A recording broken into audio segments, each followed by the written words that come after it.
Oh. Hey everyone, welcome back. My name is Stephanie Lucas. I'm the Vice President of Metro Hort and the Deputy Director of Horticulture and Operations at Madison Square Park Conservancy. I'm pleased to see you all here this morning, and I'm excited to welcome our next session titled, Did You Know Your New York Native Red Maple Originates in Florida? And the importance and challenges of sourcing truly local and native plants.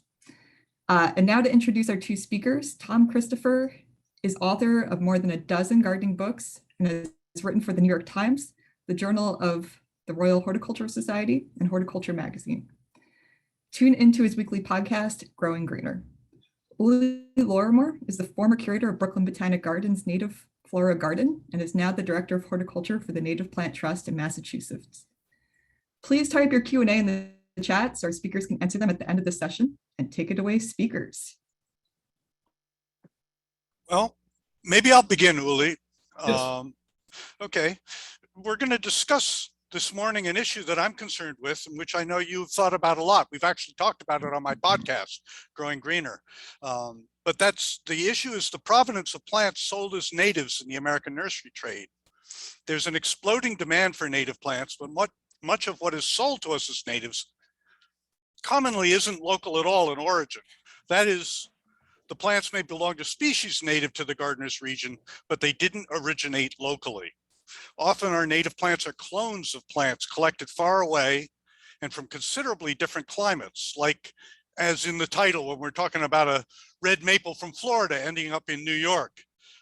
Maybe you could begin the discussion today by making the case for gardening with locally derived native plants. Sure, I'd be happy to. I just wanted to start off also by saying hello to all my old friends that are here, and it's really lovely to be back in the Metro Hort group. So very dearly wish that we could have had this in person so I can see everybody's smiling faces. I think the case for gardening with natives is a pretty solid one. There's lots of studies to back up the benefits of using natives. I think to take a step back, I think really what we're grappling with is a lot of bad news about declines in bird life and insect life and declines in the quality of human life. And so I think we're at a very important point where we're realizing that gardens can be, they need to be ecologically functional and pretty, not just something to look at. And so a lot of this, I think, is driving the interest in using native plants and incorporating those into designs. And then as people learn more about the issues, they increasingly want to make sure that they're doing the right thing. And that brings in the issue of provenance. And so the idea of provenance is that plants that are sourced locally are adapted to local conditions. Their phenology, their growth patterns are in tune with all of the life that they support. In other words, when they flower, the insects and so forth that rely on those flowers are also emerging at the right time. And some of the concerns about bringing things in that are from further away is that you have a mismatch in some of these events, and that it could be detrimental. So we know that native plants support an enormous amount of insect life, which then in turn supports an enormous amount of bird life and mammal life. And these are the sort of things that really bring a garden alive as you experience it outdoors. So, not to really belabor it, I think the reasons for including more natives are pretty clear. The really next question is how do you get them, and what is the right native plant for your particular situation? Before we go on to that, I just want to mention something that I learned in a recent interview that fascinated me, and it illustrates one of the points you just brought up about phenology. I recently spoke to, in the interview, Sephra Alexandra, who's coordinator of something called the Ecotype Project at the Northeast Organic Farming Association in Connecticut. And what they're doing is that they're trying to bolster pollinator populations by planting locally sourced natives and what she calls local ecotypes. But she emphasized the importance of the phenological matchup. She talked about monarch butterflies, for example, depending on their migration on milkweeds that bloom at the time of their arrival in an area. Essentially, she said, when the local milkweeds stop blooming, that's a prompt to the monarch butterflies to resume their migration. So if you start planting milkweeds, say from the Midwest in the Northeast, you may encourage the butterflies to accelerate or delay their migration schedule with very bad results. So I know at the Native Plant Trust, are very concerned with the phenology of your plants. Yes, I mean, I think anybody who's interested in ecological horticulture needs to think about the timing of blossoms, the timing of fruit, all the different life stages of plants where there's some specific relationship with an insect that has evolved and adapted to support that insect's life. And it's a I want to be very pragmatic in our discussion today. I think it's a very laudable goal, but it isn't always achievable. And I think that it's using locally sourced, local ecotype plants is kind of a gold standard, but it isn't always attainable. And so I think that people shouldn't feel badly if they aren't using locally adapted natives. If they can get them, that's fantastic. If they can't get them, there's lots of other good options along the way that are a step in the right direction. And the reason I'm saying this is that oftentimes I hear the accusation that using only natives and species of natives can be elitist or an extreme view of how to plant a garden or design a garden. And I think that position oftentimes turns more people away than it does welcome them in. And I think it's time for us to really think about how to make people feel good about their choices in a continuum of choices. The worst thing, of course, would be planting a known invasive plant. That seems very foolish. But there's lots of shades of gray in between that all the way to a locally collected species, seed grown native plant. And if you're using any of those along the way, you're actually helping to support the larger issue. And the larger issue is that gardens don't exist in a vacuum. They are connected to each other. They're connected to the local woodlots, to parks and everything nearby, and that plants, along with animals, move around without our help. And so, again, knowing that plants are going to escape your garden, or genes from your plants might escape the garden, behooves you to try to plant something that fits in with the local landscape as much as possible. Yeah, there's room for exotic plants in the garden too. I've never been a purist on that score. I like Douglas Tallamy's rule or guidance about 70% natives and 30%, up to 30% exotics is just fine in terms of the local pollinators and insects, and birds. I think it's worth mentioning, Tom, that 70% is a goal. So if you've got 40% native or 50% native, that's okay too, and you're on your way there. And you shouldn't feel like a failure if you're not all the way at what is suggested by scientists and so forth. There are other wonderful initiatives too. My friend Edwina Van Gaal has her whole initiative 2/3 for the birds, which is again that same idea that 2/3, 70% native plants is going to really maximize your support of our avian friends. One topic I did want to address is how local is local enough. I mean, I've been heard people just basically feel that you should be collecting seed within a mile or two of your home garden, and I think that's unrealistic for most gardeners and most projects. What would you say to somebody who's looking for local plants and says, well, what is local? I agree. I mean, I think a lot of this is also kind of wrapped up in the definition of like, what do you consider native? What's appropriate? And you see lots of different takes on that. You see some gardens say, well, anything that is, south of Canada and east of the Mississippi is considered native because those plants will survive in our, mid-Atlantic region here. So therefore, I should be able to plant them. And I think that's an approach that is mostly informed by wanting to have the broadest palette to choose from when designing and using plants. Going the other extreme is saying, like you said, I will only grow plants that I can collect seed from a few miles from my project is also not necessarily feasible. What I would encourage people to do is to look into the concept of ecoregions. So this was so an ecoregion is sort of defined as a region that shares similar flora to some extent, similar soil types, hydrology, geology. The EPA, like I said, has put out these wonderful maps, and so there are things like the coastal plain or the Piedmont or the Ridge and Valley, and that what it does is it recognizes that plants don't really care about a random number of miles away from your project that they might be, nor do they care if they grow in New York State, in New Jersey, or Connecticut. They don't, it's not important to them what state they're in. Their distribution is much more governed by these other forces. And so, and this is a pretty big topic in the seed world, is trying to establish what are called seed transfer zones, so that any plant that was grown from seed within a particular ecoregion would be appropriate to use within that ecoregion.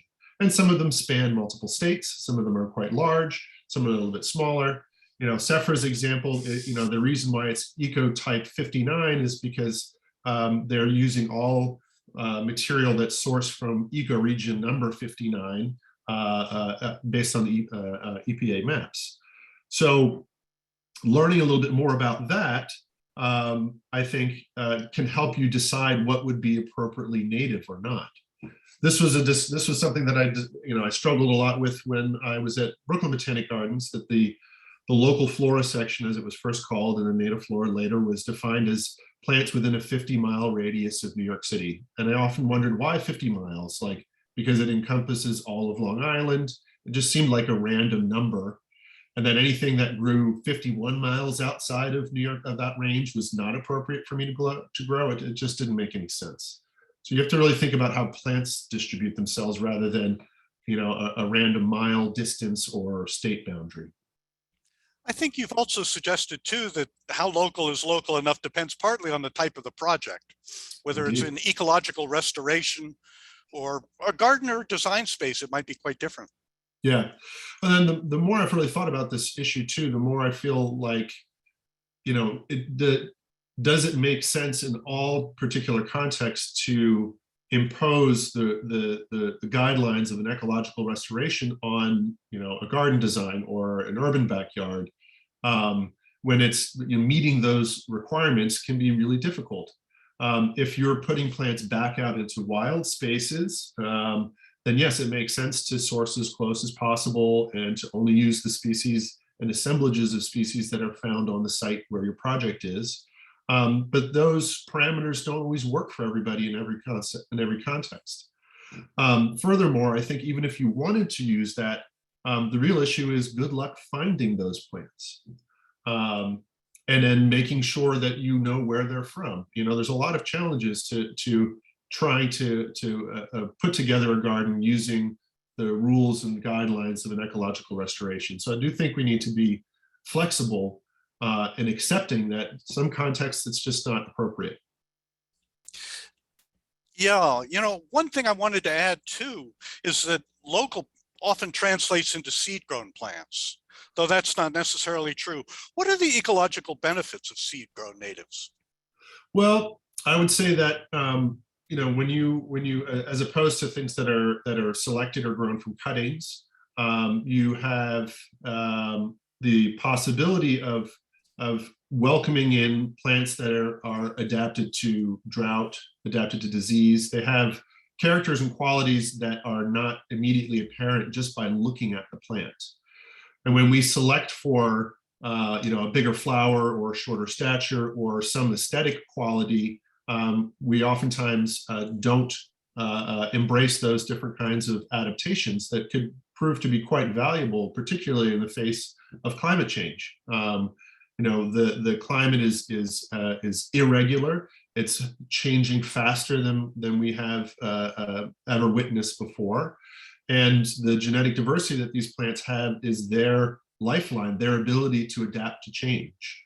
And so using seed-grown plants really maximizes that genetic diversity. And I think that's one of the biggest reasons why. But truthfully, it's an abstract concept. It's not something that you can see when you go to the nursery or look at a plant. You only know it if you're sure that it was grown from seed. Yeah. Do you know, one of the things we've discussed and I alluded to earlier is that finding local natives is often a challenge. And why is that, do you think? Well, I mean, I think that the larger nursery industry has long favored traditional ornamental plants that are not from this country, and they also favor plants that fit into their propagation and production models. So things that can be grown from cuttings, things that can be grown under high light, high water, and high fertilizer regimes. In a lot of ways, that gardeners and designers are also playing their part in this, in demanding plants that are consistent and uniform and predictable. And you don't get those things when you grow plants from seed, and particularly native plants. The other big challenge is the availability of seed. I think that this is a huge bottleneck here in the Northeast, particularly, that there are no major seed producers, and it's really hard to even get seeds of native plants into the wholesale nursery growers and the people that grow liners that feed the wholesale nurseries. So I think that these are all big challenges to why there aren't more natives and species natives available in general. There are specialty nurseries, most certainly, but they tend to be small, and they don't have the capital to scale up their operation to meet the demand that's out there right now. I wonder if that could possibly be, in a backhanded kind of way, an advantage. That the nursery industry has been, when I was coming into the business, there were a lot of small local nurseries that did their own growing, and not so much now. Things like the big box stores that buy from wholesalers have crowded an awful lot of them out of business. I'm wondering if I've noticed that there are an increasing number of small nurseries springing up to supply locally propagated, locally collected natives. And I'm wondering if this couldn't be the impetus for really changing the economic dynamics of the nursery trade a bit. Yeah, and giving an certainly. opportunity. I mean, I think that there are people that are recognizing that there's the market is there, the demand is there, and there are people that are stepping up to try to fill those roles in smaller markets, small, very much tighter regional markets. They still cannot compete with the Monrovias and other sorts of really large scale nurseries that are out there. They're just much more high powered. They have much more money. They've got PR firms behind them. Until we can get that sort of scale of marketing out there, they're going to continue to be small.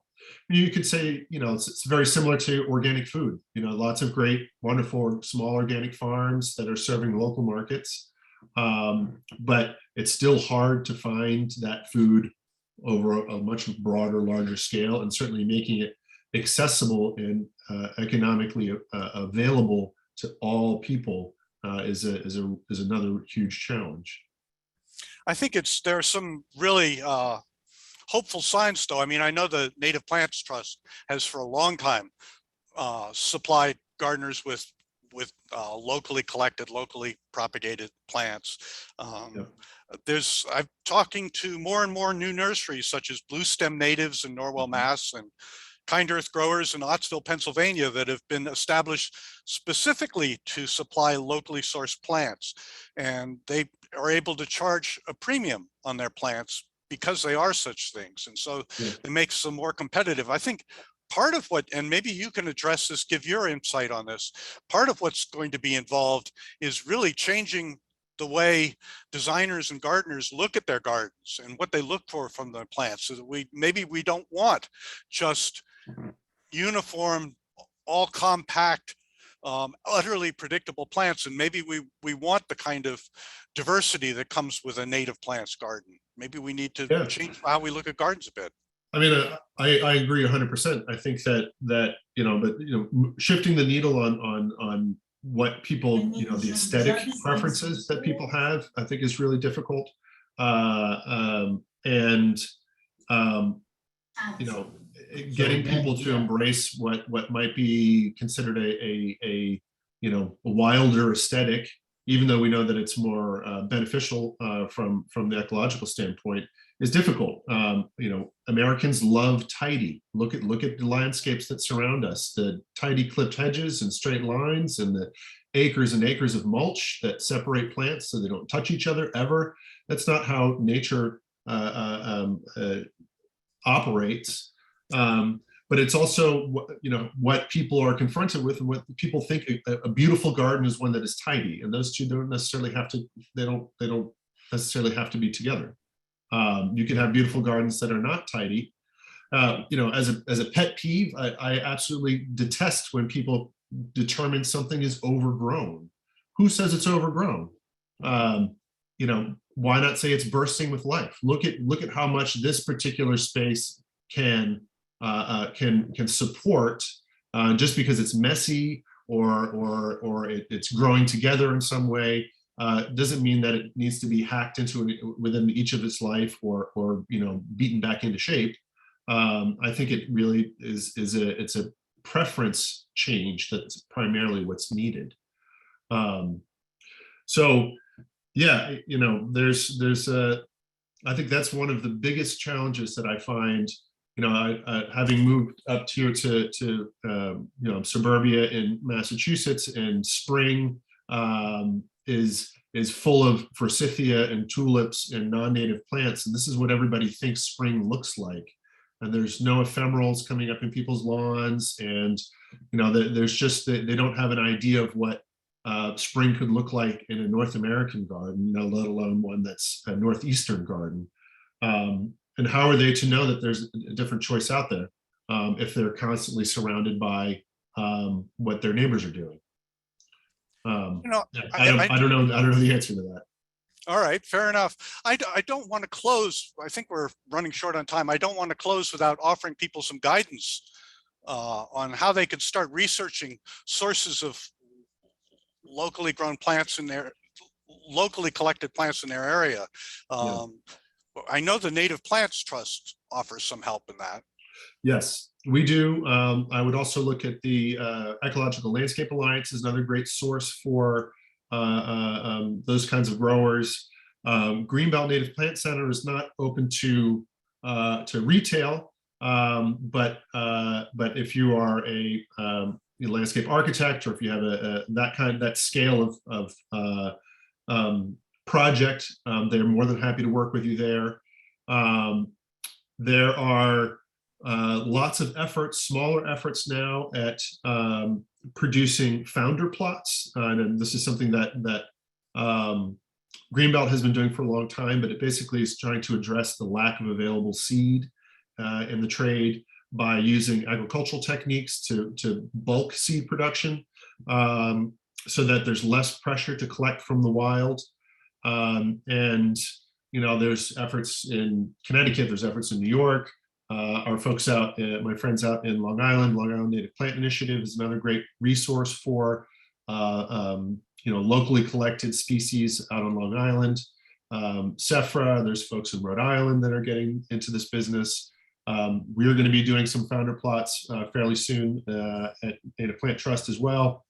So there's lots of effort and people recognizing that making seed available is going to help with restoration projects just as much as going to help those smaller startup nurseries get a leg up and get growing and starting to serve their local markets with good locally collected plants.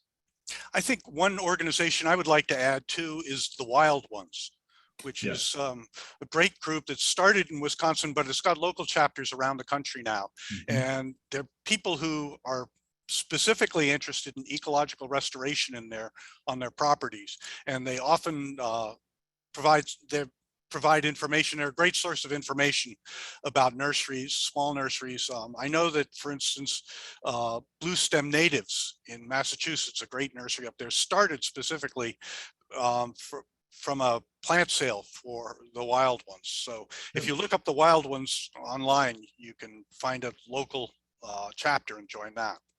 Yep, there's lots of good information out there. So do we have time for some questions, or a few more moments to talk? We do have time for questions. And I think the first one I'd like to start off with is, can you tell us the best resource for figuring out our ecoregion?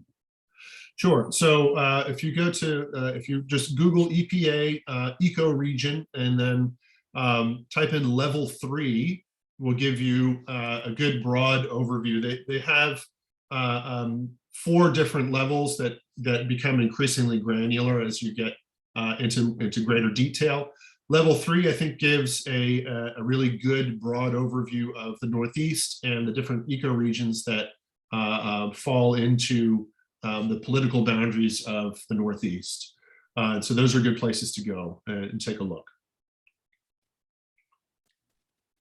How and when does climate change enter the discussion of ecoregions? Oh, that's very interesting. I've focused on that with a number of scientists in Growing Greener, had interviews with a number of scientists, and it's really, it's anybody's guess, basically. They say that, you know, one of the things that they've warned about is a lot of exotic plants that haven't yet proven invasive may be released by warming temperatures. So they said that if you're going to, that you really should be looking at natives and perhaps ones that also grow further south. Yeah. Well, I might also add that climate change is not just about things getting warmer, it's also about shifts in precipitation patterns, and that the Native Plant Trust just released a really groundbreaking report that basically tracks both shifts in patterns of weather and precipitation, and showing that major tree species, for example, like canopy tree species, are moving east and west.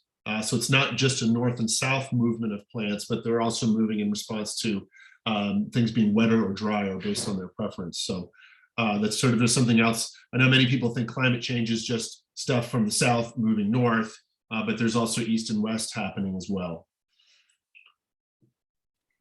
I'm seeing a lot of questions in the chat about how we as industry professionals can market to the masses that native plantings are great, and how can we get our maintenance landscapers and clients to really understand that the wild portion is important.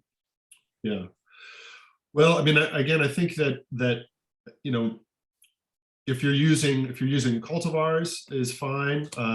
That's still a step better than not using non-natives. And as I said earlier, I think we need to be as welcoming as possible to people who are interested in using native plants in all these different contexts.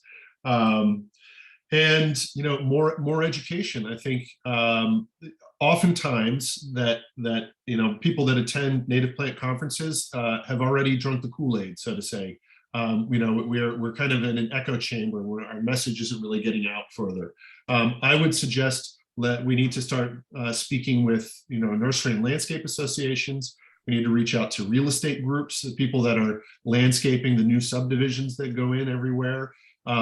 Those folks really benefit from the message, and there are great examples of developers that have used native plants or have incorporated existing native features into their developments, and that became a selling point for them.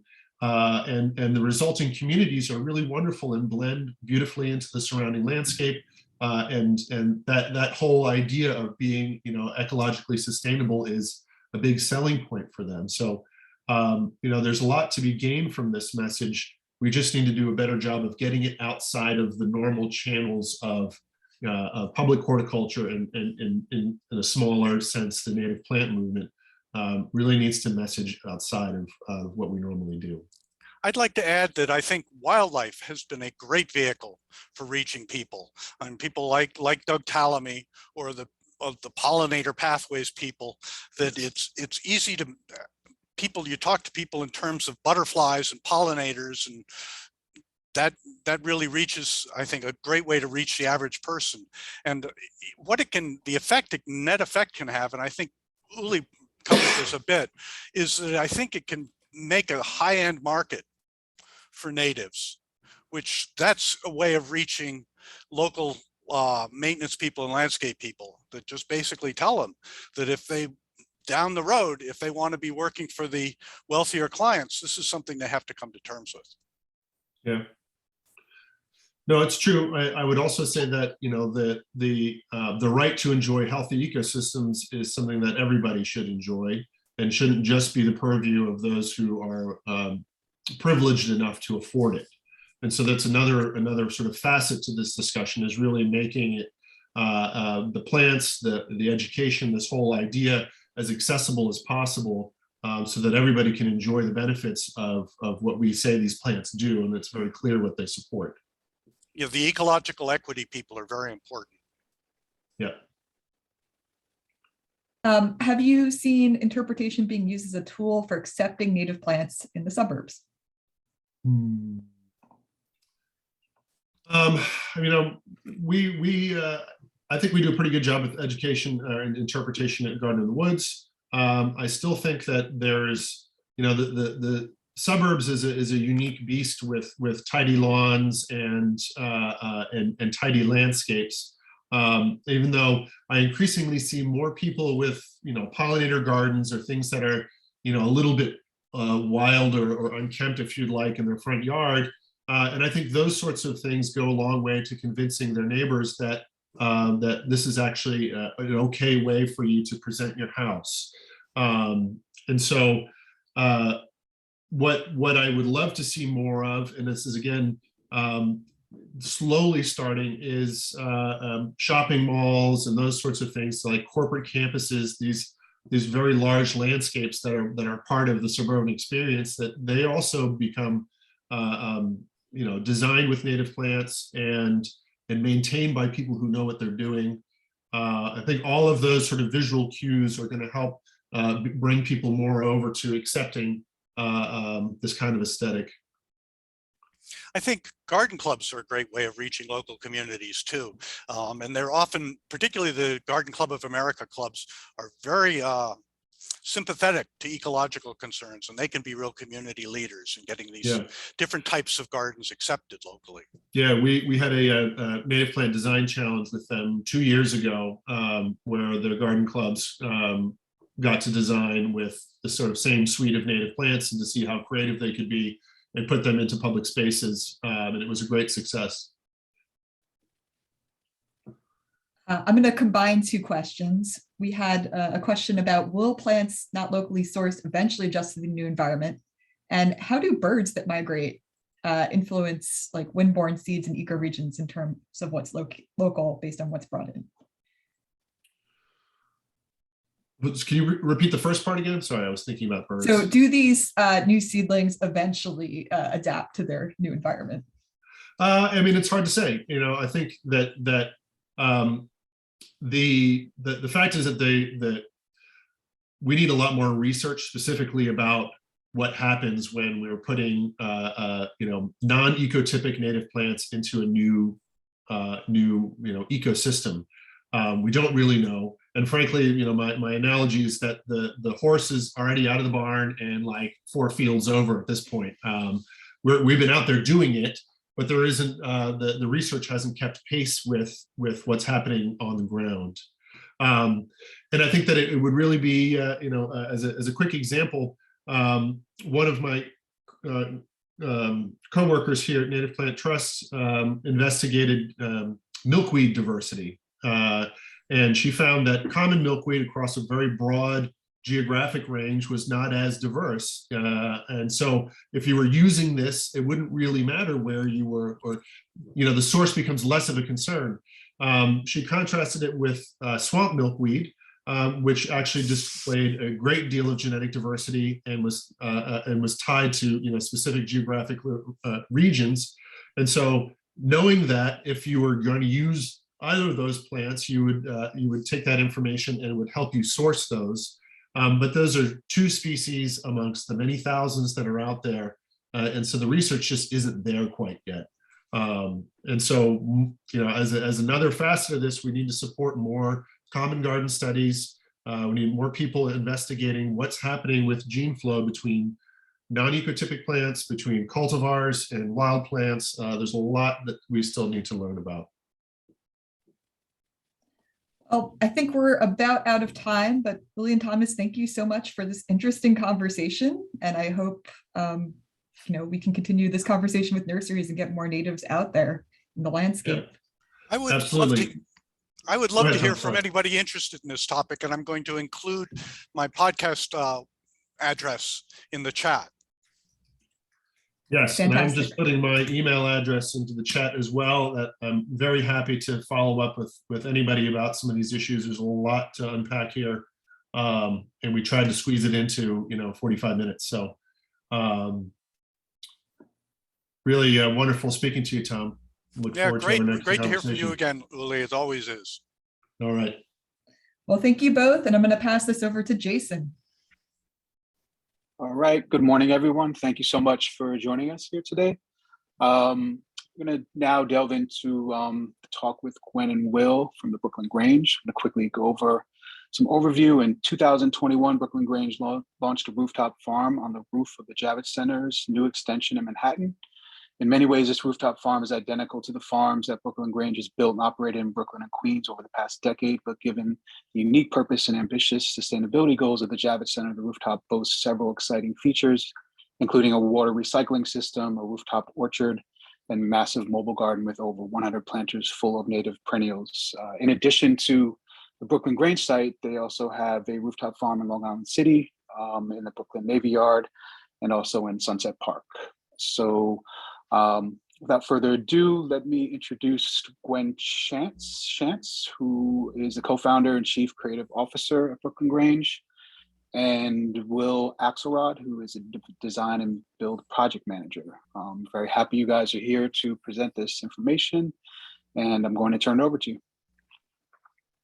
Thanks so much, Jason. Thanks everyone for having us and joining us today.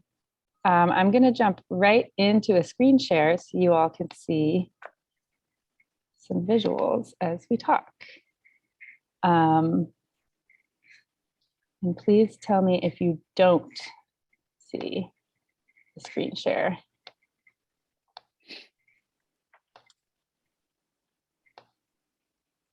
Okay, I think we're in. So as Jason mentioned, I'm Gwen Shantz. I'm one of the co-founders of Brooklyn Grange. We're mostly known as a rooftop farming company here in Brooklyn and throughout New York City. But over the years, we've been around for about 12 years now. We've grown into a lot of different areas of green space design, installation, and maintenance. And we're going to talk to you today about one of our big recent projects working with the Javits Center. Just by way of background, back in 2010, Brooklyn Grange was launched with the construction of our first rooftop farm, which is here in the upper left corner. It's about 1 acre of rooftop space in Long Island City, Queens. And we started off by farming that roof with the intention of growing vegetables, selling them to the local community through restaurants and farmers markets and a CSA program. And as you can see, it's basically just a green roof that's covering the entire roof surface of this building.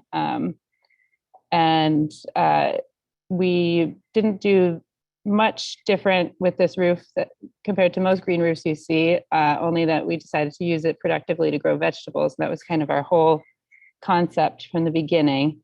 We replicated that project again on our second roof in the Brooklyn Navy Yard in 2012. And then just a couple of years ago, we expanded to another roof here in Sunset Park, where I am today. And between these 3 roofs, we have over 5 acres, I think it's about 5.6 acres of rooftop farm space here in New York City. In addition to growing vegetables and selling them, we also host regular events. We host workshops, wellness events, weddings, all sorts of dining and food events on our roofs. All of our employees are paid. We have no volunteer or intern staff. So we offer a lot of farming jobs and green jobs here in New York City. And we also partner with numerous local nonprofits. We have an equitable food distribution program where we get grants with nonprofit partners, and we provide vegetables to New Yorkers free of charge throughout the summer months while we're growing food. We also have greenhouses where we grow hydroponically and also in soil. We do mostly basil production in our hydroponics, and then a wide variety of different microgreens in soil.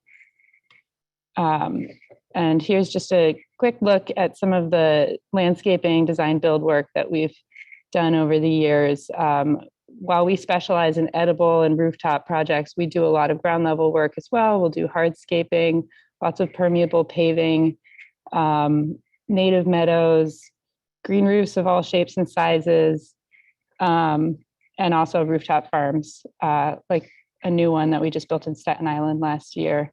It's about 30,000 square feet. And all of this is available to check out on our website, brooklyngrangefarm.com. So back in 2018, the Javits Center was embarking upon a new expansion project, and they put out an RFP for a rooftop farm. And this might come as a surprise to some people who don't know the Javits Center well. I think most of us, myself included, really think of Javits as kind of this glitzy, shiny building where you get dressed up in cartoon character costumes and you go to the boat show and whatnot. But the reality is the Javits Center is a real leader in sustainability and green space here in New York City.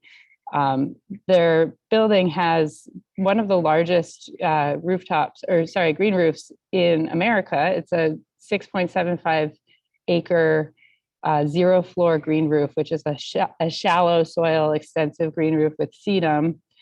And the Javits Center installed this as part of a major renovation while they were also putting in bird friendly glass and doing a lot of kind of sustainability oriented upgrades to the building several years ago. And pretty much immediately they noticed that this green roof was a real asset, not only in terms of cooling the air, cleaning the air, and absorbing stormwater. They saw significant energy savings to the building in the millions of dollars a year once they put the green roof in. So it's really impressive what this green roof has accomplished. And Javits also started actively researching the roof and using it as a kind of living laboratory. They have bees up there, and they also work with several local universities and the Audubon Society, where they study the rooftop bird nests, which here's a quiz question for anybody who's not muted. Does anyone know what these eggs are? I'll just jump right into it. They are seagull eggs, and the Javits Center green roof is really significant because you really just don't see seagulls nesting and laying eggs and having babies here in New York City on rooftops. So Javits is kind of this unique ecosystem where we've essentially created a seagull habitat unintentionally. So as Javits was planning to expand its building into really over 2 blocks north of its current facility, they wanted to make sure that sustainability was a part of their mission. They also had a real intent on showcasing New York State agriculture and other kind of features of New York State. Many people don't know this, but excuse me, the Javits Center is owned by the state of New York, and it's a nonprofit institution. So in addition to serving the New York City community and trying to boost business and highlight different businesses in and around New York City, one of their main goals is to showcase New York State as a whole. So in 2018, they put out this RFP asking for urban farmers to bid on a design, consulting, and operating contract to help Javits devise a new rooftop farm that really was modeled largely after what we were already doing on our rooftop farms. They were asking for rooftop vegetable growing, they were asking for greenhouses, green roofs, composting, organic vegetable production, and food processing, so that the vegetables could be used in the very expansive catering program at Javits, where they feed about 10,000 people on any given day when there isn't a global pandemic happening.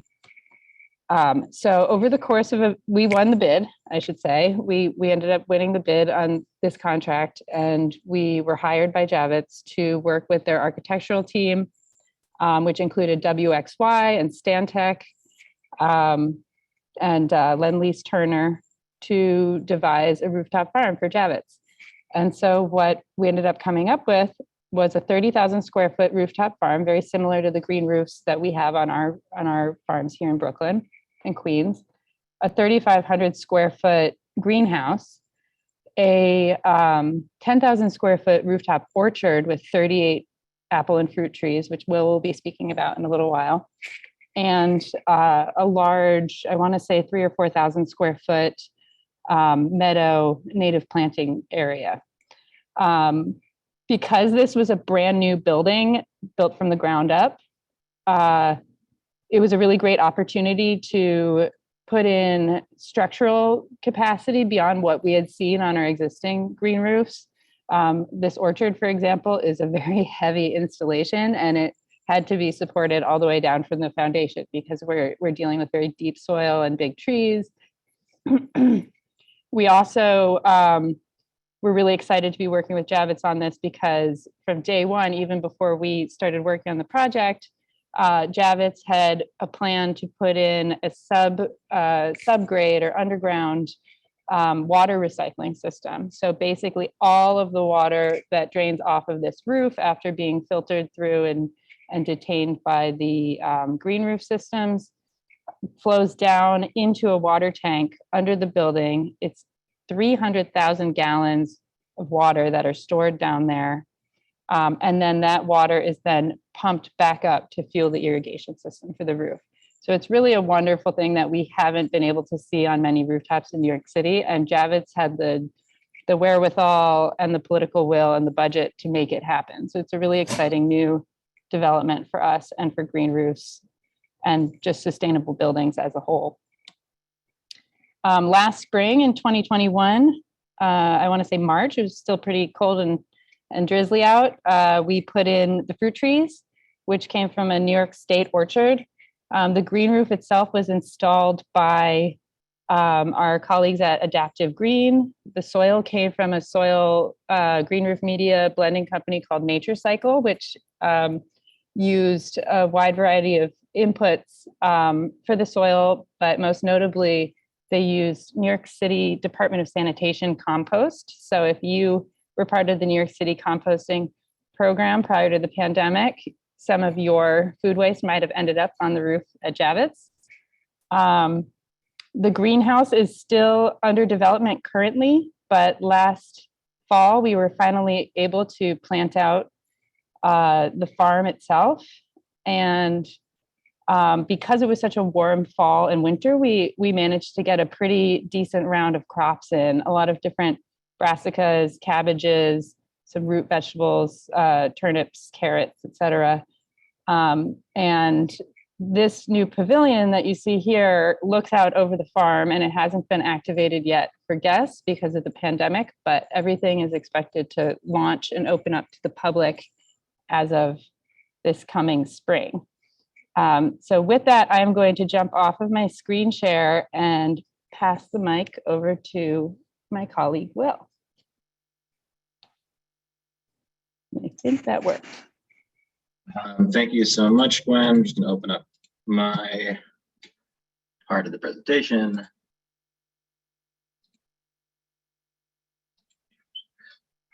So you've already seen this slide. I'm just going to take you to the other part of this roof. As Gwen was saying, half of it is rooftop farm and the other half is ornamental space, event space.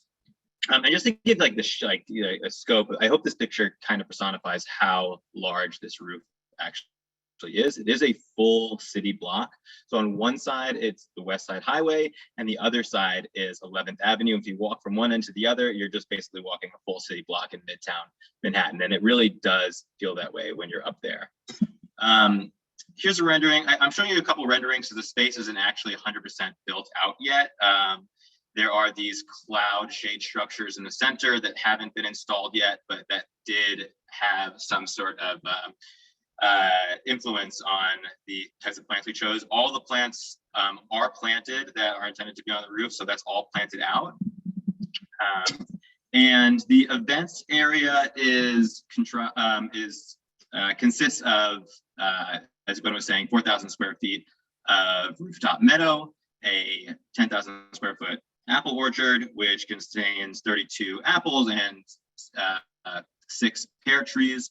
And probably the most challenging part of the roof design-wise was these 115 mobile plant containers, which we pushed really hard to keep as native as possible, but there were a lot of design challenges with these mobile containers that I'll talk about in a bit.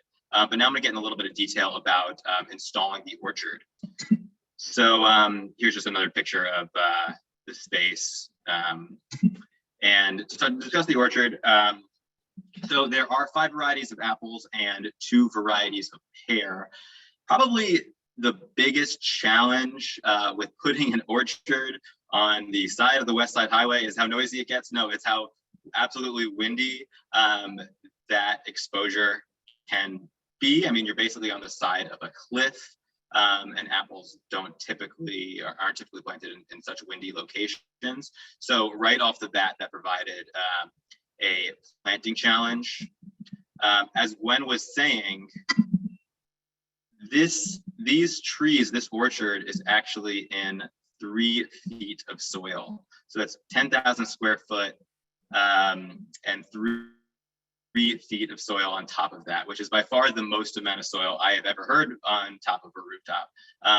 But it definitely does give the opportunity to plant a much larger diversity of plants, and as well as, I mean, we're so used to planting trees on roofs, but we plant them in containers. These trees will actually have the opportunity to grow some bit of a taproot and really anchor themselves. But as I was saying, like, you can see some of the exposure on this picture to the left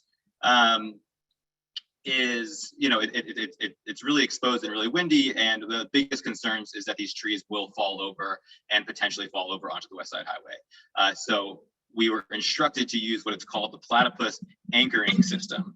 And this system, it consists of 3 basically like car medians that weigh about 1,000 pounds each, that's underneath the soil, and like a cable attaching them to a harnessing strapping system. It's pretty intense, but the trees are definitely not going anywhere. Initially, Javits wanted us, initially we wanted to plant bare root trees, as they'd probably have a better time in the long term adapting to the space. But aesthetically, you know, the Javits team was not particularly thrilled about us using bare root trees, which come in, you know, at 3 feet in height. So we did have to find a way to install mature large apple trees onto this roof, and it was definitely an endeavor. You can see some of the trees to the left in the loading dock. You know, it's hard to, if it's a full city block on the roof, it's also a full city block inside of the building. So it's probably, you know, it's an additional potentially 15-20 minutes of just walking to the elevator and then waiting for the elevator and then bringing that back up to the roof. It's a serious feat that's fairly time consuming, took a ton of staff, a lot of patience, but we did make it up there. And we planted everything in, and you can see the platypus system in effect right in the corner. I think one of the downsides of this system was we did have to keep the burlap and wiring like cage onto the tree, which I typically don't like to do. However, we did cut the burlap up a lot to allow roots to escape over time. But that is one challenge that we had. And voila, we have an orchard on a rooftop of a building. And when you do something as unique as planting an orchard on top of a roof, you get to claim all sorts of things like this is the largest rooftop orchard in the world, which I'm pretty sure is true. But as you can really see, like the full exposure of this roof, and definitely a little bit of skepticism about how will these apple trees be able to handle such intense wind that can come off the West Side Highway. That I will discuss in a bit. And if you notice, like the trees are all flowering a lot. I'm going to talk about that in a second. But to my skepticism, everything really thrived on this roof. All of the trees leafed out, many of them fruited, and we even had a harvest of, about 60 or so apples on this space, which was really great to see. But as I was mentioning with the flowers, some experts that we reached out to said that there was a serious abundance in flowers in the trees that we had, which could be a sign of stress. The trees could be pushing out more flowers because they're stressed from, all moving around, being balled and burlapped and shipped and sent to a roof. So we're a little nervous about what our harvest will be next year. However, it's definitely fair to say that we're not trying to get a yield, like a large yield like we are on the farm to supplement the cooking that they're doing in the kitchen at Javits. There is like an aesthetic and educational and novelty benefit of having this rooftop orchard here. You can see we have ground cover. In the first year, we just put a basic ground cover, just put clover everywhere. That is provide a green mulch, nitrogen fixer, starts to work the soil and start to add organic matter in the soil. And with the success of this food forest, with the success of the orchard, Javits has asked us to utilize the space even more. So we are going to actually build a food forest in between the orchard. This is just a really quick mock-up of sort of how we're going to fill out the space, and we're going to be able to use a ton of different varieties of many native edible plants that provide medicinal value, as well as there will be potential harvest available to supplement food in the kitchen and have some specialty items in the kitchen as well. But also we're going to use this as an opportunity to also create some windbreak. And create some windbreak for the trees. I will say that while most of the trees did leaf out, the ones on the very, very corner, I don't know if you can see my mouse, but I'm shaking my mouse, in that back corner, there 4 to 5 trees didn't leaf out that great, and we're gonna put some other plants in front of them and hopefully provide some windbreak, and hopefully they'll do a little bit better next season. But that's just one component of the roof. The other component of this roof is a 4,000 square foot rooftop meadow, which is beautiful, provides a lot of texture, and you see a lot of pollinators buzzing around in this space. I can't take credit for plant selection. This was done by Adaptive Green for plant selection and planting. However, we are in charge of maintaining the space. So I can't speak to the design and to the plant choices in this space. That is predominantly native plants, and we're really excited for the challenges ahead. And I think that what's amazing is this is just 1 year of growth. That is about like a couple months after planting, and then this is at the end of season, not even one season, a full season of growth. I think these were planted in June, if I'm not mistaken. So they have thrived, and we expect some maintenance challenges with such heavy thriving plants in the coming season, but it's pretty beautiful and provides a lot of texture.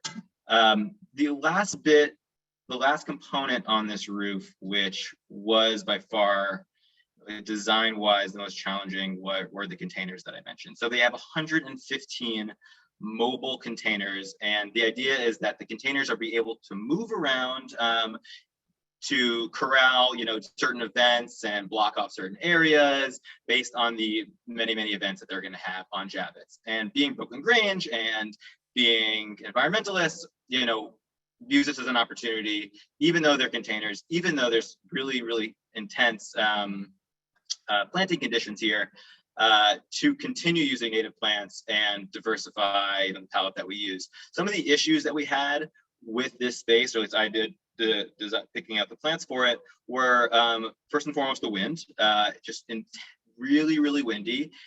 Second were these cloud structures that are going to provide a lot of shade, and there's a lot of plants in the design that are going to be underneath those cloud structures.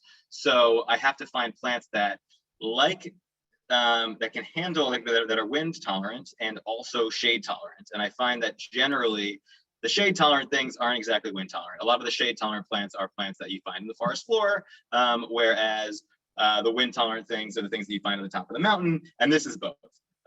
Not to mention they're going to be moved around constantly for events. They have to be very adaptable, which was challenging, but we did our best and we pushed. I'd say that the planting palette was probably about 80 to 85% native plants. We did have to make a couple of throw a couple non-natives in there, but we're pretty proud with 85%. And the diversity here is immense.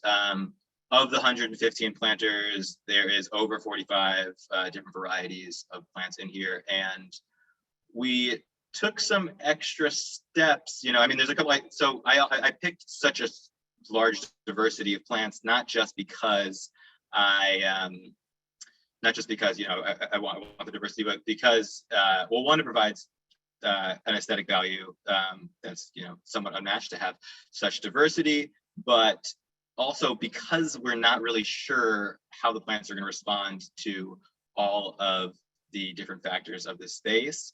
It's good to have a diversity of plants to allow, if a couple plants don't make it and can't particularly take those situations.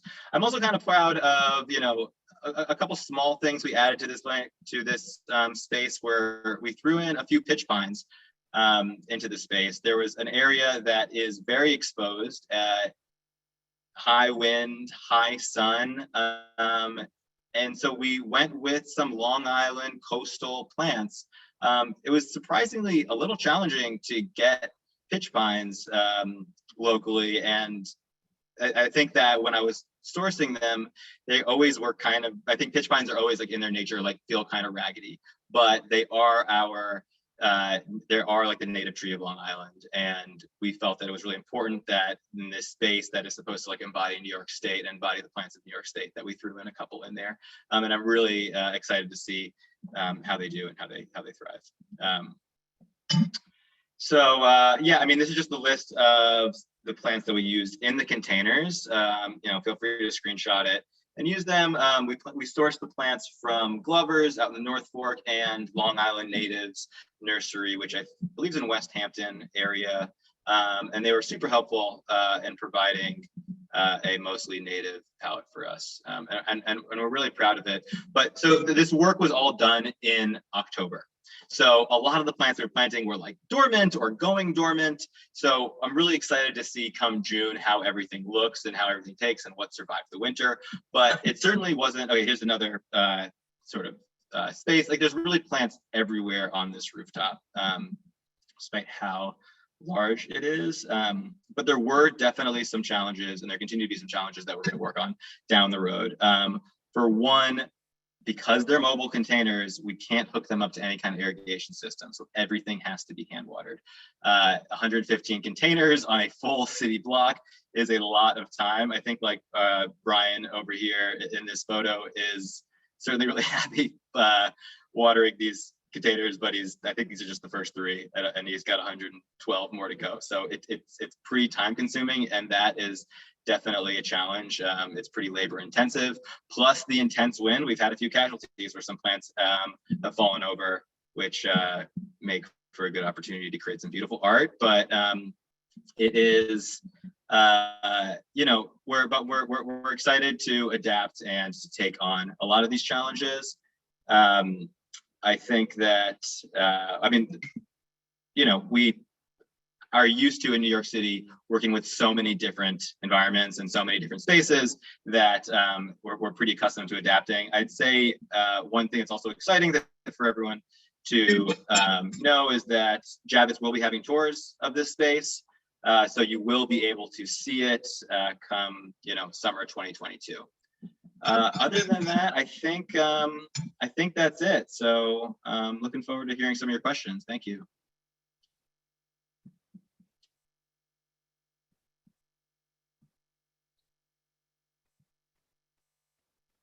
Jason, you're muted. I see you talking. I don't know. Okay, here we go. Sorry about that. I have two screens going here at the moment. Thank you so much for the presentation, Gwen, Will. Appreciate it. Good seeing you again. I know I'm looking forward to visiting the space up there, as others have mentioned in the chat. So we do have some questions. Let me just pull them up. Give me a second. Yeah, and I've been answering some of them in the chat as we go because they were coming fast. And I was afraid we'd run out of time. But it seems like there's a lot of interest in people coming to visit. So please go to the Javits website this spring. They don't have anything posted yet, but they are planning on starting tours in May. They also they give tours of their existing green roof as well, which is worth a visit. So just getting a general Javits sustainability tour is one to add to the list for everyone who's interested in this stuff. There's a question about what was the budget for this project. To be honest, I don't even know what the budget for the farm and orchard and plantings were specifically, but the whole building cost over $1 billion. It was a major, major investment by the state of New York. And just in case anybody doesn't know, the Javits Center is an events venue where you can host large conventions and whatnot. But the pavilion and the new roof area is intended to be used for somewhat smaller events where they would have between 1,500 and 5,000 people visiting and spending time in the pavilion, on the farm, and in the gardens. So it's a new venue for the Javits Center. Most of their events are indoors. So this is kind of an investment in outdoor space for Javits. Are there any pollinator surveys happening on the green roofs at the moment?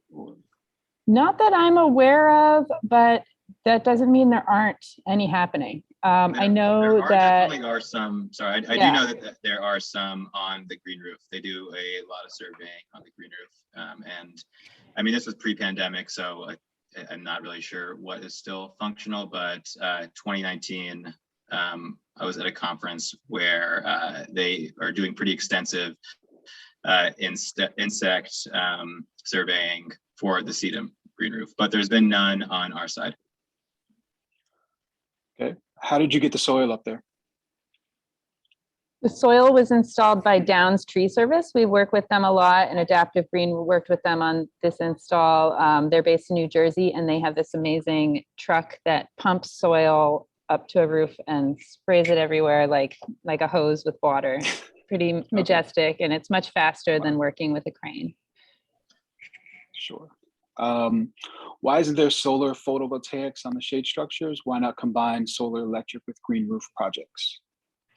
Well, so for edible projects, you can't combine with solar really because vegetables need a lot of sun, and so does solar. So you're competing for the same resource. Although Javits is installing a huge solar array currently, I believe it's already under construction on that upper roof. If you think of the first slide I showed of the green roof, there's all of these big HVAC or mechanical units on the roof, and they're putting a solar canopy above each one of those, and it's going to be a huge solar array. Typically, we love solar, and solar combined with green roof is actually a really wonderful pairing, especially with sedum or shade plants that can handle a little less sun. PV panels perform better if they're cooler, and so green roofs can actually help to reduce air temperatures, and they help to improve photovoltaic performance. But we actually haven't worked with it ourselves yet, and I would love to install a green roof with solar on it. So if any of you have a roof and you want to test it out, let us know. We would love to help you make it happen. All right. Another question. Are you concerned about stem girdling by the anchoring system burlap for the fruit trees? That's a really good question. Yeah, definitely. But we have such a we have a crew there every day. Basically, we have a crew on the farm, and we have crew checking the trees. So, and we have consistent monitoring of the trees. So it's something that we should be able to catch fairly early on.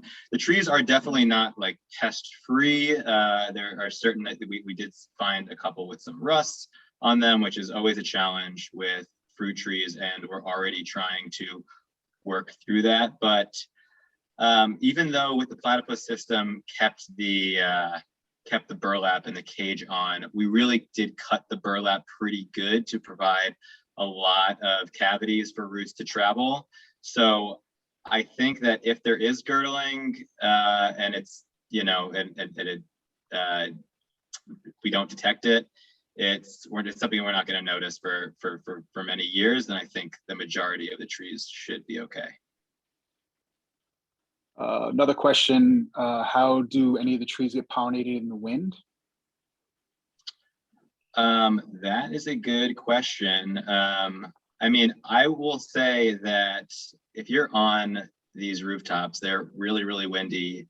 And surprisingly, there's always a bee or a butterfly somehow flying around, navigating through this really intense condition and really high wind. I mean, we have clients on I have a client on the 38th floor of a high rise in Manhattan, and her plants are just covered in bees. So pollinators do make it up there. Okay. Was the root ball mesh and cage kept in place in order to weight down the root ball and anchor more securely for wind issues? I think you went over that. That's kind of why you did that. How did you choose the varieties of apples and pears?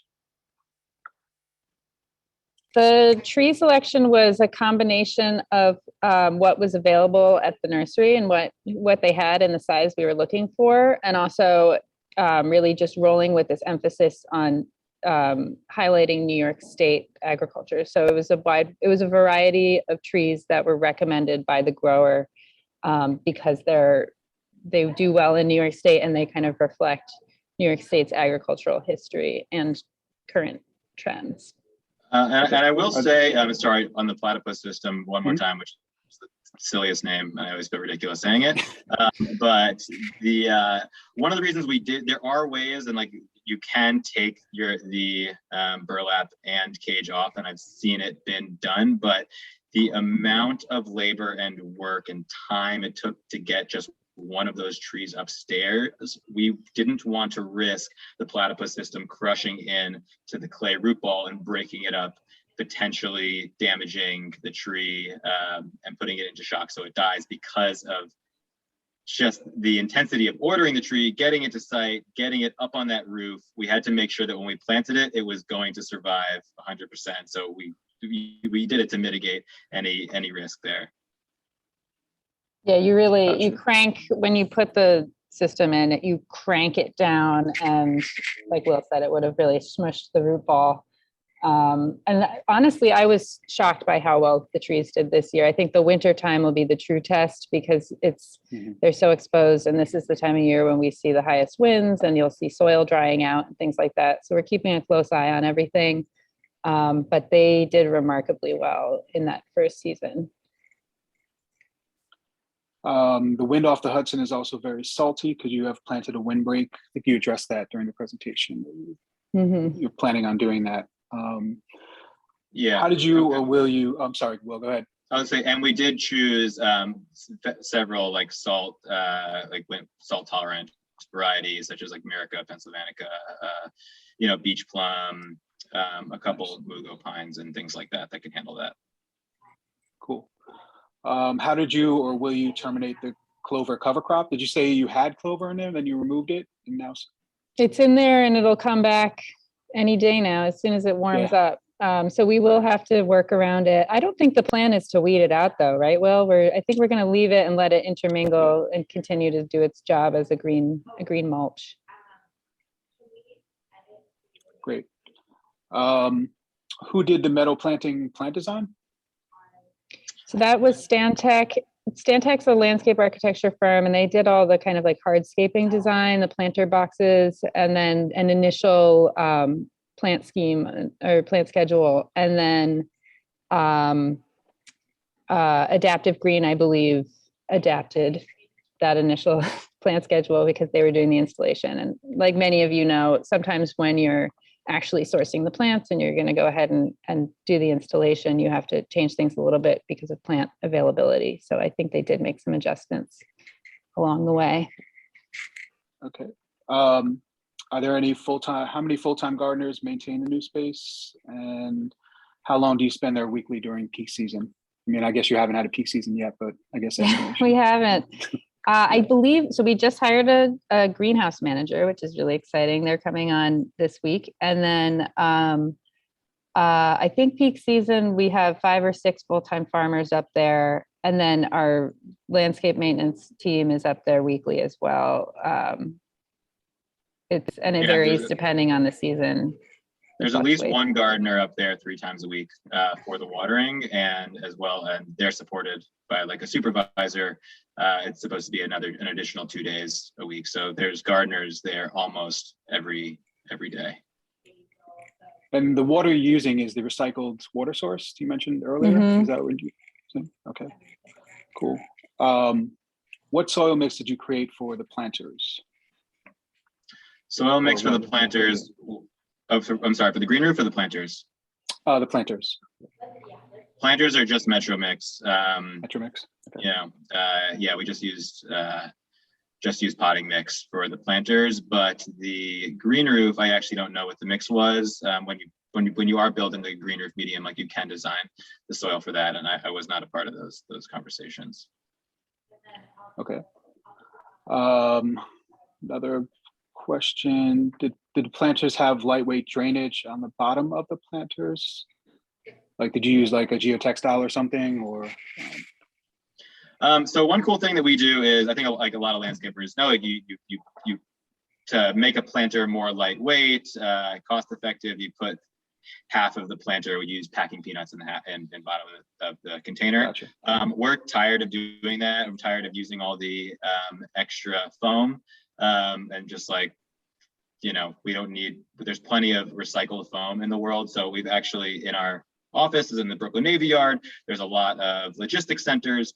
We went to, basically office to office collecting foam from the logistics centers in there, and broke it up into small pieces when we were doing the planting, in order to not generate any more waste and just reuse what was free and available everywhere. The one downside about that is the containers are a little bit light on the bottom, and because they're on wheels, they float sometimes in the wind. And you saw one photo that I posted of a container that tipped over. So we are going to have to revisit a couple of those containers to potentially replant them and add and make them more bottom heavy, so they aren't as easily to fall in the wind. But generally it's foam underneath.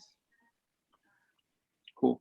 What is something that Brooklyn Grange hasn't done or tried on its rooftop farms that you'd like to see happen in the future? In short, what's next? Good question. What we're doing now is really kind of focusing. We've grown a lot over the last few years between Javits and our new farm in Sunset Park and our new farm that we built in Staten Island, which is similar to Javits. It's an operating contract where we kind of support the building owner and grow for them. And so now that we've kind of gotten to a certain size, we're really kind of looking internally and thinking about like, how can we really fine tune what we're already doing? How can we become more sustainable? Like Will was saying, like using more upcycling, more reused materials, less plastics. It's really a challenge in green roofing and landscaping in general to be building out these green projects. And you're working with a lot of fossil fuel based heavy equipment. You're using a lot of packaged materials. They come in plastic bags or they come wrapped in cellophane and things like that. So really kind of trying to dial in ways to do what we're already doing better, and really nail some of these things down. And once we feel good about that platform, we'll probably look at continuing to grow. But we're always building smaller projects out for other people, and we have a lot of cool projects on the docket for 2022. We just installed a Metro Polder system, which is a really great new water retention technology out of Holland that had never been installed commercially in the US before. So we were really excited to help bring them to the States and build that out in a cool way. It's a really innovative new residential building in Brooklyn that we're working on. So there's always things going on, but I think our big project right now is kind of doing what we already do, but doing it better. I would say, like, on top of to piggyback what Gwen just said about the Metro Polder system, one of the coolest things about the Javits roof is that there is that giant reservoir, and that we are recycling the water and using that, so it doesn't feel quite as wasteful or water intensive, because we know that this water is going through a system. A lot of it's like collected rainwater. Exploring that is where I'd like to see our work go, and using more recycled water. The Metro Polder system that Gwen was just talking about, what that system is it basically creates a buffer in between the roof and the green roof to allow water to sit. And then there's a wicking system that's basically just fabric that goes into the soil from the reservoir below. So it collects rainwater, and then in dry periods, the green roof is able to use that reservoir that's directly below it into the green roof, which should substantially lower the amount of watering needed for green roofs. And so that we're really excited about. The only downside of that is you kind of need to know that you're going to have this system in the design phase of the building. I don't know, because of the added weight, but that's what's really cool. Do we have time for more questions? There's certainly some more. I don't want to go over time here. I have an announcement. I just want to make sure everybody knows that I think this is typical of a lot of companies this time of year, but we're going to be staffing up soon as spring approaches, and we have some great gardening and farming positions that'll be opening up this spring. So please visit our website, or feel free to email Will or I and send us your info. We're always looking for people who love to do what we love to do. And please help us spread the word to get some new gardeners on our team. Well, if we have some more time, I'll continue with the questions. Jason, you have about five more minutes. Thank you, Bob. Do you plan to have beehives up there? Any plans for that? Davit's already has beehives up on the original green roof, and I think that they're going to just keep them there and not expand onto the farm level. Okay. Do you plan on having an in-vessel compost system on site? Yeah, I believe we're putting in a forced air compost. It'll actually be open windrows with a forced air blower running through it, like a PVC, and it'll be kind of a little fenced in area behind the greenhouse. It's tricky with Javits. We can't be quite as farmy up on the Javits roof as we are on our roofs in Brooklyn and Queens. We really are good at making a mess wherever we grow vegetables and wherever we compost. And since Javits is such a kind of public-facing institution, we have to really keep things tidy for them. So we'll be composting there, but I think it'll be a pretty ship-shaped little compost area. And we won't be bringing compost or compostable waste out from the kitchen or anything. We'll just be composting the leaves and whatnot that we generate on the farm itself. We have a tip here from John Luthart, fruit tree guru out of Long Island. He says, I recommend thinning the fruit trees more than the natural fruit drop for the next 3 years minimum to help with adaptation to the harsh environment, if that helps. Definitely going to pass that on. Cool. Let's see, any spraying at all, or any sort of IPM or any program that you're looking? We manage everything organically typically, but like Will was saying, the fruit trees are kind of a whole different beast in this region, at least. I think it's easier to grow apples and pears organically up in the Pacific Northwest, for example. But we're starting organic. We're going to see how it goes, and I'm sure IPM will be where we land. But but we'll see. Will, could you repeat the pear tree variety or varieties that you used up top? The pear trees are the Summer Crisp and the Pattern Pear. Okay. Cool. Let's see. Some of the questions Gwen answered. I think that might be it. Someone just posted about the weight considerations. Typically, the green roof media that we work with is in the 85 pounds per cubic foot fully saturated range. So if we're putting in a 1 foot deep green roof, we're looking at 85 pounds per square foot of additional load for that roof. Usually we don't do a full foot of green roof because of load considerations, but at Javits, we actually did about 18 inches of soil in the farm area. So we're really kind of kicking everything up a notch there just because they had the ability to do this kind of from the ground up structural project. So the green roof farm area is 18 inches deep. The orchard is 3 feet deep. I'm not sure about I think the other planters are 18 inches as well, the kind of meadow perennial area. 18, some are 20. Last question. Can you use this project to push the city to create structural mandates on buildings for more extensive rooftop gardens? Well, there's a great new law called Local Law 9294 that is requiring all new construction to have either a green roof, solar panels, or rooftop wind, which is not really a thing you see much of, but maybe we'll see more of it coming down the pipe. So basically, if the DOB, the Department of Buildings, is requiring you as a developer to put a green roof or solar on your building, then you have to build your building structurally to support that. So that's exciting. I think we'll see how that plays out. The law is only a couple years old now, and so there's a lag with some of these things because it takes years to get new buildings designed and built.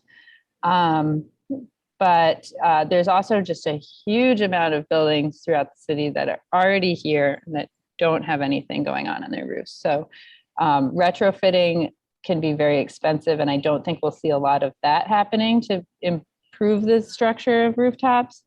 But there's a lot you can do with a pretty weak roof. And the Javits actually proved that with their first green roof. Their first green roof is only about 1 inch of soil, if any. And you can look it up. I'll put it in the chat. It's called the zero floor system with an X. And it's basically just growing sedum on felt. Like it basically has no soil in it. So that can be for a very lightweight rooftop. And then, so that was their first green roof. And then you see with their newer project, they're going for the deep soil. And so Javits is actually this great laboratory where we can study a lot of the long-term effects of these things. And I think it's a really great sign that it's the state of New York investing in these technologies, investing in kind of design. And we've gotten a great response already. Architectural Digest has covered the project. The New York Times has covered the project. So people are excited about this. And I take that as a good sign that we're going to be seeing a lot more of this stuff to come. And if I can add to that a little bit, one, I actually just recently found out from talking through the head of green roofing at the Parks Department is they actually maintain and are still building. They maintain over 500,000 square feet of green roof space. So I think this is in already, which is about as much space that we have for all of our roofs and clients combined about. So that was pretty impressive. But I'd say while we haven't really seen the impact of that law that requires green roofs on top of new construction just yet, on the commercial side, people were just really jazzed up by the idea of having a green roof on their roof. And marketing this has not been that challenging. We generally have more requests than we know what to do with for new green roofs throughout the city. So the trend is here and it's happening really quickly amongst commercial businesses and private residences everywhere. So whether the city gets on board or not, green roofs are being built like particularly fast all over the city. Well, listen, Gwen, Will, thank you so much for your presentation. Really appreciate it. I think I can speak for myself and a lot of folks here that we're looking forward to visiting. And I feel like for the folks who have mentioned if Metro Hort's doing a tour there, stay tuned and we'll talk about that. And hopefully we can make that happen this season. Thanks again. And Thank you, Mark, I'll turn guys. it over to Thanks, you. Jason. Thanks, Will. Nice seeing you. Yeah. Hi, everybody. Perhaps we need to take some sort of a little stretch or something like that, because now we have 4 presentations from some of our trade show representatives. So if you can imagine yourself in the Palm House at Brooklyn Botanic Garden, walking up to a table and seeing the presentation of the wares of some of our key tablers that would be there. The first 2, Atlantic Nurseries and Town and Gardens, are 2 of our key sponsors for this event. And then followed by Tintori Castings and, let's see here, I have the wrong.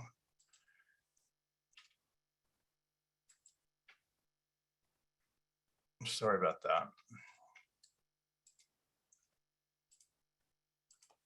There we go. So Tintori Castings, and then Cornell University's branching out newsletter. So I would like to turn it over to Atlantic Nurseries.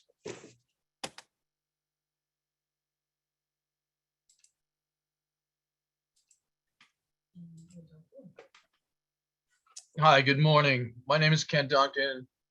I'm the herbaceous buyer at Atlantic Nurseries. I'm kind of waiting for Sandra. She's supposed to automatically start a 7-minute video for us.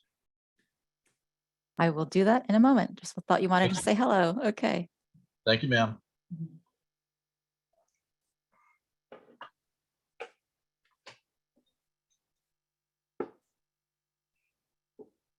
Welcome to Atlantic Nurseries. Thank you for visiting us virtually at Plant-O-Rama 2022.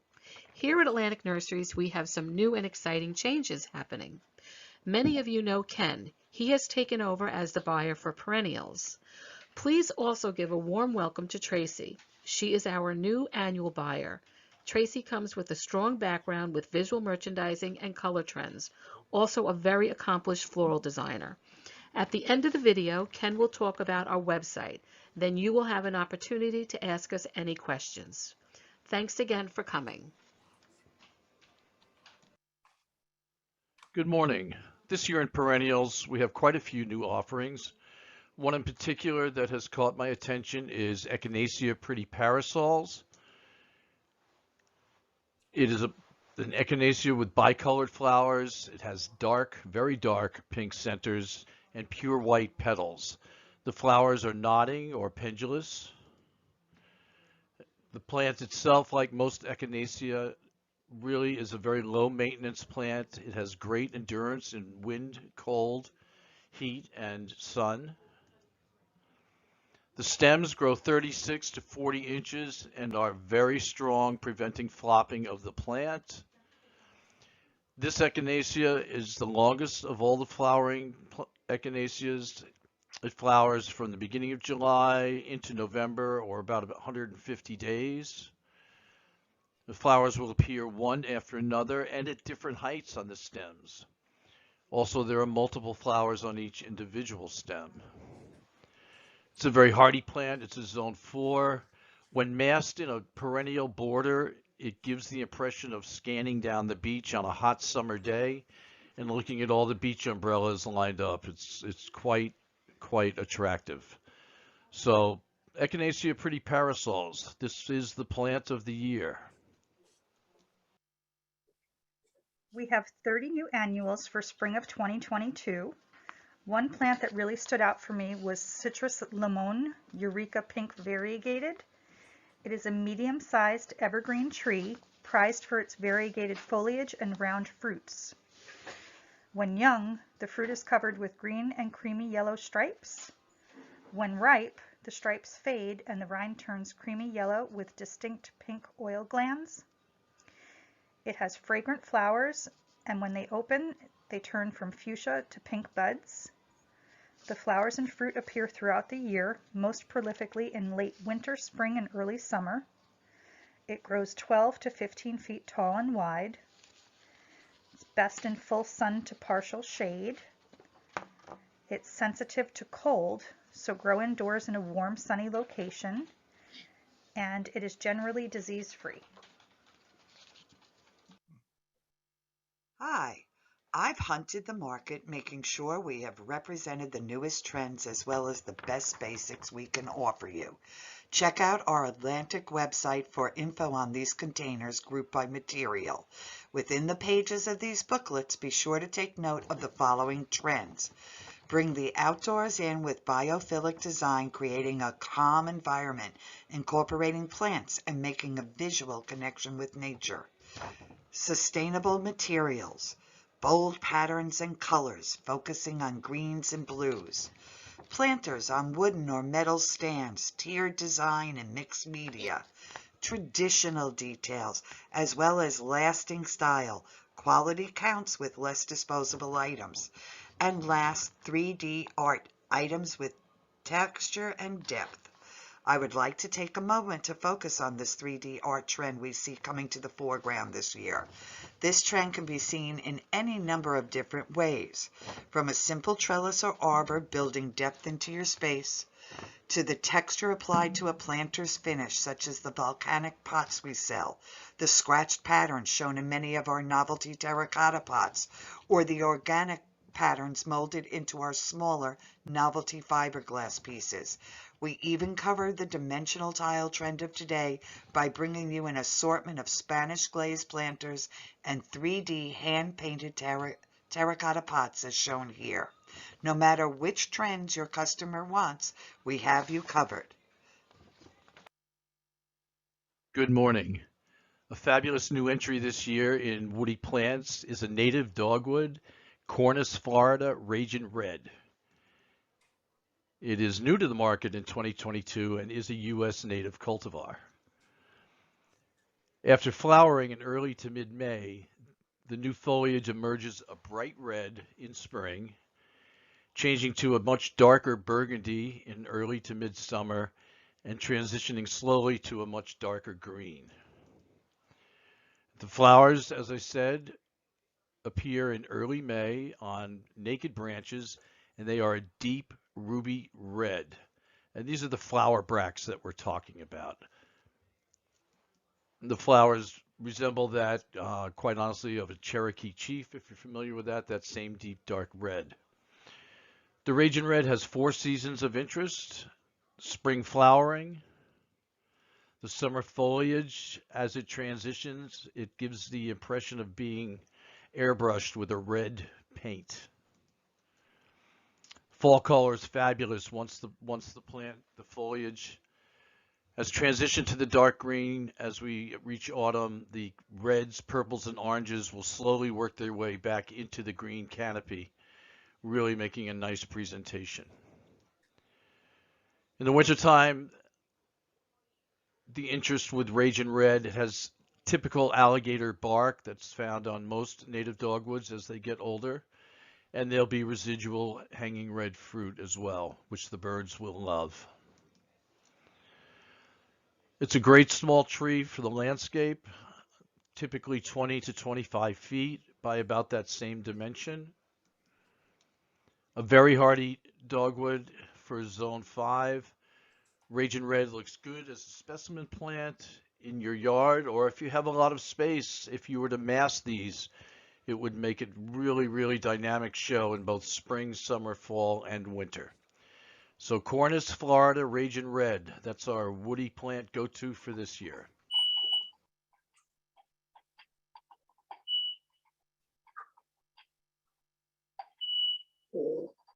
Hello again. So that's the end of our very brief presentation.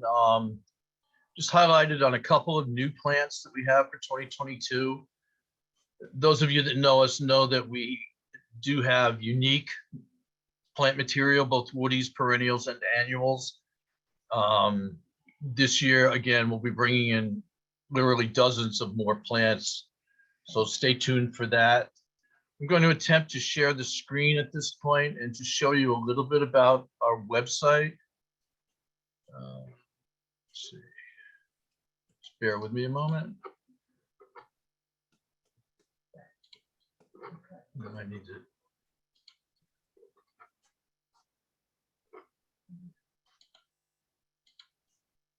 Uh-oh. It's down here someplace. Oh, raise this up. Pull that up. Close again. Okay. No, pull this one up. Yeah. Share. Okay. Right. Okay, so we're sharing the screen. Now let's get the.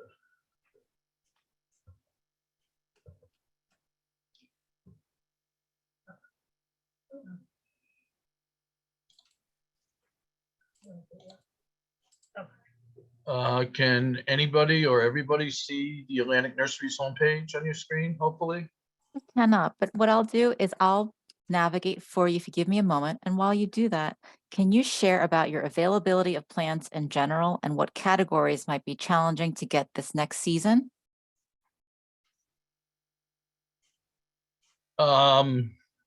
Share about our plants in general. Well, on the website, we will hopefully be listing our weekly availability, our catalog. If you're seeing the screen that I'm seeing, hopefully you are. Currently, that has the catalog on there for 2021. We'll be replacing that shortly within the next few weeks or so with our 2022 catalog. Items that will be new for 2022 will have a little red caret in the description, and you'll be able to see that. As you move over plant names, new descriptions will pop up. And that will be for both woodies and perennials and annuals. We also have a project currently going on to get our daily availability on the website. Currently, we send out our availability once a week. Starting about April 1st, using email, we will be sending out our availability every day, as most of our existing customers are aware. I'm hoping that by putting it on the website, it will be available to more folks. You will need to get a password from us, and you can do that by giving us a phone call at 631-586-6242. Or you can always email us for the password or with any questions at info@atlanticnurseries.com. So a couple of other things on the website. There's some really good information. I just want to let you know that's there. Under products, if you go to containers, it will give you all the images of existing containers and new containers coming in. Okay, again, by looking at the availability, you can get the current pricing for that. If you tab over to resources under plant guides, these are very useful. Quite a few of you often ask us, what kind of plants work in what kind of environments? Is it deer resistant? Can it handle wet soil? What works well in dry, hot, sunny soil? And certainly we encourage you to ask us that information. One of the things that we're really well known for is being a horticultural resource center. So we do encourage you to ask us, but in the interim, this information is available on the website. Maybe you could take a look in advance. It breaks it down by category: grasses, pollinators, and so forth. And it'll give you a fairly comprehensive list. So again, we do encourage you to ask us for this information, but there's some out here already available for you.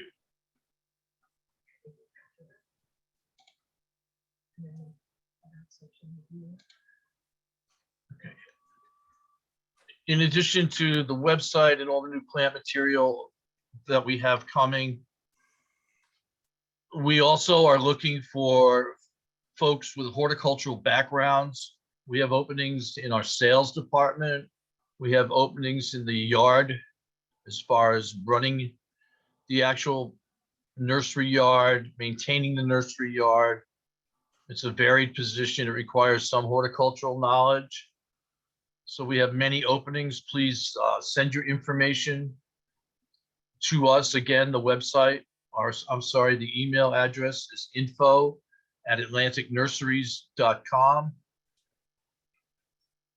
We are also getting involved with social media now, so watch for us on Facebook and on Instagram.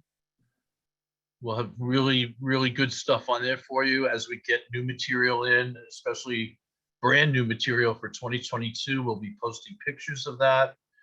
If you would like to get our availability via email, please send us an email to info@atlanticnurseries.com and we'll get you set up for that. I'm being told that I'm out of time, excuse me, which maybe is a good thing. I don't know. But then in any case, please, any questions you may have, give us a call or send us an email at info@atlanticnurseries.com. Okay. Thanks very much. Enjoy the rest of the show. It's really going well so far. Thank you for your time. Terrific. Thank you, Ken. And so now we'll switch to Rich from Town and Gardens. Hello, everyone. Good morning, everyone. My name is Rich, and I'm the president of Town and Gardens, Rich McKellar. On behalf of everyone at Town and Gardens, we are proud to have been associated and sponsors of Metro Hort and Plant O Rama for the past 10 years. We put together this video that we prepared, and I hope everyone enjoys it. It'll give you a sense of who we are and what we do. So I hope everyone enjoys it, and have a great day. Thank you, Rich.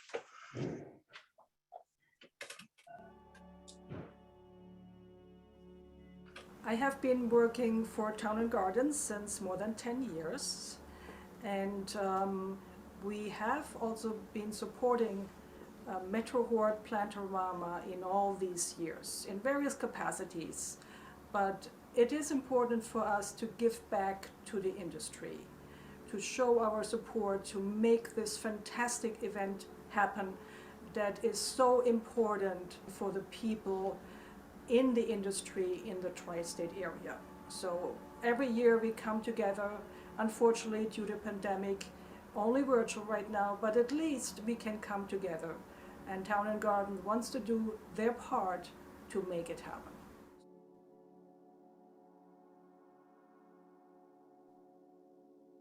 Yeah, I mean, I think that Town and Gardens is a really open community, and I was at my last position for 6 years, and it's something I didn't fully experience. I mean, there's always going to be community when you're working really hard with your coworkers, but I think it's really supportive, just really good in a community sense, but also I think it's more age diverse than most other companies I've worked for, and there's just a lot of opinions that are being shared, and I think that it's educational for myself, informative, and I'd say helpful last few months since I've been working here.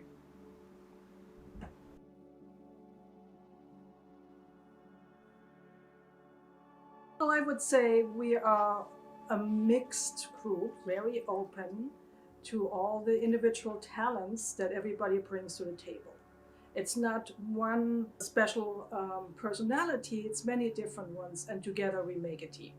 So it's a lot about teamwork and working together, because one person knows something, another person knows something else, and we share the information and help each other, and of course help our clients. That's the most important part.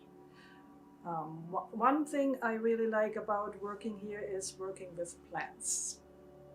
We are all plant lovers, and we like to see plants grow and make the best for our clients and make beautiful gardens and landscapes, whether it's a residential garden or whether it is a commercial landscape at a company or maybe even a public park or a public landscape.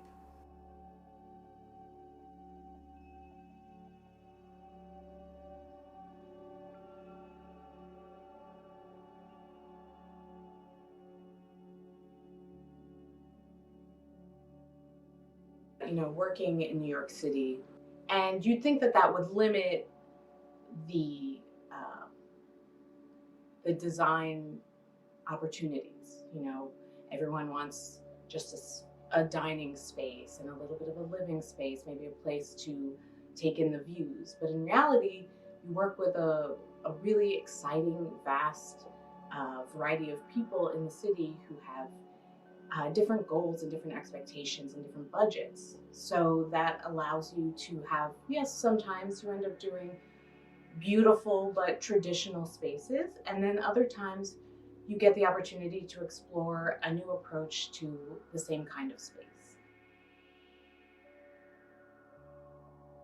But that doesn't mean that the final products are always the same. We find that depending on the client, their interests, their aesthetic, their budget, and the designer that is paired with them, we get completely unique, special spaces with high quality installations and areas that the client and the designers can really be proud of.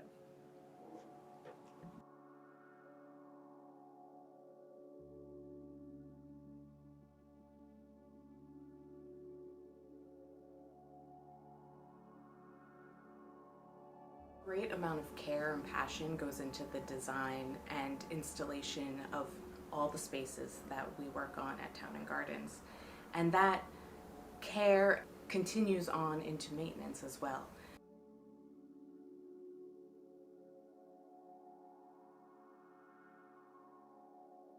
I've been at Town Gardens for about 10 years now, like from maintenance department to sometime install, and working hard and establish myself. I started to move up as a crew leader and then moving on to a foremanship. That's it, I'm taking it higher now. When we're about to finish up the garden, like you stand back at it and see like, wow, what an excellent job this is. Like it's just stand out like so beautiful. Like did that? Like my company did that? Like all these guys who working hard and put a smile on the client face, starting to end like detailing, get in there, shaping, and that's all we want to see, the client happy. So when they go like, wow, what a big turnaround, and that make us happy and also make our company shine.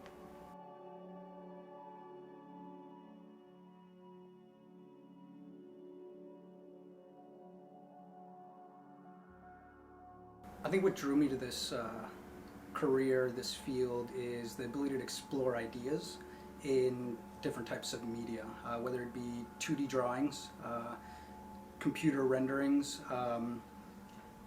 you know, using different types of tools like Photoshop, SketchUp, Vectorworks, 3D rendering software to evaluate light, and be able to grow the design, develop the design through, you know, multiple visual avenues.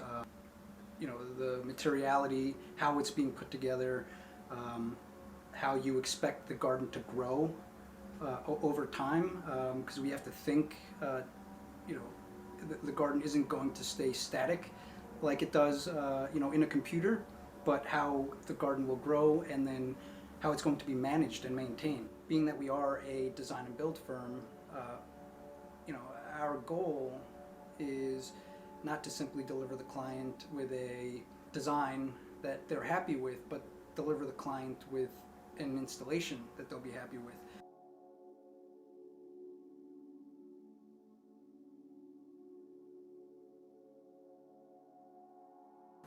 I started helping out maintenance crew and slowly progressed to running my own maintenance crew, got my own truck, and then once I got the truck and the crew, it just progressed into doing smaller installs to bigger installs, and then to getting involved with irrigation and lighting. So the more I moved along consistently putting in the time, asking to, take classes. And I eventually just kept moving into bigger responsibilities. And it was rewarding. I mean, sometimes it was better than a paycheck just to see the work that we finished. It's on a grand scale here in Manhattan. It's just, look what we did. So the more I put in, the more responsibility I was given, and it was just a win-win the more I put in, still to this day.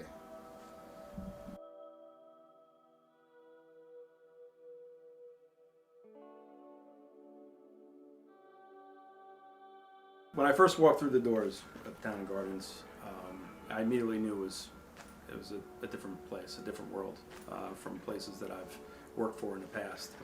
There was a human element to Town and Gardens that really caught me from the moment I started, and knew that this was a place that I could, build a career and make an impact.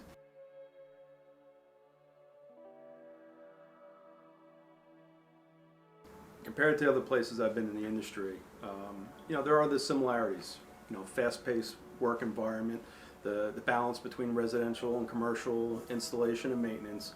But the difference is our environment that we've created here and the people that work for Town and Gardens.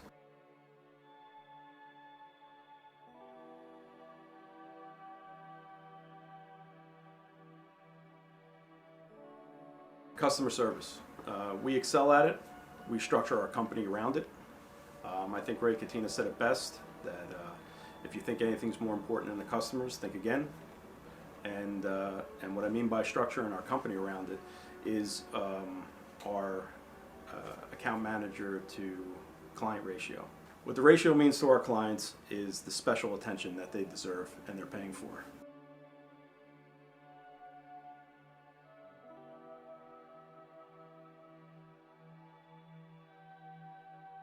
You had 30 seconds to tell someone who just walked up to you and said, I'm interested in your company, what is it about Town and Gardens? What would you say to them? I would tell them that you're going to be treated here better than any place you've ever been. And we work hard, we enjoy our time off together in our company functions that we have, but we have a great clientele, we're a great company to work for, and welcome aboard.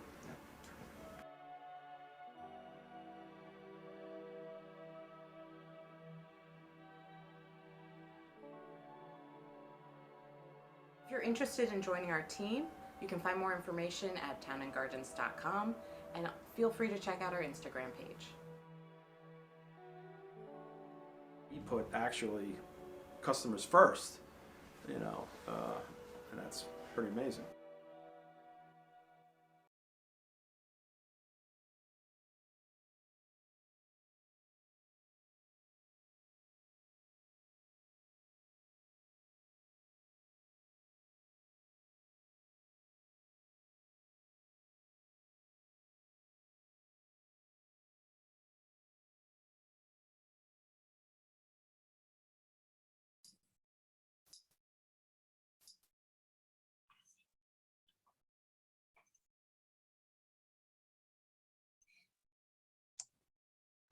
Is Rich speaking? No?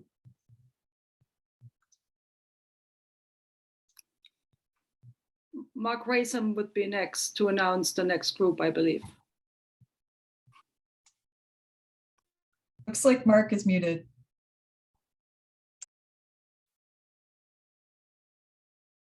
Mark, can you unmute yourself? There we go. Yeah, I just figured that out. I'm sorry. Our next presentation is from Tintori Castings, and I think we have someone here to introduce the video that Tintori is going to present. Is that right? That's me. Hello, this is Lisa Tintori. Hi, everybody. Hi, Lisa. We are excited to be here with you guys today, and Marco has prepared a video for you. So that's what we're going to jump into for our planter product. So I guess we can go ahead and start up the video, and then I can answer any questions that you have afterwards. Hi, I'm Marco Tintori from Tintori Casting. This is me and my Lisa's shop. This is what we do for many, many years now. This is a natural fiberglass container. What's unique about this container is that it's 19 feet long, and it holds all that soil. So the structural work inside it is key. There's a formula to it. It holds up to 74 pounds a square foot, and all the structural work that holds that together. So this is what we've been doing, and here is what we have that's new. I'm in my father's concrete room. All of these are his molds that he made for me and left me when he passed away. We still do some of the concrete pouring. When it comes down to doing custom concrete work, we have the ability to make the molds and do castings in solid concrete.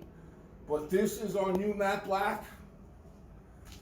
We put a new honeycomb structural work on the inside, and we make sure all the planter boxes are at least 3/8 thick.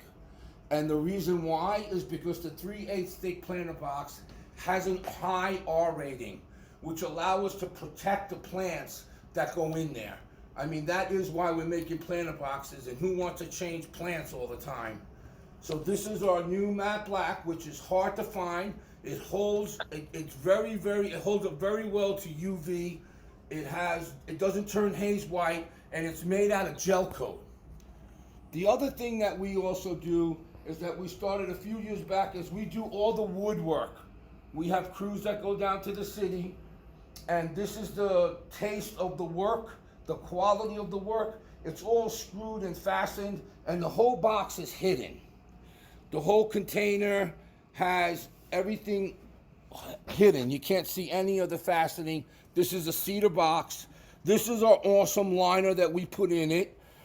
For an extra charge, we can put a liner in here that will, one, insulate the plant, and two, protect the container, because there is no secondary life source in between the two layers. You're not putting a sleeve in here. You're actually connecting a liner to the surface, because we put it in by hand, wet, to achieve all the undercuts. We prefer planter boxes that are friendly to do that, but if not, we paint it by hand. It's $7 a square foot. And here's the other thing that we do. This is our metal. The metal container, this is a 3/16 metal steel container. And this also has an awesome liner on the inside. And the liner, once again, protects the metal from oxidizing. All the detergents and contaminants that would ruin the look of the metal box is protected because there's no second life source. Plus, when you do buy a metal container, you can buy a metal container that's not 3/16, that's really thin. And what we can do is when we fabricate and put the 3/8 wall on the inside by hand, we can add the structural work inside the metal container, giving it structural strength. So it would just be a sleeve, the metal container. This is what the metal container looks like when it's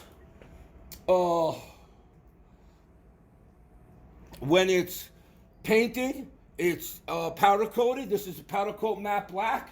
And this right here is just something that they created for me. What this does is allows us to scope out the whole entire project in metal. Meaning we can make all the bench bracketing, any types of post holders that have to go on a rooftop, any type of hinges, any type of metal, even the beams that would hold up all the pavers, we could do that if needed. To actually do the floor, we could bid out the whole metal scope. So that's what's new. We're developing our wooden planter boxes and decks and pergolas to an awesome quality, and we have our new metal that just came in this year, and our new support system that allows us to actually support containers that are this large. In my father's beautiful room that he so preciously gave to me to make a living with. I really appreciate you guys very much, and let's have a great year together. There we go. That's Marco for you. He's sorry he couldn't be here right now. He was actually very excited to be able to show those pieces in person at Metro Hort, but we changed things up to do it virtually. We also wanted to mention, we do have the website tintoricastings.com, and we have just now posted we have a new standard sizes flyer. So you can see the sizes that you can get very easily that we don't have a mold cost on. And we've got some new ones. We're going to be emailing those out. And also we have an updated catalog within the week. We should have that finished up, and we will be, if you're on our mailing list, you will be getting it. If you want to be on our mailing list, you can please contact us and I will add you in. I saw that one question came through about the drainage, and we do have the drainage holes. You saw them in all 3 of those planter boxes.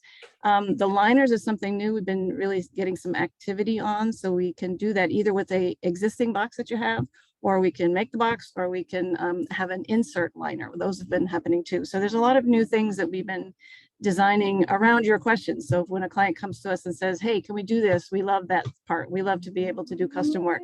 I apologize, we are in downtown up High Falls where the siren has been going off, but that's because we're not at the shop right now.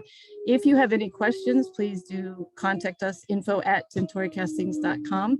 I don't know if there are any questions that you guys have now. I know it's a very short time, and that was a quick video. We are going to be putting more videos up on our YouTube page, and we're going to put that one up, and we're going to do a couple others that specifically talk about each of those topics. So we're going to have a little bit more. We love you guys. We definitely love getting to meet everybody. Marco just wanted to be able to see everybody, look you in the eye. So please contact us, reach out.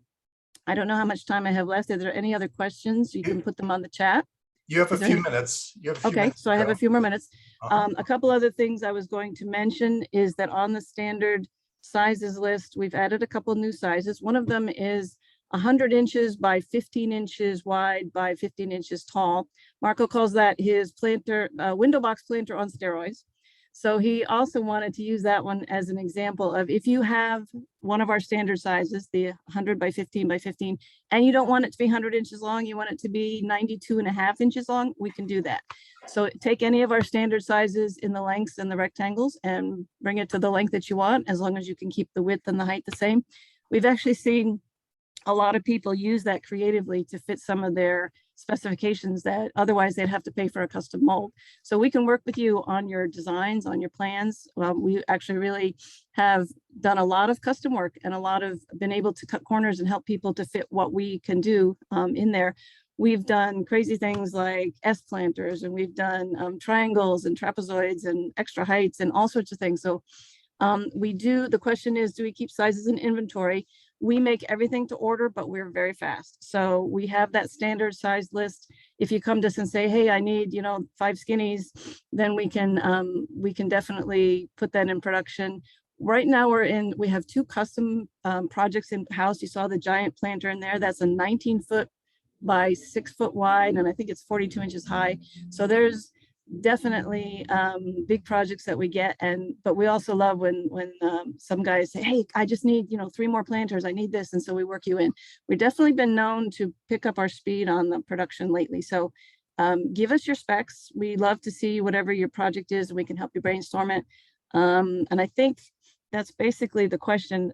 Marco's the phone guy. You can definitely call him all the time. I'm the email girl, and I'm on the shop phone. The shop phone should be on our website, but that is 845-382-9773. We've got info@tintoricastings.com. And you also can go to the website, tintoricastings.com. We've got a house page, which highlights some of the projects, and Instagram. We're trying to put things up on Instagram so that you can see that we're still working all the time. There's always projects going on, and we love visitors up here in Ulster County. We are just outside of New Paltz up in the mountains. So we absolutely have had visitors come by to say, hey, I want to see how you make these. I want to see what you're doing. How does my project fit what you can do? And we love that. So you're welcome to do that. Is there any other questions? Thank you so much for your comments. We love just talking to you guys. So we support you guys. We're encouraged by what's happening to make everything in New York beautiful again. So we're proud to be part of that. Any other questions? Let me know. And I think There we go. Thank you so much. Somebody posted the info at tintoricastings.com and the phone number. Okay. Terrific. Great. Lisa, thank you so much. And Thank you, please Mark. thank Marco also. That was a great video, and it's fun to see the work as it's happening. Yes. And the I will- the variety and sizes of your products. It's very exciting. Thank you so much. We appreciate the opportunity. Thank you for making this happen for us. Thank you, Mark. Okay, great. Thank you. And next we have Sherry Romar from Cornell University's newsletter on everything having to do with bugs. So without further ado, here is Sherry to take it away for us. Thank you so much, Mark. Appreciate it. Excuse me. Sherry Romar here, managing editor of Branching Out newsletter. And we talk not only about bugs, but we also talk about diseases, anything that is bothering your woody ornamentals. So hopefully technology will work well. I'm going to share my screen. Share, let's see, yes. And let me put this into a slideshow. Okay, come on, let's work. Here we go, hurrah. Everybody can see that, I hope? Yes. All right, marvelous, marvelous. Well, thank you so much for being here. Let me just put that down there so you can see this and do a little rearranging. Wish we could all be in person, but at least we have Zoom, and hopefully the technology will work for my few minutes here while I talk to you all. I was going through the roster of names, and I do recognize some familiar names. So hello, wish I could be meeting you in person, but another time. And for those of you who are not familiar with Branching Out, as Mark was saying, we are a newsletter, integrated pest management newsletter for trees and shrubs. Whoops, hold on, let's go the right way. There we are. We are produced by Cornell University's plant pathology faculty in conjunction with Cornell Cooperative Extension educators and horticulture experts from across the state and the Northeast. We have scouts throughout the state, and even, like I said, in the other areas of the Northeast, we're always in communication. And we are a 10-issue newsletter. We are published from April through September every 2 weeks, aside from the last 3 issues, which are every 3 weeks. And we provide timely field reports, information on recommendations of how to improve your woody plant management program for any of your pests. And like I said, that includes insects and also diseases. Every issue we have, and I have a couple of screenshots of an issue to show you in a moment. Our scouts report back to us every week, every 2 weeks, or quite regularly, really, about what pests they're seeing in their area of the state. We're also in touch with people from across the Northeast, so we're learning of things that might be not here yet, but are coming our way. And just since this is a more of a city-based group, I'm actually not upstate. I'm broadcasting here from my apartment in Queens in Forest Hills, and 2 of our senior editors, whom many of you probably know, Dan Gilrain and Marjorie Daughtry, and they are out in Riverhead. So we're focused not just on upstate areas, but certainly downstate as well. In addition to our very in-depth scouting report, we have feature articles in each issue, growing degree days and phenology reports from, again, across the state. And we also provide guidance on pest management. We have really enthusiastic readers, which is wonderful, and subscribers. They have all said how much by reading Branching Out and subscribing to Branching Out, they get a better understanding of pests and research. Excuse me. Their diagnostic skills improve in the field, and that, of course, means that they're able to manage pests in a much more effective manner, which also includes, of course, reduced use of pesticides and more targeted use of pesticides. So I have a shot. This is our July 16th, July 16th, number 7 issue. So about in the mid-season. You can see here our scouting. We have a table of contents that's covering everything. So at a quick glance, you can see what we're talking about. We have our scouting report split up by conifers and broadleaf trees and shrubs. Lots of photos. Lots of people say our photos are really what makes this particularly effective because, of course, a picture, picture is worth 1,000 words, right? This is the interior spread of that same issue. Again, we have lots of different pests, lots of different photos. A new section here under the scope. This was new for last year, and that is giving information of what we are seeing in the diagnostic labs, that being in Riverhead and also upstate. Karen Snover-Clift is the manager of the diagnostic lab on campus. So they report, and also other diagnostic labs that they're in touch with across other states in the Northeast. And we provide information about that and what they're seeing there. And then this top part here is actually the mailing panel, nothing particularly exciting there. Back page, we have all sorts of, if we have lots and lots of different pests, we might go over into this area, but we always try to include some various extra information, some seminars that might be coming up, or webinars, any updates on different pesticides, general information. Again, we have phenology here. We also have growing degree days, and we have wonderful subscribers, and I thank all of you who are subscribers. We also have really lovely financial supporters, and they are just, we're not able to operate without their support. This is a sample of the feature article from that same newsletter. Parade of Powdery Mildews. Marjorie is always a great writer, as is all of our writers are really fantastic. I always enjoy Marjorie's so much. And again, lots of good information, lots of good photos on powdery mildews.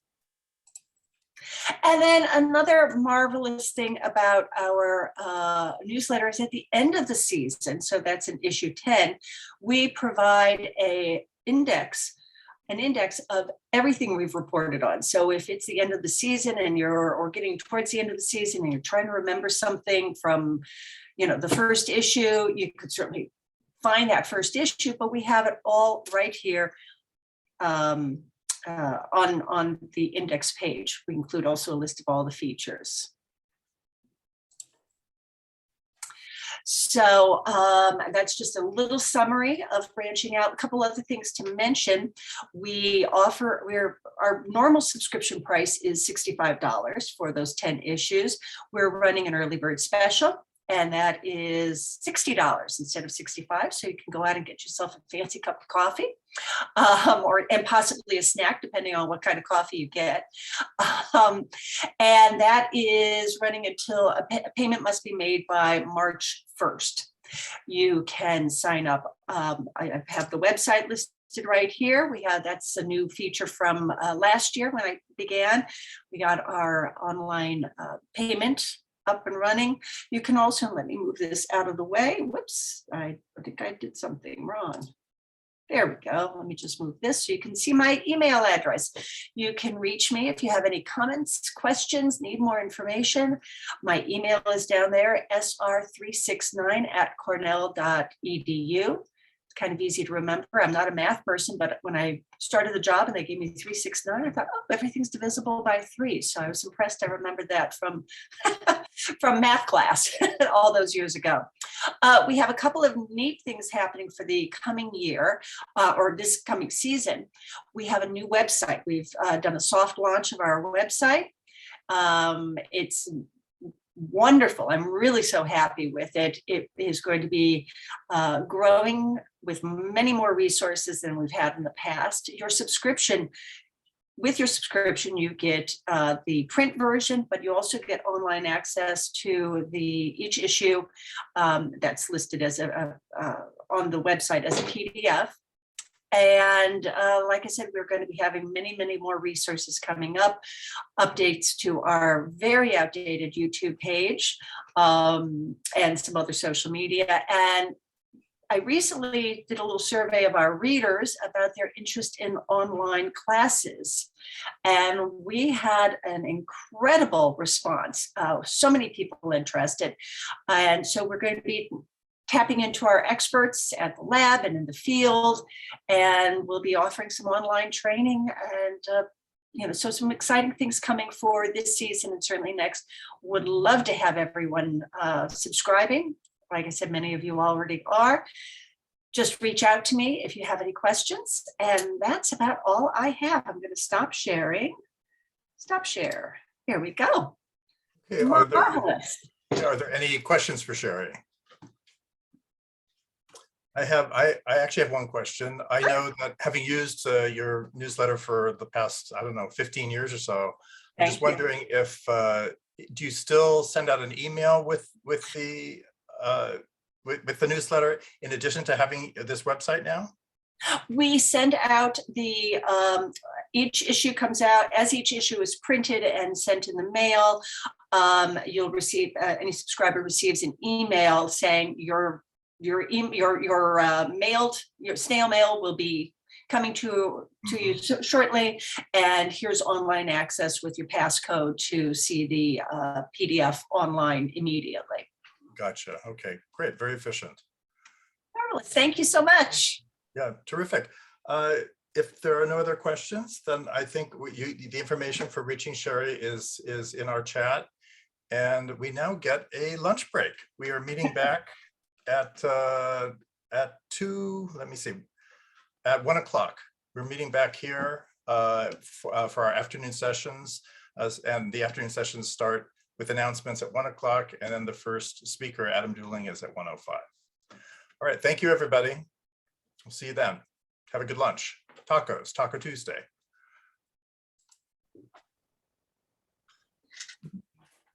All right. Hello, everyone, and welcome back to the afternoon portion of our 2022 Plant O Rama program, brought to you by Metro Hort. My name is Adam Choper, and I am the Marjorie G. Rosen Associate Director of Outdoor Gardens and Sustainable Horticulture at New York Botanical Garden. And I have the distinct pleasure of introducing our next speaker, who I'm proud to call a colleague and a friend. We will have a Q&A at the end of the presentation, so please type in your questions throughout. I think you all have the swing of this by now. Adam Dooling is the curator of Outdoor Gardens and Herbaceous Collections at New York Botanical Garden. He has worked and trained across the globe in some of the world's finest gardens. A self-proclaimed garden evangelist, his professional training began with an internship on the Highland, where he became enamored with public horticulture and the transformative potential of gardening. He is a graduate of Longwood Gardens Professional Gardener Class of 2015, was a recipient of the Great Gardens of the World Triad Fellowship, and spent time training at Chanticleer. Adam's horticultural interests lay at the intersection of research and design, and he believes that an interdisciplinary approach is necessary for the advancement of the craft. So without further ado, Adam Dooling. Thank you, Adam, for that introduction.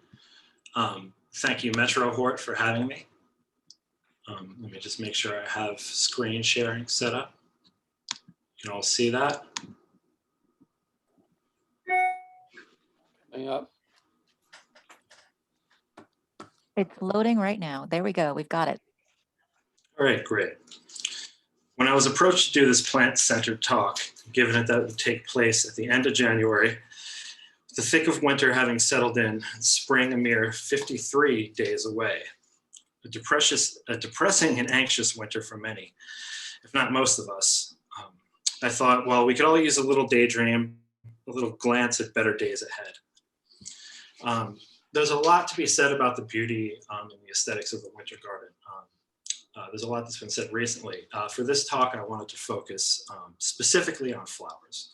And I began with a simple idea that became rather ambitious pretty quickly, and that was to cover all those plants that could be blooming outdoors in New York City from December 21st to March 20th, winter. It turns out those parameters cast a very, very wide net. Querying the phenology records of NYBG's living collections for plants blooming between those dates, the query returned hundreds of search results. Now those results included orchids, aloes, and the Mediterranean plants that are blooming under glass this time of year. Those results were quickly whittled down to a list of 50 or so hardy plants in the landscape. Eventually that was whittled down to 25 plants, and finally to the 15 or so plants of horticultural interest that best suited the criteria of the topic and the length of this presentation. These plants are proven to be suited to the depths of our winters. Still, at 15 plants, there's a tremendous amount of information that we will sadly not be covering.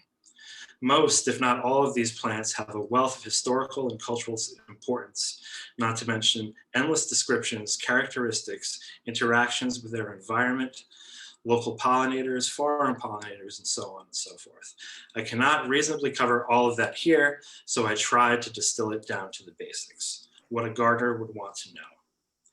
Many of these plants can and do have their own symposiums and plant societies, or at the very least are worthy of their own half-hour presentations. I will do my best to cover the basics for you.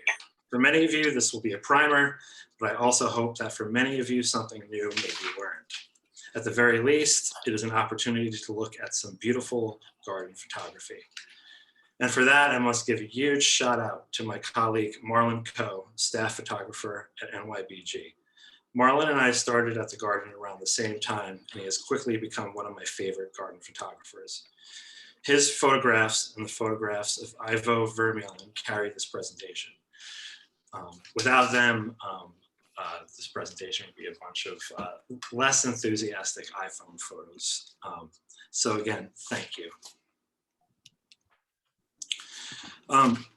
Having to pare down such a long list, some very difficult omissions had to be made, including many popular garden plants like crocus, daffodils, and squill, violets, the early magnolias like Magnolia zinii and cobus, cherries, cornus moss, and andromeda. I had to chalk up those things to be more generally associated with spring. Also omitted are many early spring native ephemerals that may be blooming in winter, like harbinger of spring, bloodroot, and quite painfully, skunk cabbage. Also omitted were winter weeds like dead nettle, cress, and cardamony. In short, there are more winter blooming plants in our neighborhood than one 30-minute presentation could ever cover. Factor in the new phenotypic anomalies brought about by climate change and an increasingly milder winter, the list of winter blooming plants keeps getting longer. How many people have seen a cuba or leatherleaf viburnum blooming this or last winter? Not to mention the many tender annuals and perennials like snapdragons, cowslip primulas, and chrysanthemums that I've seen blooming on my block. In my opinion, the most egregious omittance that I committed would be that of our native red maple, Acer rubrum, pictured here, one of our greatest winter blooming plants. We often don't notice or appreciate its small flowers, but they lend an aura of hope when they emerge in a red haze along the tree line. I feel awful for leaving it out, hence I'm including this slide here to do a small justice. Okay, so that's for the intro, so let's begin. Our first plant is Adonis amurensis.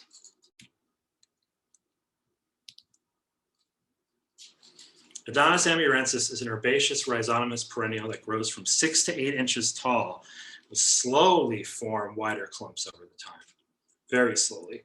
It's native to the alpine grasslands, hillsides, and forest edges of Asia, from Russia through China along the Amur River, where we get the species name for this plant.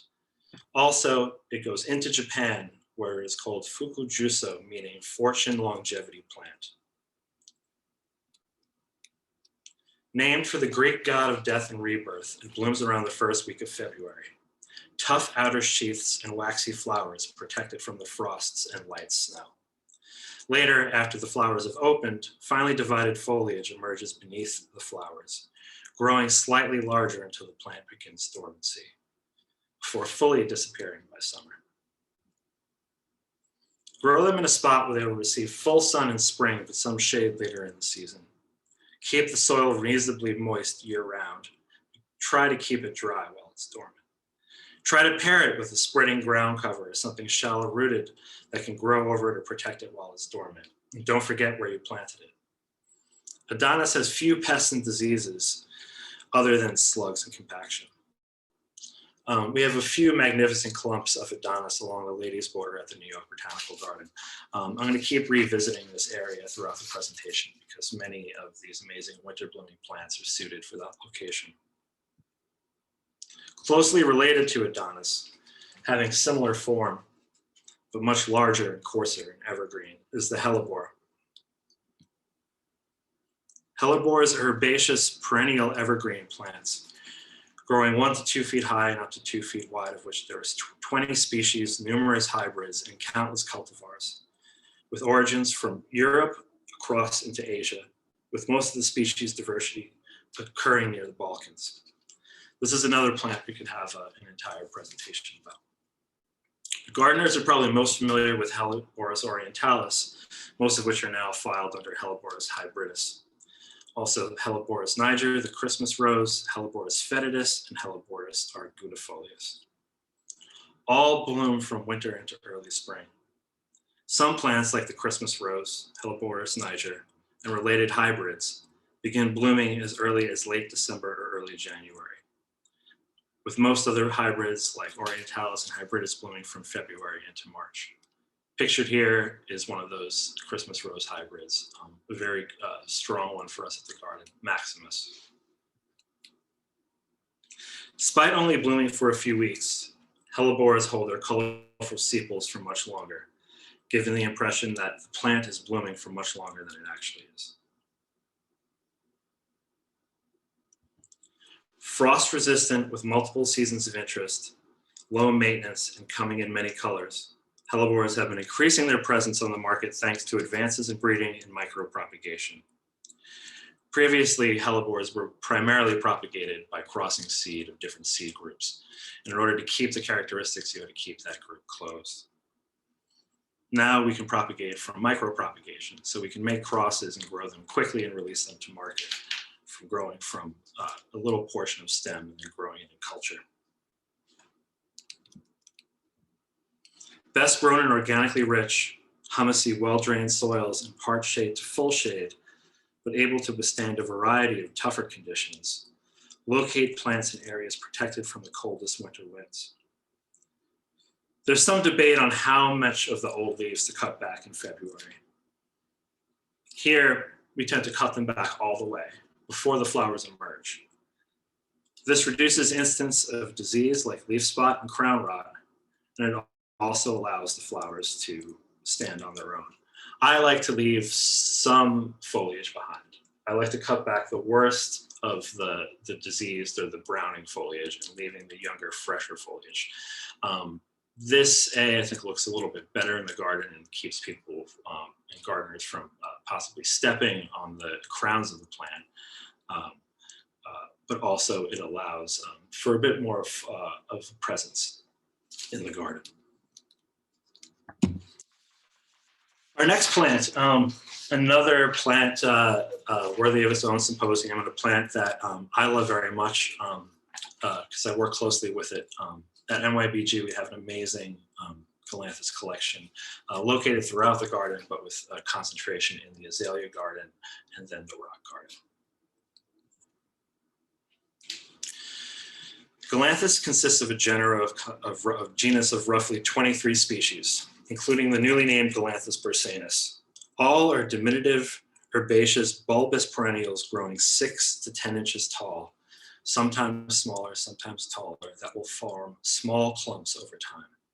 They are native from Europe into Western Asia and Northern Africa, most of the diversity situated around the Mediterranean, Black, and Caspian seas. While generally associated with winter, snowdrops have a wide bloom range across their species, beginning in early fall for some species like Galanthus reginae olgae to late spring, with peak blooms in February and March. Here's a Galanthus elvesii variety monostichus. Galanthus elvesii have a large bloom range all the way from fall into spring. These are some of the fall blooming types with one spot. American gardeners are probably most familiar with Galanthus nivalis, the common snowdrop, Helvesii, the giant snowdrop, Galanthus plicatus, or the many cultivars and hybrids of the three. However, there are many others that make suitable garden plants, like Galanthus warrenoii, pictured here. Despite not being in common conservation, they are still garden-worthy plants.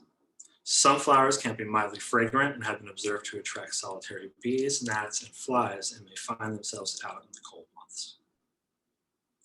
More of these species are becoming available as seeds are able to be freely treated since the plant is regulated by CITES.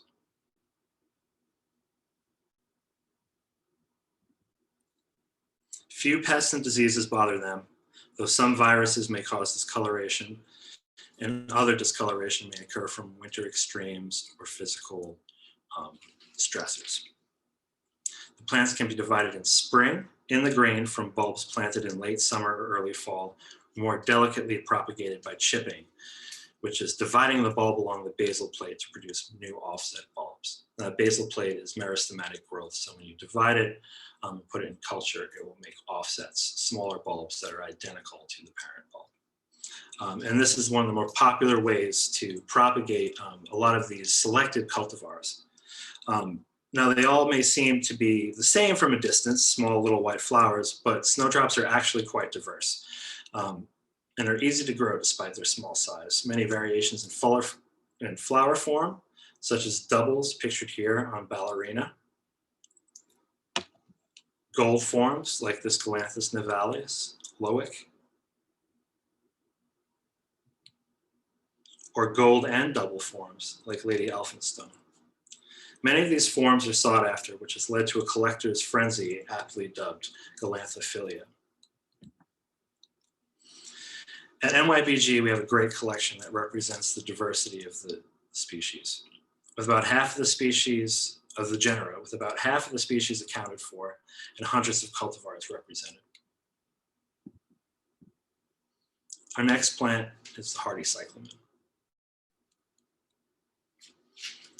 Cyclamen coum is an herbaceous, tuberous, corm-forming perennial growing only a few inches tall that will eventually form a slowly spreading ground cover from seed when happy. Native to areas around the Black Sea, from Bulgaria through northern Turkey to the Caucasus and Crimea, with a disjunct population laying near the Mediterranean from the Hatay province in Turkey through Lebanon into northern Israel. It begins blooming at NYBG in early February and continues into spring. Its attractive, variegated, and delicately green, evergreen foliage adds to its charm and seasonal interest. People may be more familiar with the larger Florus cyclamen or the closely related hardy cyclamen heterofolium, which can be distinguished from that species by having softer, rounder leaf shape, whereas heterofolium has more angular and narrow leaf shape. Heterofolium also blooms from late fall into early spring, and this blooms from spring. That blooms from late fall into early winter, and this blooms from late winter into spring.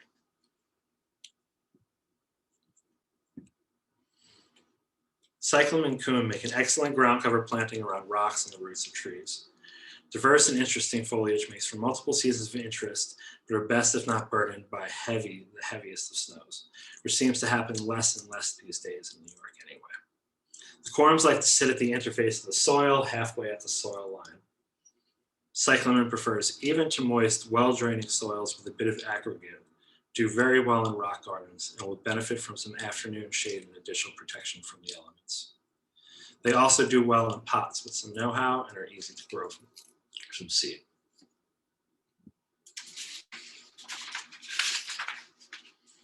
Our next plant is a little bit more unusual. Chrysosplenium macrophyllum, giant golden saxifrage.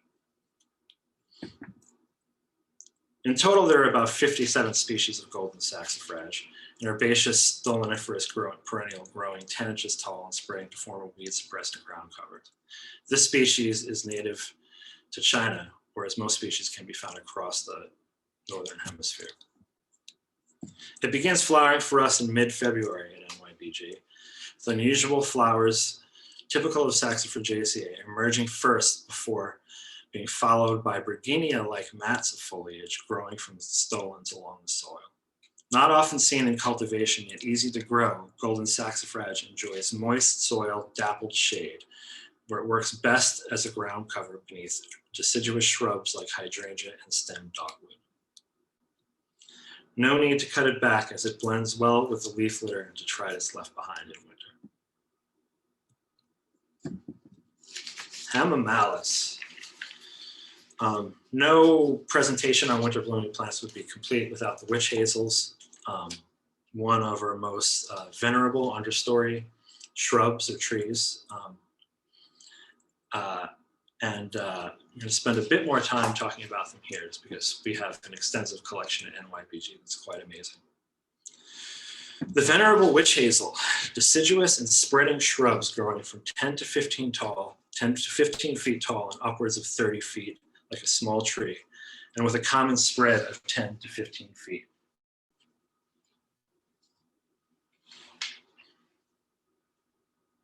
They're thin, strappy-like flowers, appear delicate, but are actually quite robust and waxy, able to withstand low temperatures.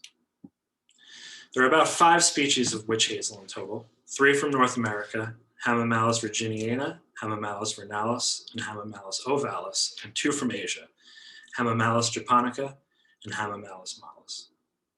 And let's not forget the hybrids, Hamamelis ex intermedia, which is a hybrid of the 2 Asian species developed by the Arnold Arboretum. A sort of third culture kid in the plant world. Pictured here is the American witch hazel, Hamamelis virginiana. Witch hazels bloom from fall to spring depending on the species. Hamamelis virginiana generally blooms from fall to early winter and is usually yellow, though red and orange cultivars like Sandra or Mohawk red can be found.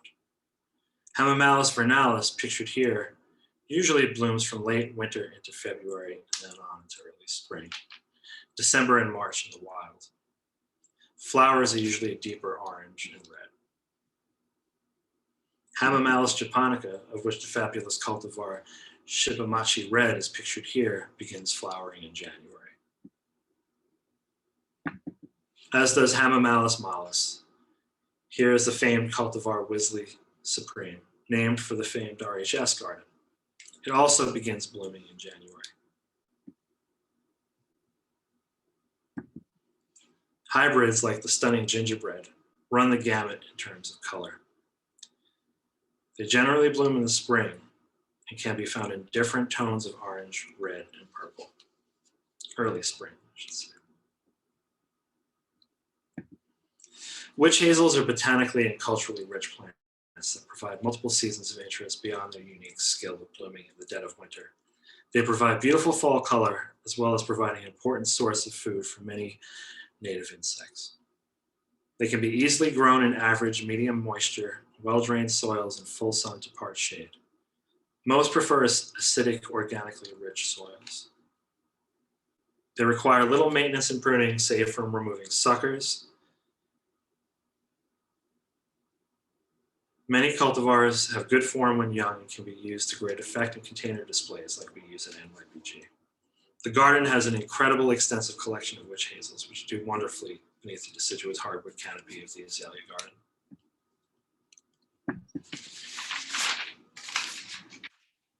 Another plant, so important. There's so much information about this plant. We'll try to do it justice in just a few slides. We have about 10 minutes left, so we'll try to breeze through this. Camellia is a plant so economically and so culturally significant it deserves an entire symposium. This plant is multitudes to many and carries many names. Hundreds of species, if not thousands of cultivars exist. We are most familiar with Camellia sinensis, from which we derive tea, Camellia oleifera, from which we derive camellia seed oil, which has many applications, and the garden plants of Camellia japonica, Camellia sasanqua, and their various hybrids. Here in America, camellias had become popular garden plants in the South, where the milder winter climates were suitable for the plants bred in England at the time. An evergreen shrub, it is technically hardy to zone 7, but should be grown in a protected site as it can suffer from frost damage. Camellia houses like the one that can be found at planting fields on Long Island or at Longwood Gardens in Pennsylvania, became popular features of many early 19th and 20th century estates and enabled the wealthy to grow marginally hardy plants like Camellia japonica, Nuccio's pearl, pictured here. There are numerous cultivars and hybrids that have since been bred to become more cold hardy. Many of these can be found at NYBG, planted along Our Lady's border, which provides an ideal site to grow camellias. Camellia oleifera Lushan Snow, pictured here, was obtained from the Lushan Botanical Garden in the People's Republic of China and planted in the Camellia collection at the U.S. National Arboretum in 1949, where it successfully withstood the bitter winters of the 1970s and was eventually released in the 1990s. The genes from this plant can be found in newer breeding work today. Additionally, other species like Camellia hunanensis and other species have been brought into the hybrids to try to bring additional flower colors and additional cold hardiness to the species, and work is still being done in the States. Camellias grow best in part shade and in consistently moist yet well-drained soils that are slightly acidic and high in organic matter. They do not like to dry out. They are slow growing, require little to no pruning, and with proper care can live a long time. As I mentioned before, the Ladies' Border, with its southern aspect and northern windbreak created by the conservatory, is an ideal site for growing camellias and is home to many hardy cultivars, including this long-blooming Spring's Promise, the popular cultivar Long Island Pink, Winter's Beauty, and this seedling Camellia japonica. And it stands to reason, as our winters continue to get warmer, that even more tender species and cultivars will survive in this location. Mahonia, now known as berberis, depending on who you ask. Mahonia, now considered berberis by many authorities, including our authorities at NYBG, is a group of about 70 species of unusual looking evergreen shrubs or small trees found growing across Eastern Asia and the Himalayas, Western North America, as well as Central America. Hardy species for our climate include Mahonia aquifolium from the Pacific Northwest, Mahonia japonica and Mahonia bealii from Asia, and the hybrids of Mahonia ex media. Some species are becoming naturalized in warmer climates down south, so it should be no concern for gardeners as our temperatures increase here. Mahonia blooms from mid to late February with highly fragrant yellow flowers, followed in spring by ornamental and edible, if not astringent, fruits that are sometimes eaten by birds, which may add to its spread. Sometimes these berries persist throughout the season and provide great ornamental interest. Some species, like Mahonia aquifolium, have notable red fall color as an added complement. They require similar growing conditions to Camellia, easily found in moist, well-drained soils and full sun to part shade, but can have a bit of drought tolerance once established. Site and locations protected from exposure to strong winds and afternoon sun. Plants will spread by suckering, so unless naturalization is desired, suckers should be promptly removed as they appear. Remove fruits to prevent spread if invasiveness is concerned. So this is a plant that you should take caution with if you're worried about a sensitive ecological area that might be disrupted by you planting it. But in city gardens, locally you should be okay, but it is a plant of emerging interest to watch.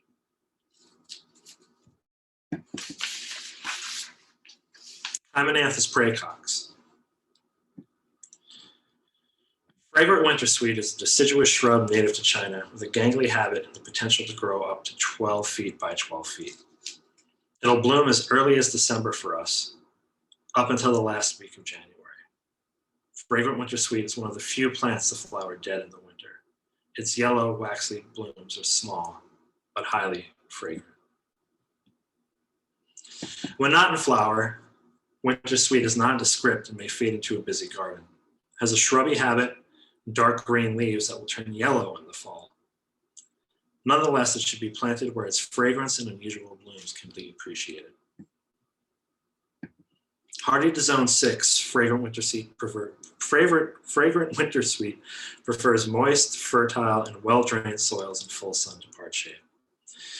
In Japan, I saw many beautiful cultivars of this plant not available in the States, including many clear forms, shades of yellow, and even pink species. The cultivar Lutea and grandiflorus can be available with some searching. Abeliophyllum distichum. I think we're nearing the end here, so I might just try to run through. This is the white forsythia. It blooms for us very early, usually around the middle of February. It's closely related to forsythia in the same flower, Oleaceae. It can be kind of a gangly shrub. You want to handle it like the same way you would forsythia, so you can cut it back after it blooms. It's going to look best in full sun, but it does take part shade. Now the sweet branches of this plant are perfect for forcing. So you can take them, cut them probably about late January once the buds are noticeable on there. You want to cut the branch, keep it clean, cut it while it's underwater, and bring it inside, and you should have some really great fragrant blooms. In the inset there is the pink cultivar Roseum, which is harder to find, but quite a little bit more interesting than the white flowered form. Coralopsis is a genera of about 30 species of deciduous multi-branching shrubs, closely related to witch hazel and known for very early and sweetly scented clusters of blooms. Here's Passiflora, which has shorter clusters, shorter dangles of those fragrant bell-shaped flowers. Related to witch hazel. Sinensis, the flowers are a bit longer, but the bloom time and the habit are close to that of Passiflora. And finally, Glandulifera, which you don't often see, is one of the larger examples of the shrub, growing to about 8 feet tall, with massive flowers and much, much longer flowers that often have orange anthers dangling. Edgeworthia chrysantha, we can find it blooming all along Our Lady's border, blooming again sometimes as early as late January, and then into February, in the Timolinaceae family, so it's closely related to Daphne, though it's a bit easier to grow than Daphne, I'll say. It enjoys the protection of the Lady's border. Quite easy shrub to propagate, it's suckering, so you can actually propagate from those small suckers if you're trying to prune it for habit. It gets the name paperbush because its bark is actually used to make paper in Japan and China and Korea. Here you can see those umbels of apetalous flower buds backed by these tiny silver hairs, which add to its winter protection. Most cultivars are yellow or white. There are red cultivars available, like the unimaginatively named Red Dragon, though the red cultivars are not quite as hardy. The hardiest cultivar for us is Edgeworthia chrysantha snow cream, which forms some giant plants, very nice cream to white flowers, and it's wonderfully fragrant. Really one of my favorite winter blooming plants. Has a ton of value as a ornamental plant, a container grown specimen, but also can be used in a garden in numerous ways. And the protection in certain instances in the city will provide the perfect habitat for it. Erica carnea, please visit the Fort Tryon Heather Garden if you haven't, to see all the beautiful types of heather that grow there. They have an amazing aspect along the Hudson River, which allows them to grow heaths and heathers much better than us at NYBG. Summers tend to be really brutal on them, and our pH in some areas is a little bit higher than they like. But Erica carnea can grow in slightly higher pHs than what most heaths and heathers want, and it blooms in wintertime. And here you can see it pairs beautifully with crocus and galanthus. It's sort of a slow, low-growing sub-shrub. Stachyurus praecox, another unusual specimen shrub. It's a monotypic genus. It's the only genus in its family, the Stachyeraceae. There are yellow flowered forms and there are pink flowered forms like this rubriflora here. There's also variegated forms. It has incredible fall color. Really, really an astounding, unusual plant that most people gasp when they see it in spring. Now, to end it, I'm going to end it on one of my favorite, absolute favorite winter blooming plants, Prunus mume. A plant that has many names across many cultures, but we know it as the Japanese flowering apricot. We've got an extensive collection of this plant at NYBG, many of them located near the ladies' border. I'm not going to go into the taxonomy of Prunus because it's out of my league, but also it's a very, very large and diverse genus. But this is in the group that's included with the other stone fruits like the plums and the apricots and the cherries and so on and so forth. It blooms earlier than the spring blooming cherries that we're familiar with. The flowers tend to be a little bit simpler, pop a little bit more, and more importantly, are incredibly, incredibly fragrant. It also tends to be a bit smaller than many cherries. Only grows to be about 30 feet tall when mature. And they're also short-lived plants. Plants only generally live to be about 100 years old. This variety, Matsura Bara Red, will sometimes bloom as early as late January and reliably by the second week of February. Here's the fruit of that same plant, which has many uses. It's a very, very popular fruit in Japan called ume, used to make so many different products. It's candied, it's salted, it's pickled, it's turned into sake, into sochu, into so many different things. It's one of those seasonal ingredients, similar to other seasonal ingredients in Japan, like uzu or strawberries or cherry or sakura itself. But it also persists throughout the season because it can be stored and pickled and fermented in all these different ways. Now, there's hundreds and hundreds of cultivars available in Asia of this plant, not just of the ornamental varieties, but also of the edible varieties. Here in the States, they're much harder to come by. In our area, even more so. At NYBG, we have about 12 amazing cultivars, more actual plants themselves, but it really showcases just the beautiful color and diversity of these plants. And they're the best I can grow for our area. Like this cultivar here, Bonita and Roseberry Clark, and they're both really, really great examples of what this tree is capable of. And just to end it, part of the reason why I love this tree so much, when I was a student in Japan, I had quite an amazing experience.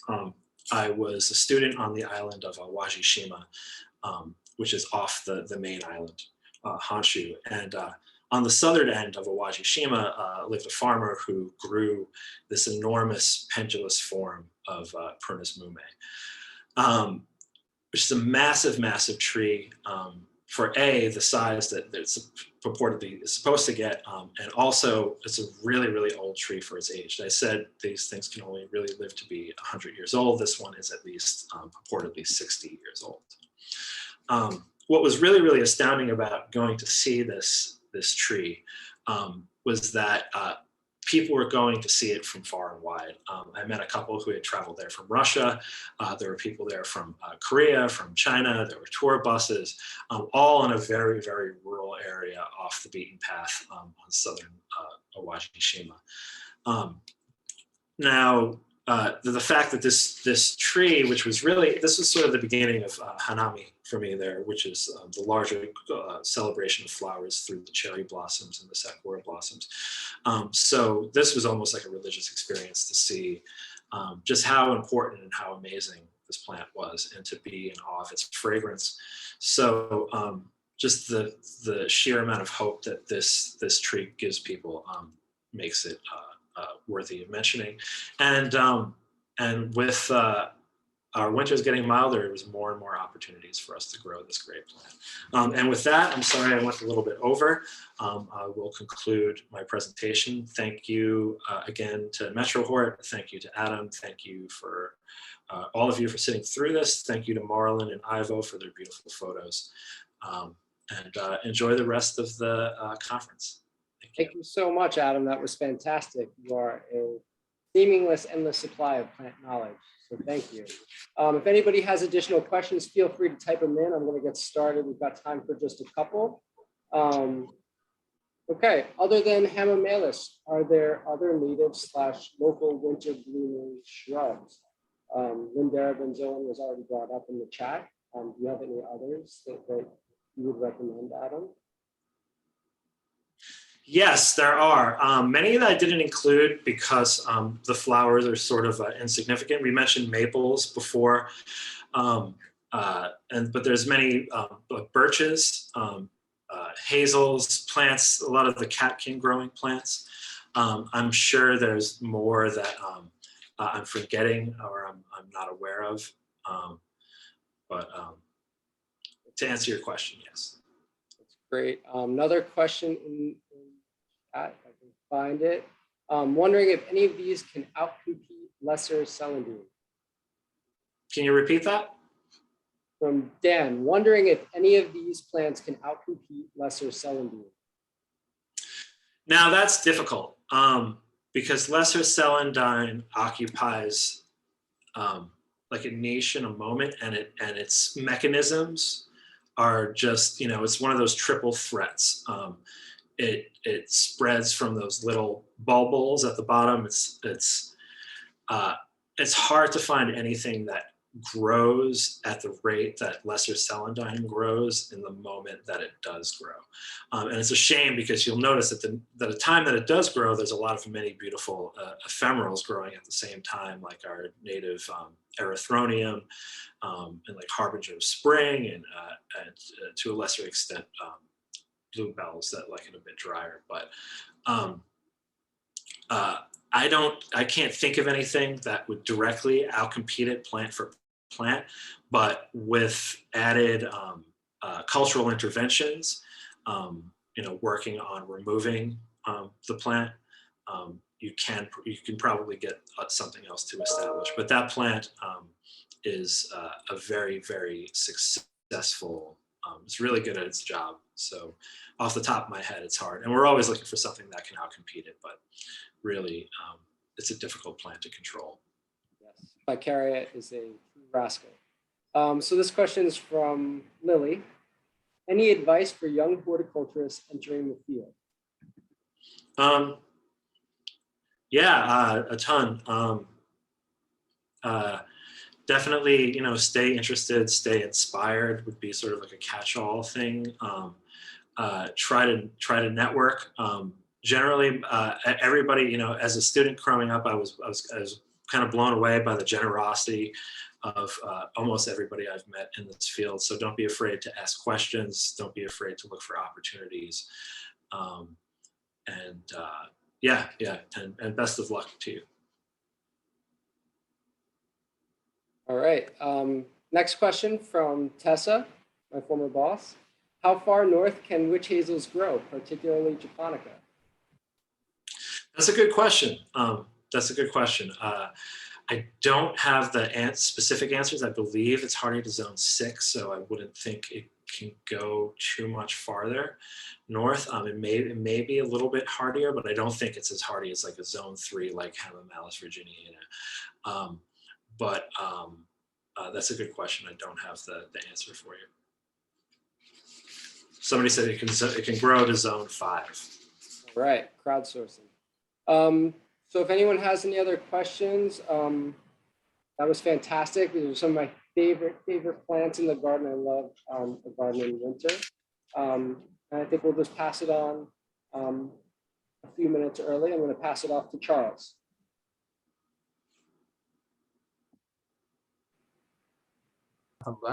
Thank you, Adams. It was a great talk.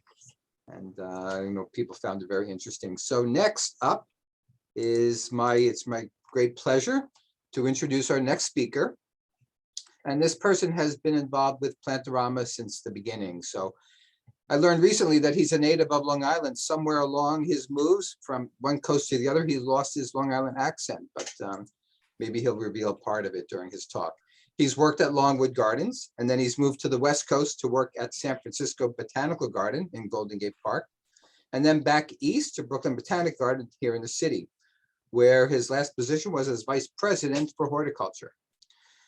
During his time in New York, he and his partner, Andrew Beckman, built a nursery from the ground up 100 miles north of New York in Hudson, New York. It was called Loomis Creek Nursery, a small nursery specializing in uncommon and connoisseur perennials, shrubs, and annuals. About 5 years ago, he and Andrew moved back to the West Coast, and he started a business, Highland Garden Design, based in Portland, that offers residential garden design, coaching, and container planting. He's designing gardens that are plant-driven, exuberant, and sustainable. He also has a storefront, which is called Contained Exuberance, which features contemporary pots and plantings for the garden. And he is quite an exuberant speaker himself, as you will see soon. So while he was here at BBG, he was one of the co-founders of Plantorama, and he has been directly involved in growing this event into the current symposium and trade show for the past 26 years, making Plantorama the horticultural event of the New York City winter. So please give a warm welcome to Bob Hyland, who is coming to us live from Portland. Bob, it's all yours. Great, let me.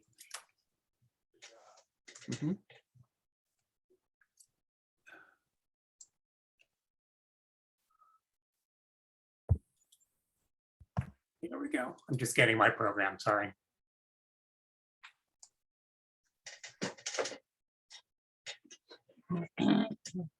Sandra did that. We see your browser, so if you'd like to stop sharing your screen. Stop share. Yep, I'll stop it for you. Okay. Okay, please find your presentation. Open that up. Okay. Here we go. We'll put it on. Here we go. You with me? Yep. You got this. Okay, so this was intended to be when we really thought we were going to be live at Brooklyn Botanic Garden. More Bob, of a, do you intend to share your screen again one more time, please? oh, sorry.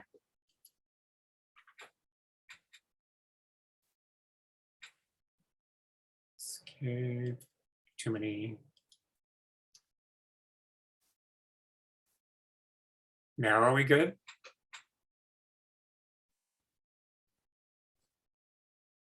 Most. Now go ahead and make full screen.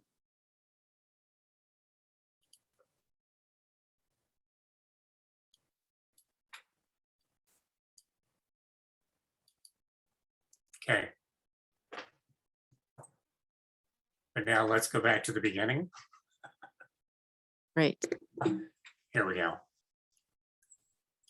So this was intended to be more of a celebratory talk in advance of a live closing reception with beer and wine in the Palm House at Brooklyn Botanic Garden. But here we are on Zoom. And as I put this together, it was kind of more of, this is your life, Bob Hyland. As I kind of looked at my horticultural experience, they've all kind of been in these 8 to 10 year chapters where I've been kind of romancing the zone, always hoping to get to a warmer, more benign, milder climate. And this map shows you, and we'll start down, you can see my cursor, correct?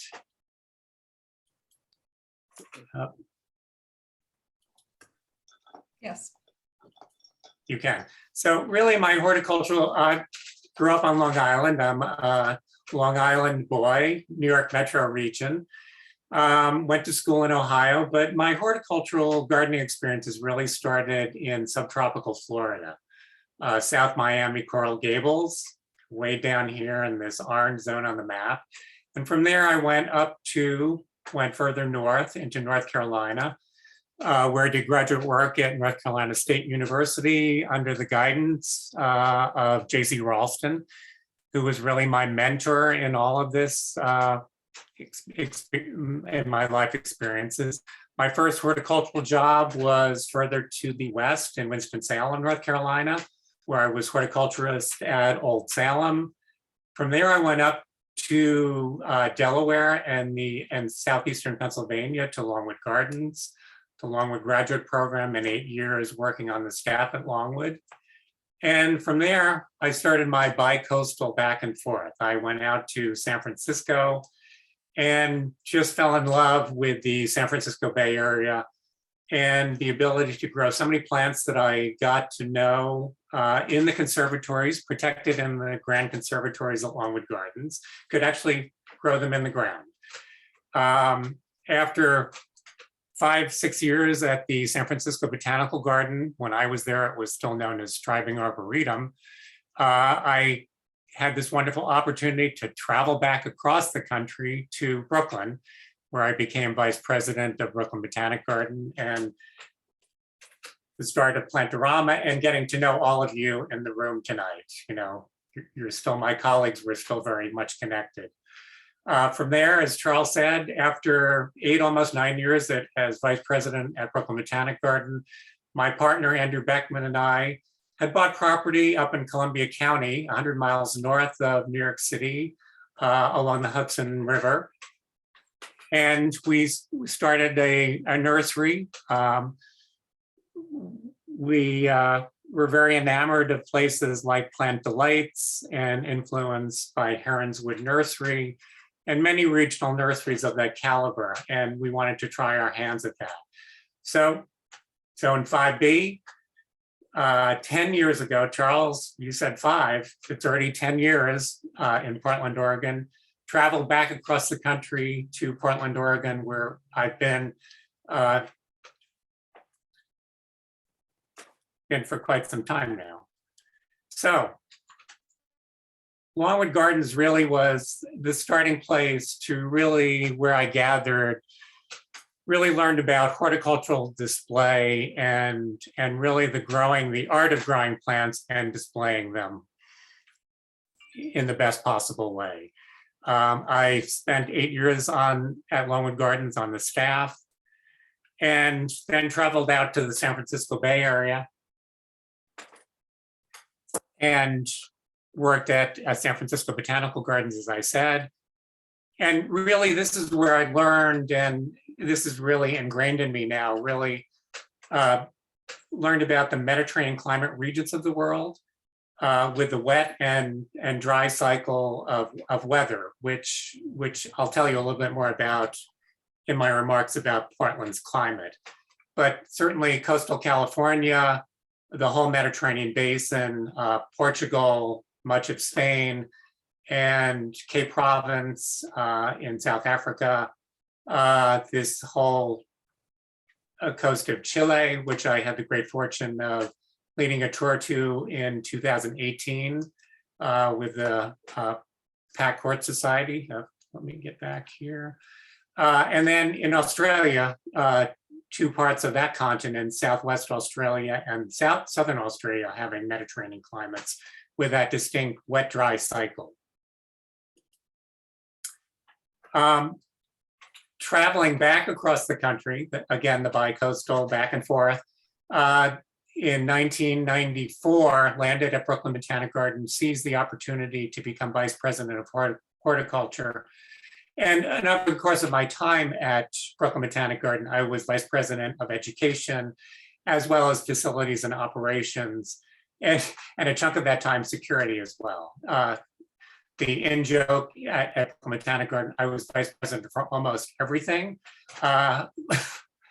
which was not a joke to me, actually. Plantorama, we started in 1997, and really the 3 ringleaders of this event, Margaret Roach, Bill Shank, and I want to just take a moment to think about Bill Shank, who many of you know passed away this past year in 2021. But it was really kind of the inspiration and the vision of Margaret, Bill, and and me to come up with Plant-O-Rama as a sort of we talked about it as being the jump start for the horticultural season, a reconnect for gardeners, professional gardeners in the New York City metropolitan tri-state region to come together before the season really broke loose in the Northeast. And we had the wonderful facility of the Palm House, where you could be inside with 40 vendors representing great growers, wholesale growers, retail nurseries, Long Island, particularly the North Fork, New Jersey, Connecticut.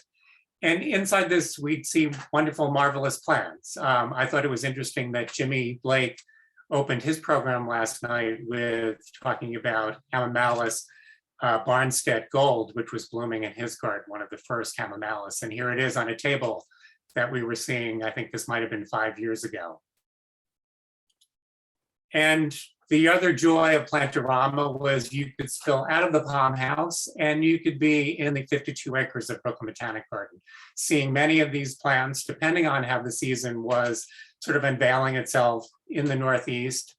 But often we would see Hamamelis, and this up in the upper right-hand corner is Hamamelis Yelena, with those bright, wonderful orange gold flower blossoms, Helleborus niger, the Christmas rose, as well as winterberry hollies.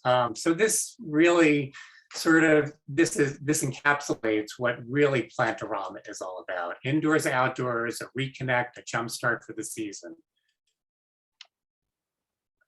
100 miles north of New York City, after Brooklyn Botanic Garden, Andrew and I, we had purchased a 21-acre, what was left of a Dutch farmstead, just outside of the town of Hudson and Claverick. And we had this pipe dream of starting our own retail nursery, regional nursery, growing growing great plants for adventurous gardeners. That was our tagline. And I have to give credit to these a couple of illustrations that I'm using in my presentation. Robert Anderson, who was our nursery manager at Loomis Creek for all 9 years that we were in business, was an illustrator by training, and then becoming a plantsman and a garden designer.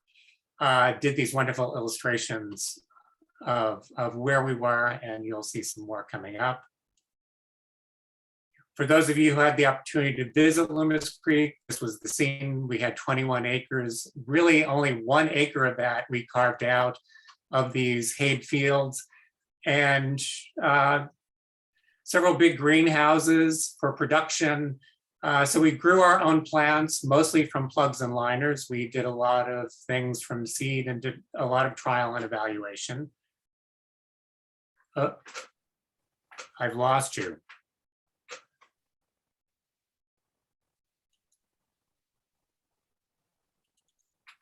Are you back? Now you're back.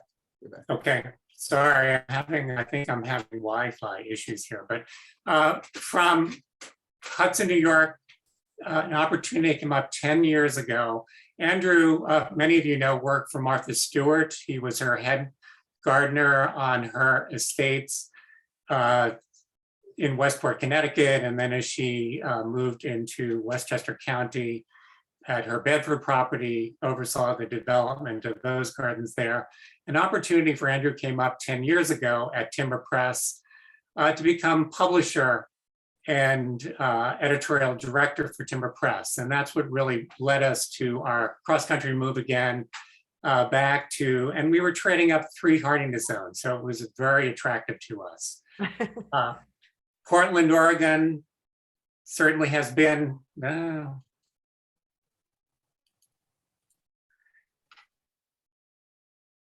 pardon me for this, certainly has been in the news and the headlines.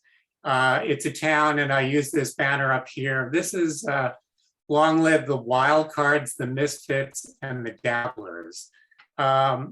Portland really is, our motto is keeping Portland weird. It's often a town that's known for its yin yang, We're inclusive, we like everything, but it's very hard sometimes to move forward on issues. But that's the energy of Portland. Has many nicknames, Stumptown, because of not so much the coffee company, but based in forestry, and it was clear cut. So became, we were fortunate to find a 2/3 acre property about 9 miles from downtown Portland on a slope on the forefront of Forest Park, which is a 5,000 acre municipal park. It's one of the largest in an urban setting parks in the country. And it runs basically west, northwest from downtown Portland. And we are on the outer edge of Forest Park. We're out in the open, we're hugging, we're kind of on the edge. You can see Doug fir canopy behind us, behind our Craftsman house. And the slope varies anywhere from between 30 and 60% degree slope. So it can become quite challenging for gardening. You need to be agile. And here you're looking from the top down, sort of looking out over the confluence of the Willamette River and the Columbia River and the Multnomah Channel. Over on the right-hand side, which I've cut out of the slide, is more of an industrial North Portland look, but we're looking over sort of an alluvial floodplain on Sylvia Island. So it's quite flat, good farmland, very fertile soils, but we have wonderful aspect, and we've developed this wonderful sort of sloping garden. The other magnificent thing about it is we have these magnificent views looking out kind of in the northwest and northeast direction up towards Seattle, directly kind of on axis with the front door of our house are these majestic views of Mount St. Helens, which is the volcano that erupted back in 1982. It was more of a classic volcano with a very cone-shaped profile, but when it blew its top, it has this rather flat, it's brought the elevation somewhere down from 13,000 feet back down to just above 10,000 at the moment. And we see the boat traffic on the Willamette Channel, Multnomah Channel, and the Columbia Rivers here. You see the tugboat and the grain boat. We also get these incredible skylights. So sunset colors streaming from the west as the sun is setting behind Mount St. Helens. And this is really from our front porch. So we get quite a spectacular light show, which we're really grateful to have. Back in 2012, when we started the garden, these are some early views, but we very much went by the philosophy of reusing, reclaiming, recycling materials. Again, not building so much, but taking reclaimed concrete and using those to reinforce terracing, and using sustainably harvested Western juniper as kind of the edging for these raised beds, and very long shelf life in the ground, estimated at about 25 years. So a very rot resistant wood that we've used throughout the garden. As well as the rock. Instead of importing rock that was not of the place, we really kind of accentuated and used the regional gray basalt from the Columbia Gorge to create a lot of this new terracing and pathways and entranceways down to the front mudroom door. The house came with this little lean-to greenhouse, which has become very useful for sheltering plants that are not quite so hardy indoors, and a lot of the succulent and dry climate plants that really don't want our winter rains.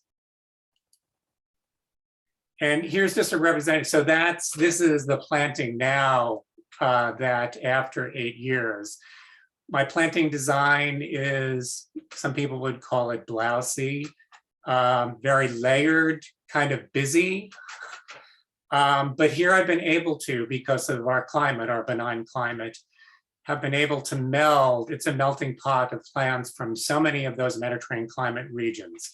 Over here, you can see the Restio, an example of a Restio from South Africa, the Cape Province. This is Elegia capensis. We've got Arbutus, Helleborus, Argutifolius, the Corsican hellebore. We have Phormiums from New Zealand. This is Phormium Jester. And then Tetrapanix, rice paper plant, Tetrapanix papyriferous, toroidal giant. So you can see this is a representative of the planting style. This is earlier in the season where it's a little more tame before things have grown up. Allium, Rosenbachianum, that kind of cascades down to the front deck and the mudroom entrance to our house. I wanted to tell you a little bit about the climate of Portland. I think a lot of you have the understanding that Portland is kind of always rainy and gloomy, but we have a very distinct wet-dry cycle.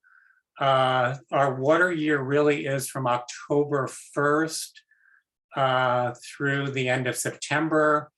Our rains start, we have a dry period that generally starts in June and runs through September, where we relatively have no rain. There's absolutely no rainfall, some measurable rainfall. So it's a distinct dry period.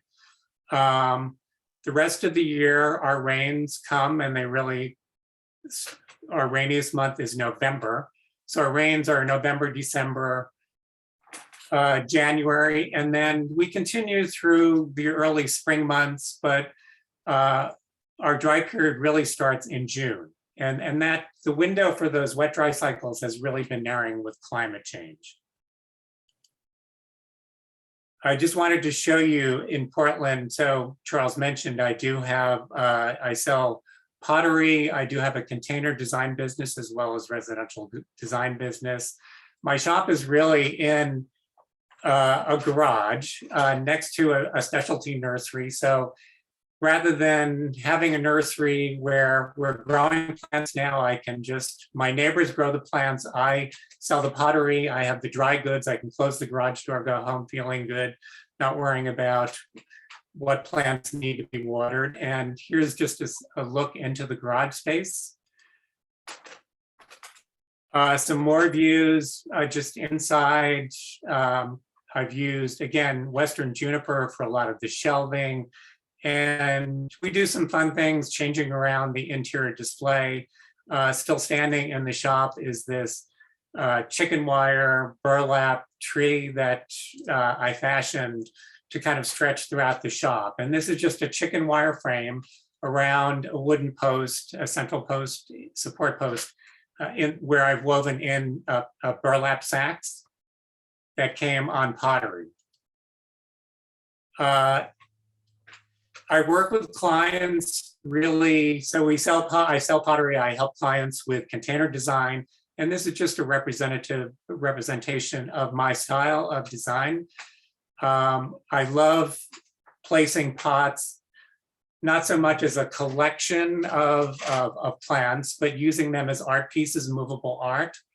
My planting style in containers is, you can see the words, artful, spilly, textural, layered, jam-packed. Some people call it busy. Some people call it hard to maintain, but this is my style. I go for and I sell, I seek out vendors of out of the ordinary containers. This is one of my favorite pottery vendors, Pot Inc. in Vancouver, British Columbia, Canada, Todd Holloway. He has this line of incredible metal containers. You see these metal hanging dishes. This is one hanging outside the mudroom door with cyclamen coum blooming in them now. And these Nido spider planters that I've used at a client's place that just kind of uplift plants and spotlight them on a deck. I do a lot with specialty and succulent planting in hypertuber containers, as well as plastic and terracotta. And this just is a representation of some of the pots that I've done over the years, tabletop designs, as well as bigger things that can float on the ground. I've been fortunate to work with a bunch of restaurants and hospitality groups in Portland, and I really feel like the pairing of plants and great food is really important. And this has become even more important during the pandemic, when restaurants have been forced to find new ways to serve us, for better or for worse. You know, they've been forced to the street side. Some have patios. I've worked years of representation of a restaurant in Portland called Nostrana that has a lovely outdoor patio setting, where we've done this living wall with woolly pockets, these felted pockets with a mosaic of different plantings of blue fescues and Haconocloa, and you see a whole range of violas in these pockets. Another example, a smaller restaurant called Tusk with another hospitality group. This is their outdoor entrance where there's seating, where people can wait for indoor service or takeout now. And this wonderful, really lush, exuberant planting of Fatsia and fuchsias and equisetum in this narrow planter that really acts as a sort of a screen for this indoor-outdoor view from Tusk. My mantra with garden design is really pushing 4 seasons and really making sure that my planting compositions represent the 4 seasons. And because winter is a milder, gentle season here in Portland in zone 8B, and it's really a long, gentle ride. I do a lot with colored stem willows and dogwoods. This is Salix alba chermicina, which I use quite a bit in my garden designs. These are pollarded in our own garden at a height of about 6 feet. This happens at the end of March, where we start the whole process over each season and cut these back to these Medusa sculptures. And we do use an orchard ladder and practice safety. I'm very fond of this whole group of snakebark maples that give wonderful winter bark color. So this is Acer rufinerve erythrocladum with this wonderful pinkish orange bark and wonderful stem color. And you can see the wonderful snakebark maple color here. We are in the city of roses. We only have 1 rose in the garden, and it's really not chosen for its blooms. This is really commonly called the wingthorn rose, and you'll see it has a rather long name. Most of the time you'll see it listed as Rosa terracantha in most literature. But the remarkable thing about this rose, the new stems have these remarkable reddish, thick, vibrant thorns that when backlit just are very incredible in a border setting. Again, an illustration by Robert Anderson, but this really comes from the experience back at the nursery, where it seemed like I always was pointing the hose skyward and really having that in-depth conversation with Mother Nature, telling her to play nicely, play gently, work with me. And I'm still having that conversation on a daily basis, and becoming more so with climate change and all these extremes that we all seem to be experiencing. Atmospheric rivers and heat domes was really not part of my vocabulary up until the past 2 years. I think many of you know that Portland had record-setting temperatures, the 3-day stretch at the end of June last year, where we had the first day we had a record of 108, and on the third day we were at 116 recorded at the Portland airport, and in some places in Portland it was recorded at 121. Just incredible heat, and what do you do with that? You know, this has now really been influencing my thinking on plant selection and looking at really using plants that are adapted to our climate, that like our wet dry cycle, picking plants from our native flora in California, as well as Oregon and along the West Coast. And one that I'd like to use an example is California buckeye, Aesculus californica. This is a wonderful specimen in the native plant garden at San Francisco Botanical Garden. I have it here. We have it here planted in our own garden on Arborton Hill. Here is the flower inflorescence. And it does, in our summer dry period, tend to drop its foliage by August time. And yes, with irrigation, I can extend how long it keeps its foliage, but is that appropriate? Is that a responsible thing to do? So we're allowing it to go summer dormant and appreciating its summer beauty. I mean, this perhaps is winter interest. You know, in a winter garden, this would be lovely, and it's also lovely in August and September. And it's just shifting how I look at different plants. Another group of plants in this series of climate adapted shrubs are the whole genera of Arctostaphylos, the Manzanita group. This is a favorite of mine. This is upright arboreal form called Arctostaphylos Austin Griffiths, here in a container design outside the nursery next door to my shop. And these are currently in bloom. They've been blooming for about 2 weeks. The wonderful thing about them is this beautiful textured bark, mahogany, brownish mahogany. And with some artful pruning, you can lift this and reveal this.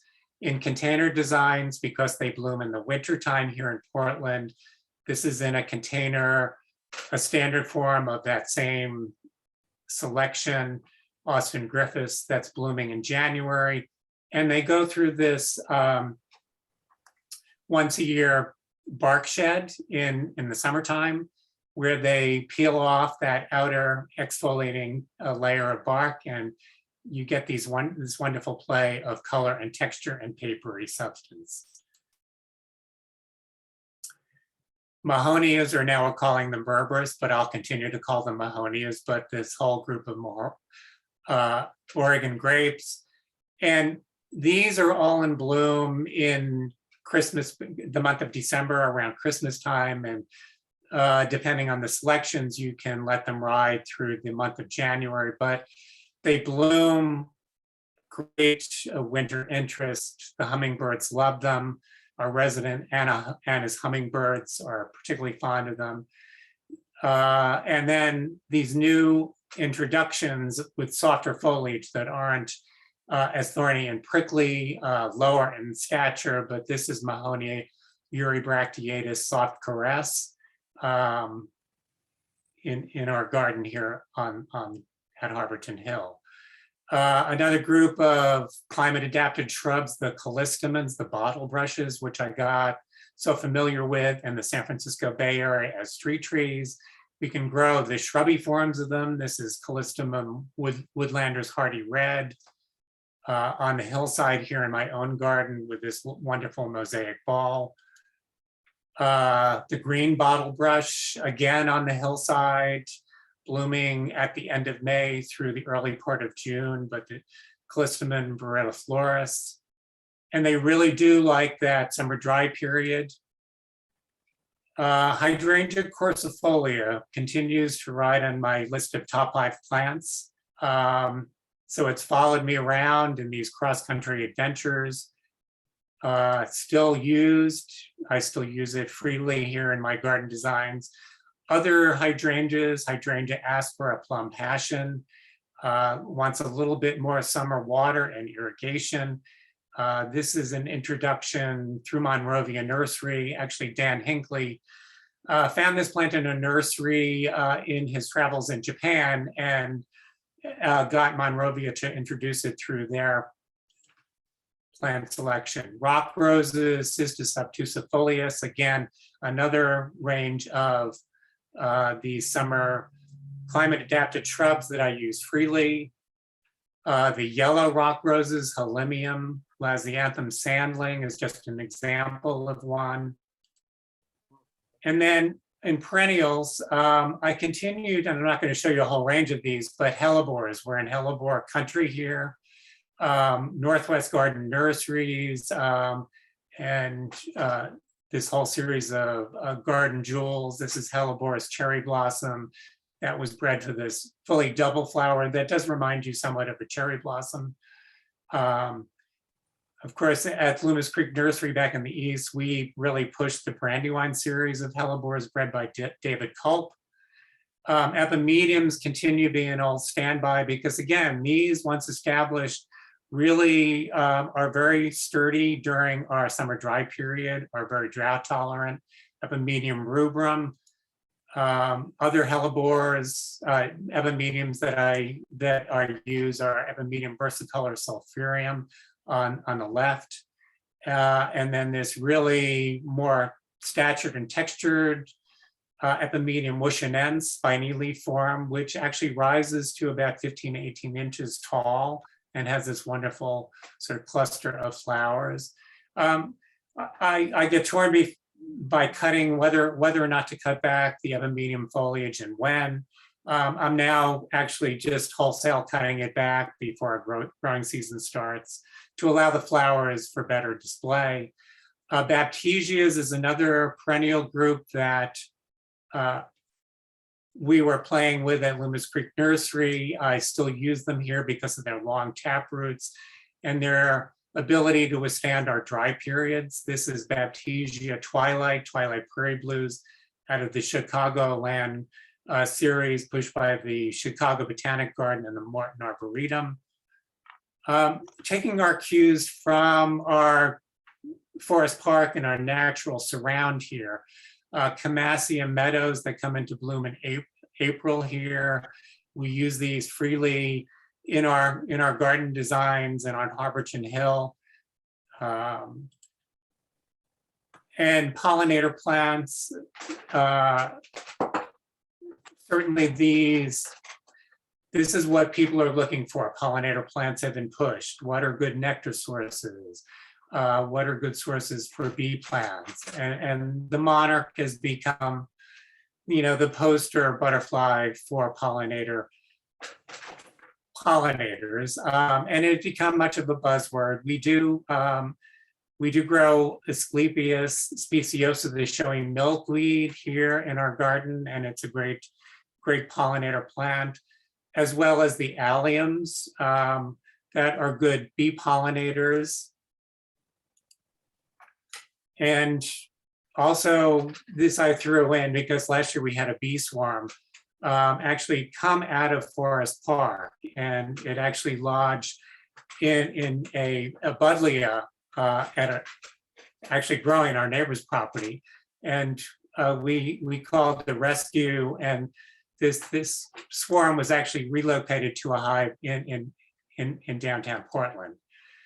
But bringing nature home, and Doug Tallamy has pushed this and talked about it in Plantorama lectures, the good, the bad, and the ugly. We want to bring nature home, but again, we don't want to bring the bad nature home, really. We want pollinators, we want the monarchs, but do we want the jays that, kind of steal and rob? And do we want the caterpillars that kind of gnaw on different perennials and chew them down? And how do we deal with that? Do we live with that? this whole issue of invasive and weeds. This is Leucanthemum vulgare, the oxeye daisy, that really is an invasive actually growing in Forest Park. And it has come down and reseeded and escaped into our garden. But we've allowed it to sort of become this thread that binds and knits different vignettes in our garden settings on the hillside, and we control it, we live with it. People scold me for allowing teasels in the garden, but they are very architectural, and again, with management, we allow them. The issue of lawns and maintaining, and how much inputs and energy do we spend on mowing. So on our hillside, we have this lawn panel that we have just decided to allow we don't mow it during the grow season. We mow it once a year at the end of our dry cycle. So usually it's Labor Day weekend, the beginning of September. And then as our rainy period starts, we just allow it to green up and grow. It's a mixture of bluegrasses and fescues. And we don't add to this. We don't, some people jokingly call it the mismanaged meadow, but it's a way of, again, thinking about how we manage, how much time and energy we put into mowing. And these are just some examples of what that meadow looks like at different periods of time. We have this really freeform cedar sphere that was made by an artist on the coast of Oregon, 4 foot in diameter from reclaimed cedar, collected cedar logs from the coastline. And this is a picture right after we mow in the beginning of September, as we allow the colchicums to come up. And then living mulch is also, I'm a big fan of using Carex and not spending a whole lot of time of replenishing and top dressing with mulch, but using these plants like Carexes and sedums to knit compositions and plantings together, and allowing that to fill in and knowing when to cut back, and not feeling like or allowing clients to feel like everything needs to be remulched each season. And the last representative is, so when a tree dies in a client's property or on your own property, rather than take it down and call an arborist, sometimes that needs to happen, but here's an example. When we inherited the property, we had this English walnut, Juglans regia, which had been pollarded by the previous owners, and we continued to do that for several years until the tree started to decline. And then it really actually just up and died, and we, rather than take it down, we decided to leave it as a freeform sculpture because it had this wonderful scaffold branching and really had been really sculpted for us in a way by the pollarding. And so we're using it as a sculpture. We're planting different clematis on it, trying different clematis. The evergreen clematis, one that's blooming right now is Clematis roast Wisley cream. And then you can see the other one there. And just some wonderful, because of our perspective and looking out over the out to the Cascade Range with the cloud formations, we get some wonderful expansive light views looking across there. And I'm going to leave you with just some thoughts to tie this all up. I was the designers with Dean Riddle of Dean Riddle Gardens of the spiral labyrinth at the Mountaintop Arboretum in Tannersville, New York. Many of you have visited Mountaintop Arboretum. If you haven't, I hope you get there. But this now 10, 11 years ago, looking for a feature that would be sort of a signature for the Mountaintop Arboretum, and Dean and I came up with this spiral design that is just planted with a collection and an assemblage of perennials as well as grasses in this spiral design that really is reflective of sort of the energy and the cycle of the seasons and who we are and how we look at changing climate and encouraging gardeners and our clients to sort of look at gardening in a new way, thinking about new techniques, new garden plants, thinking about water inputs and how much energy we spend on gardening. So I ask you to think about, and a call to action.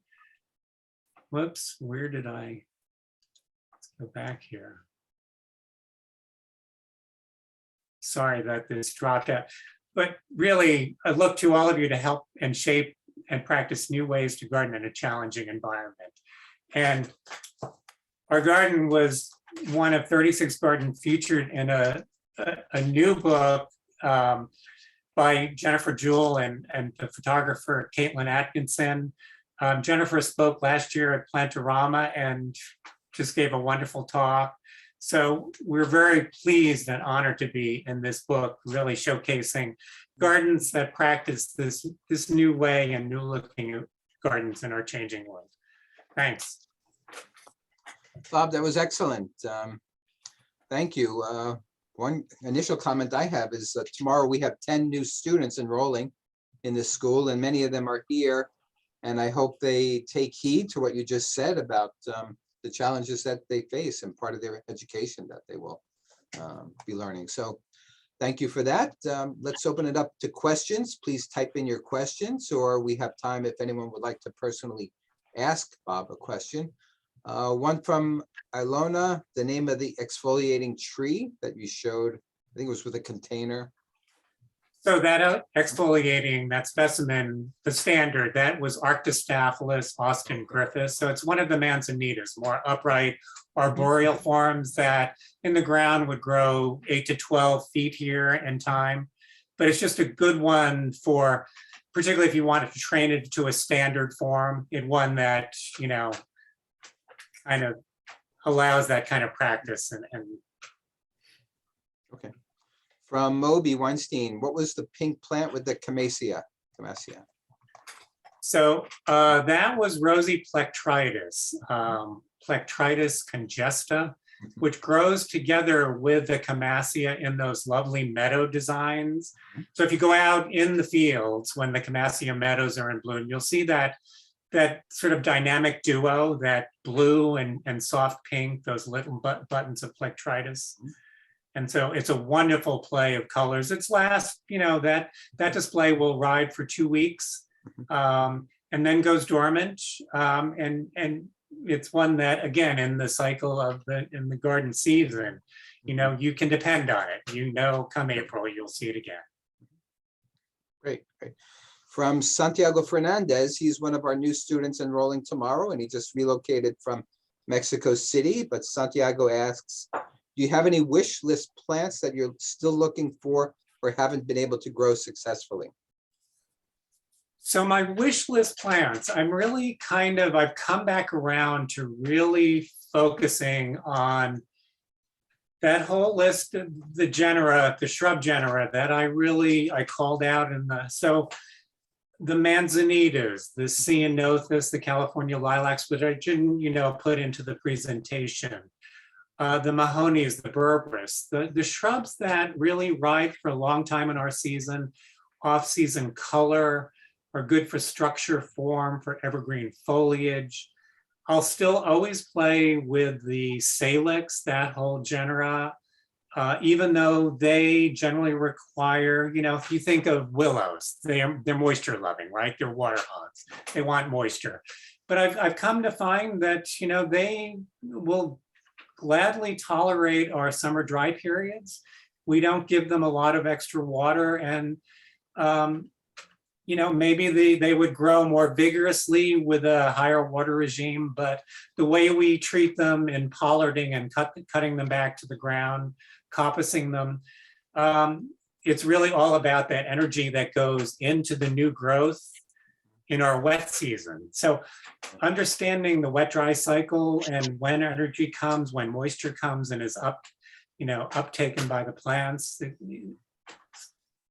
That's what I'm kind of intrigued by, learning to garden more effectively and more responsibly in the area I've now chosen to live. I'm sort of ready for the next chapter in kind of this 8 to 10, all of my chapters have been 8 to 10 years. And I'm kind of running out of time for how many more 8 to 10 year chapters can I have, but I'm really looking, if you remember that climate zone map, I'm really looking to get back to one of those orange areas in the continental United States, or actually maybe even outside of our country. Costa Rica, Mexico. Central America, Portugal might, has been on a list. I don't know, we'll see. This will require couples therapy. But anyway, that's no more back to zone 5. I would never actually trade back to a colder zone at this point. Okay. Good for you. A few more questions. The name of the book again? Jean So the name of the book is called Under Western Skies. There you go. And it was published this past year by Timber Press. And Jennifer Jewell, The Earth in Her Hands, if you remember her talking about that last year at Plantorama, very successful book. And Jennifer has a wonderful podcast, which I think many of you follow, Cultivating Place.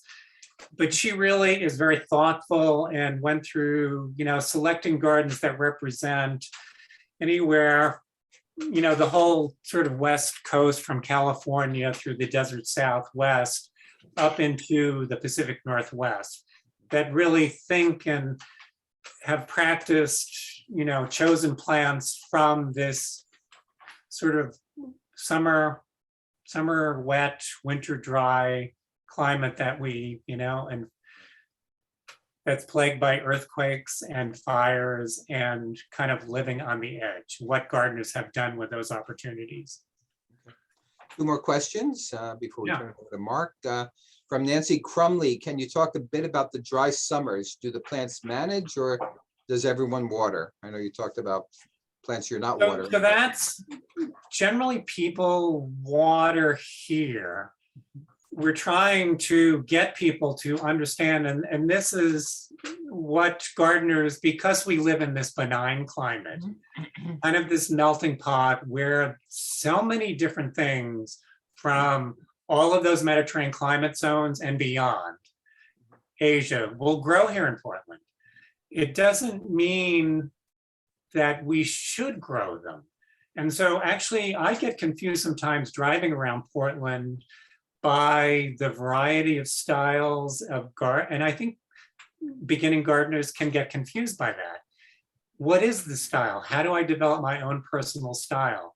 And so I think I'm part of a movement where we're trying to encourage responsibility, gardening of the place, understanding climate adaptation, the wet-dry cycle, and kind of a different way of looking at gardening. And it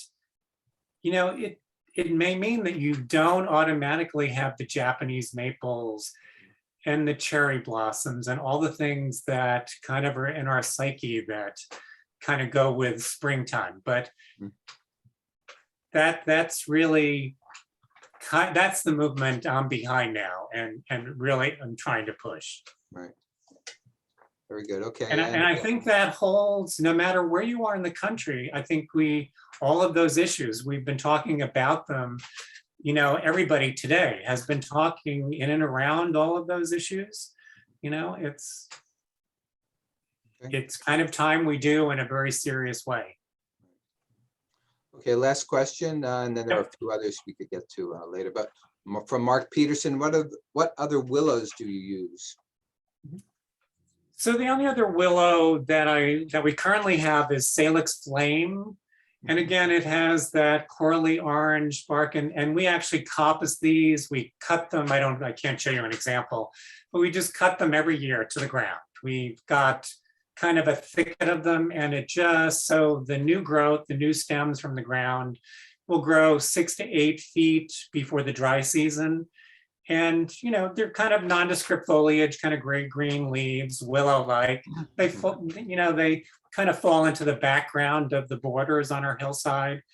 But then, fall, everything else drops its leaves or it becomes a little quieter, and those brilliant coppery orange reddish stems are just this brilliant thicket of winter color. That's the only other willow. Those two are the two that I've used in the garden at this point. Okay. And I lied when I said last question, but one more question, and it's from Judith Dumont. You brought up about the heat dome, and Judith asks, were there plants that you lost due to the heat dome? So surprisingly, there was very little plant loss, but what we're all discovering is a situation and kind of plants, particularly conifers and evergreens that were west facing, that got that hottest part of the late afternoon sun or reflected light. So it's made all of us, I think, particularly garden designers in general, think about in new garden design, the placement of conifers and broadleaf evergreens and how they're facing, and are they going to be in a position where they get the harsh, the most, in a heat dome, are they going to get the hottest part of the day? I have a client on coastal California right now in Tillamook, and I was just amazed coming back from the coast of Oregon after that heat dome through the summer months and into the fall. The west faces of Doug firs in the Tillamook forest that were it took me a while to figure out what was happening, but I drive looking at these as the sun was now bouncing off them in late afternoon, early evening, totally brown and bronze. I mean, it looked, I didn't understand what I was seeing at first, but there's still that color. I don't know whether they'll recover and, in this new growing season, cover themselves with new green growth or not, or will they, it'll be interesting to see how those plants respond. Very good. Okay, we now have to turn it over to Mark Razum for the next part of the trade show presentation. So thank you once again, Bob. Excellent talk. Thank you. Yeah. Inspiring to all of I us. know a lot of people said inspiring, Bob. So thank you so much. Really, really enjoyed that, being a bicoastal person myself. Next, we have 4 of our trade show participants presenting, and I know that Hicks Commercial Sales has created a video that we can launch directly into right now.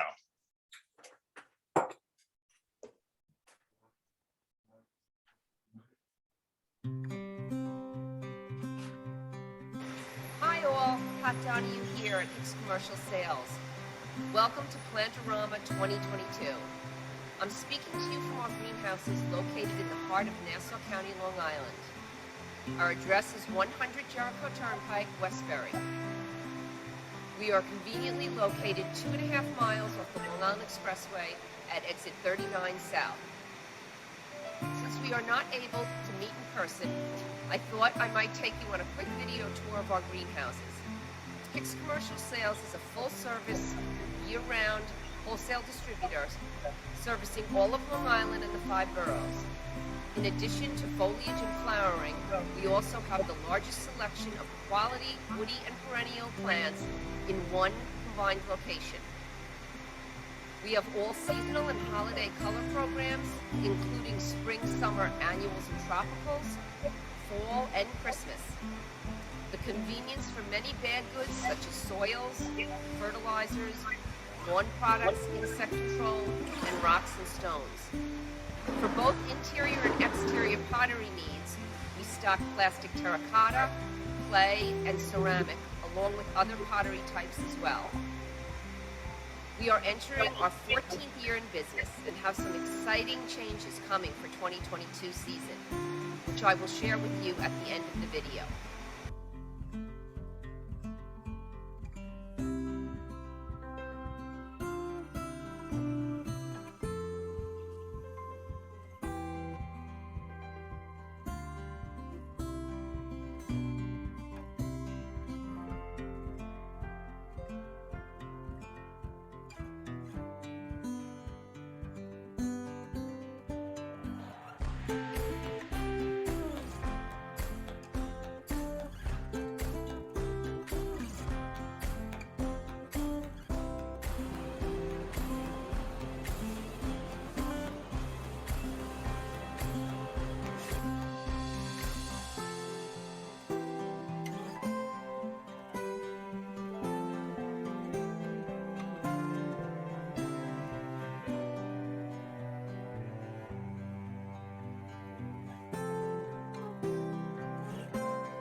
So I mentioned earlier about some changes which are coming that will enhance your shopping experience here at Hicks Commercial.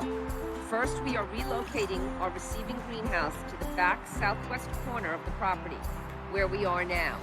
A larger area to allow for more space, better, quicker access for pickup, and a more secure area for holding product. Additionally, we are increasing our loading dock capacity to accommodate our inbound trailer loads. By moving the traffic flow to this specific area, we feel confident that we can service you better and faster.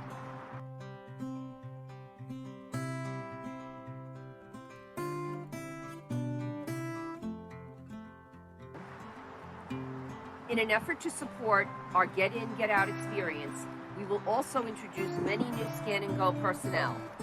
They will be stationed throughout the facility to execute and achieve this goal. Here at Hicks Commercial Sales, we are eager to begin the new year and committed to providing the best shopping experience possible. Let our tools let your business reach its potential.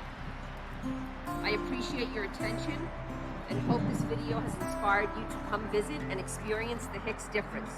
You may contact us by text, email, or phone. My best contact number is 516-334-8754, extension 5536, or my email, pdonahue@hicksnurseries.com. Thank you, be well, and be safe.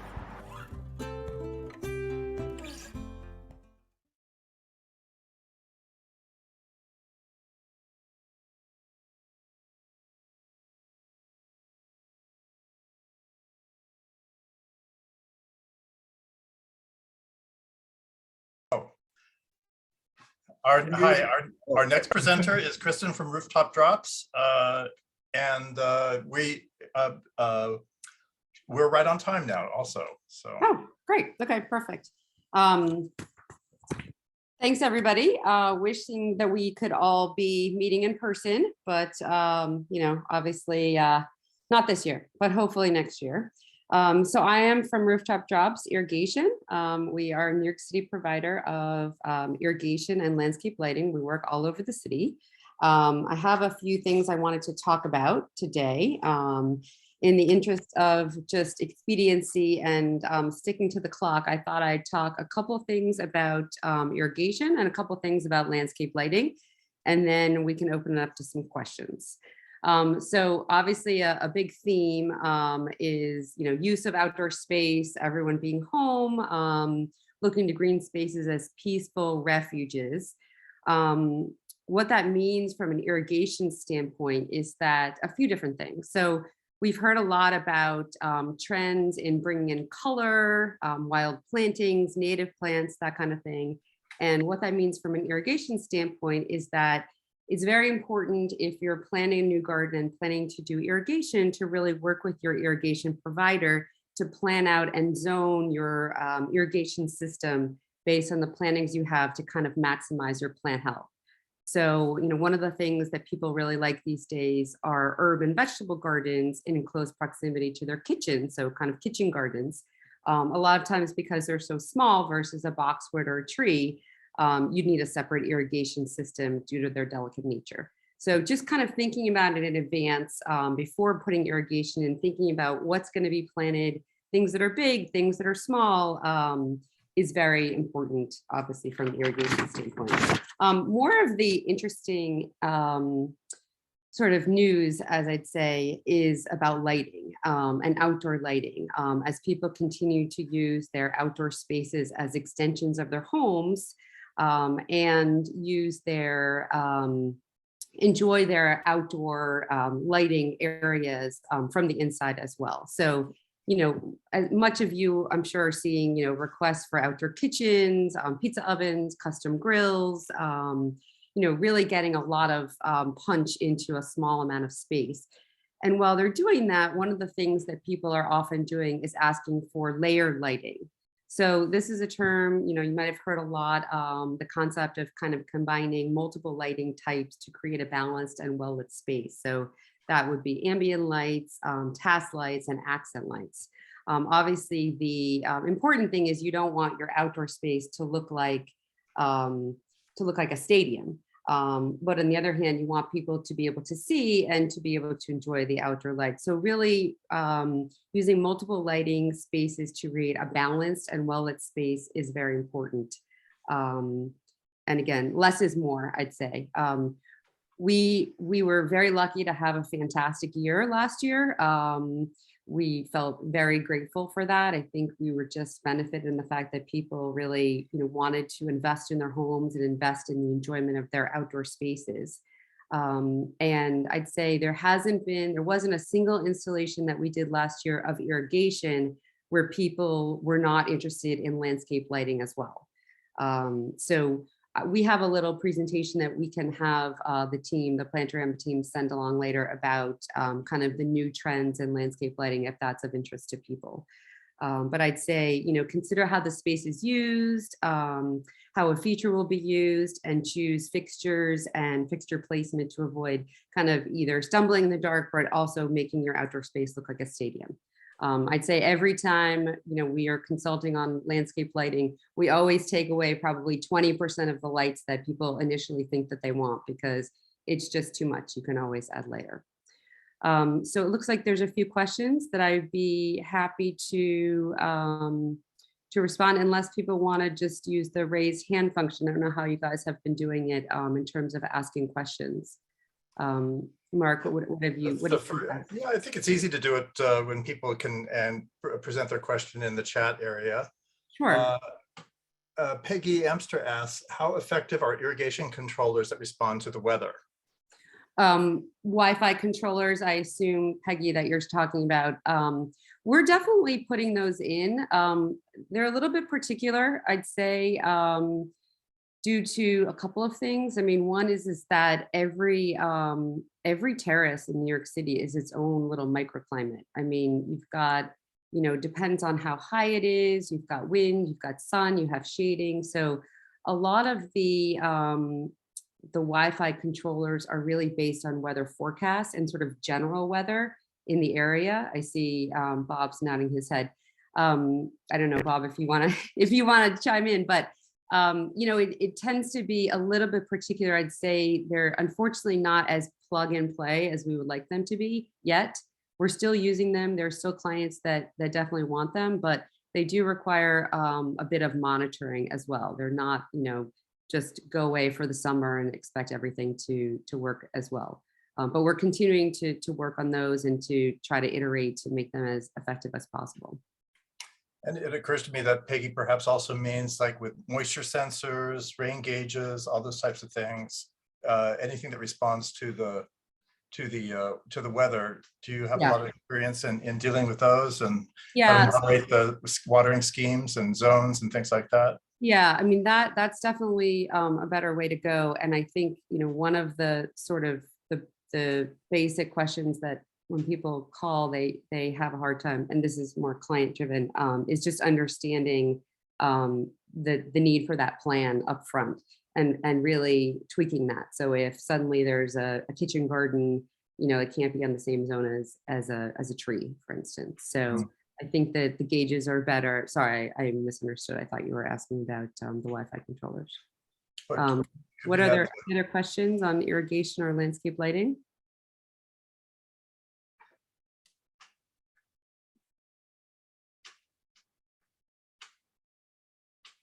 Okay.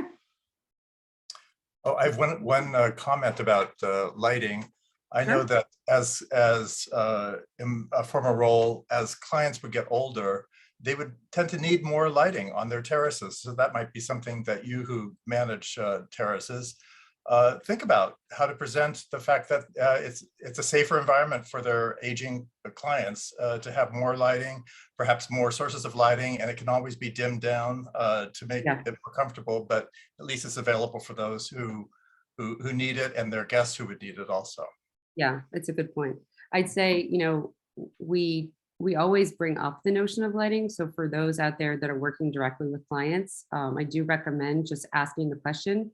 I'd say 98% of the time that we ask people, well, what about landscape lighting? When they come to us for irrigation, they say, oh, yes, wonderful. Yes, I want to do that as well. So, I'd say proactively asking clients about that, it's a very high response rate. People are super interested in getting that kind of ambient light, and again, extending the enjoyment of their terrace to the inside. Are we installing line? We just do low voltage lights. So only licensed electricians will do the high voltage. Our website, rooftopdrops.com. Any other questions, feel free to contact me directly. It's Kristin, Kristin @rooftopdrops.com. Okay. Oh, there's one more question here. Do you do indirect and timed lighting for dark skies? I'm not sure what you mean by dark skies. We do timed lighting. Maybe Amelia could expound upon what she means by dark skies. Do you know what she means, Mark? I don't know. Hi, Carmen. Okay. Light pollution. I'm sorry, what was that? Preventing light pollution. Oh. Is there much talk about how to prevent light pollution, given increasing numbers of rooftop gardens that then would be lighted when the owners of these properties are home to enjoy them in the evening? Yes, I now I understand the question. Thank you for the clarification. So it's a very interesting point. I don't think I'm an expert to speak on it. I mean, we try to keep our lighting, as close to the ground as possible. But it's an excellent point. I don't feel that I'm necessarily the right person to speak on that. But perhaps, is there anybody in the audience that wants to chime in on that?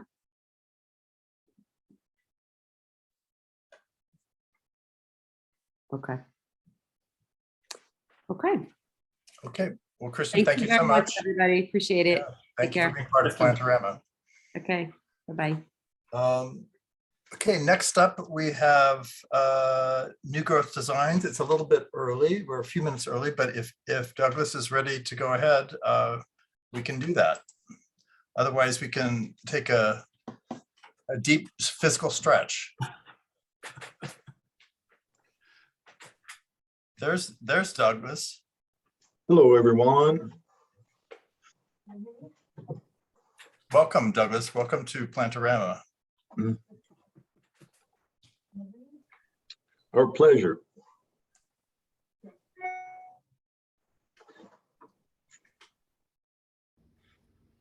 Hello and welcome to New Growth Designs. My name is Douglas Oriens.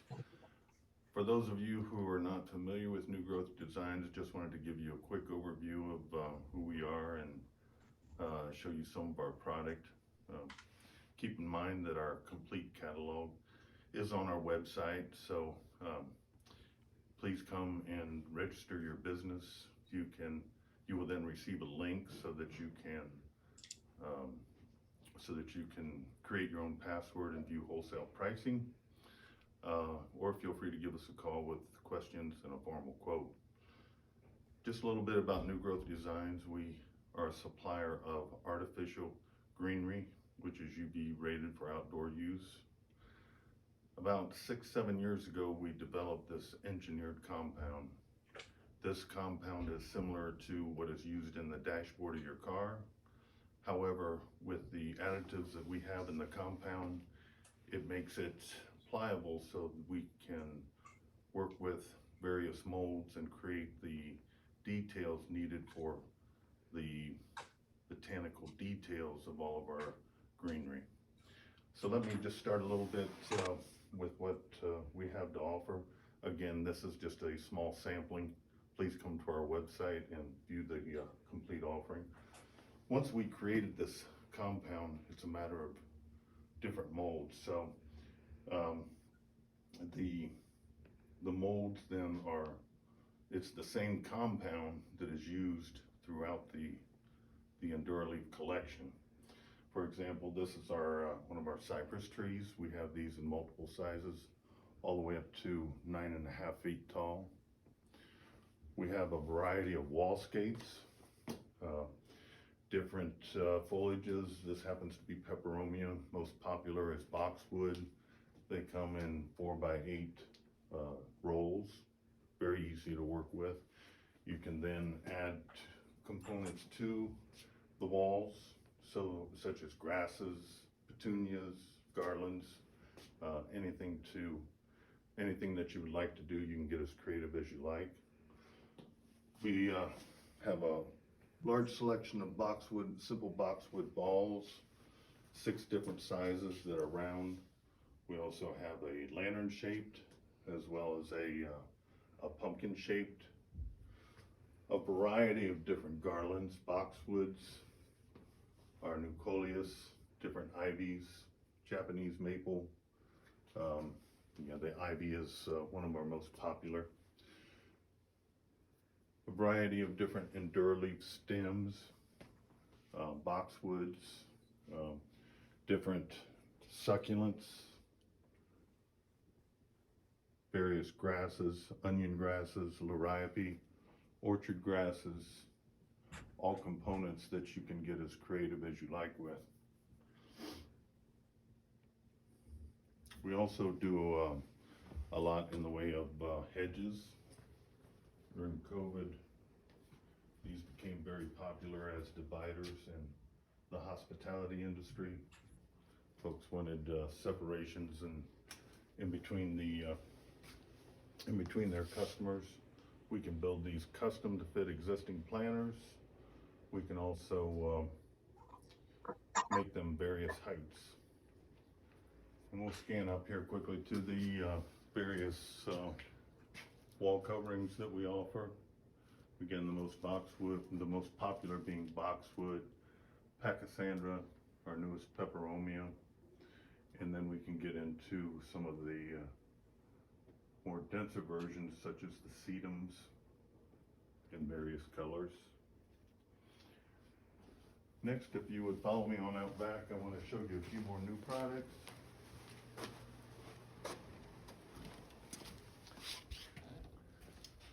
We mentioned this, our cypress trees. This is our 9.5-foot version. And we talked also about boxwood balls. Those were available as individual balls, but we also offer a complete line of topiaries. Previously, I talked about all the different components we offer. We also offer mixed planters that are already designed, and they're in they come with the pot or in a nursery planter, so that you can just drop them in all pre-designed. We talked about boxwood. We have the balls and the topiaries. We also have a complete line of boxwood shrubs in various heights. This is our largest size. We can make them taller. This is 56 inches tall. Then brand new for us is our newest addition, the bamboo foliage. We can make this again in various sizes. Great alternative for a backdrop with various foliages planted in front. So as you see, we have a large selection. So again, please come to our website, register your business, give us a call. We'd be glad to get a quote together for you. And also wanted to let you know that we do not consider ourselves as a replacement for live goods. Our company motto is that we are a solution for hard to grow places.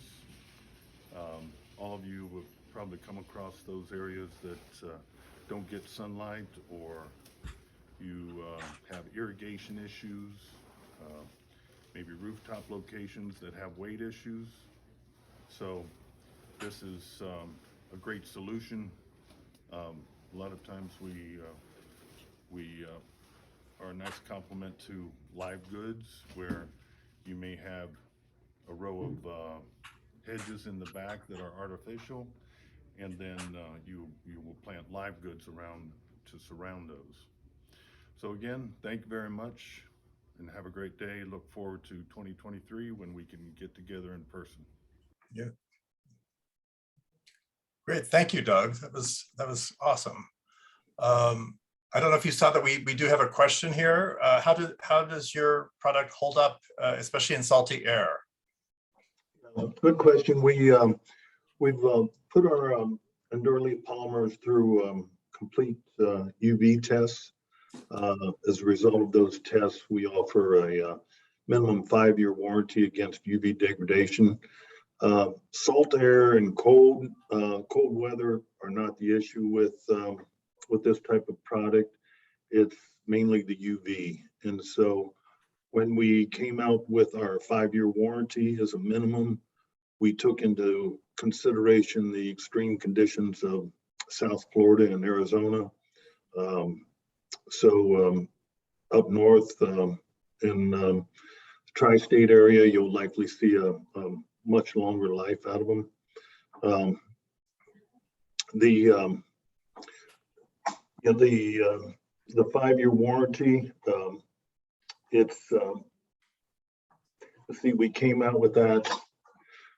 We've been shipping the Endurely polymer for about 6 years now, and we've had 0 returns as a result of UV degradation. So not only do we have the UV testing to back it up, we also have the time on the street, so to speak.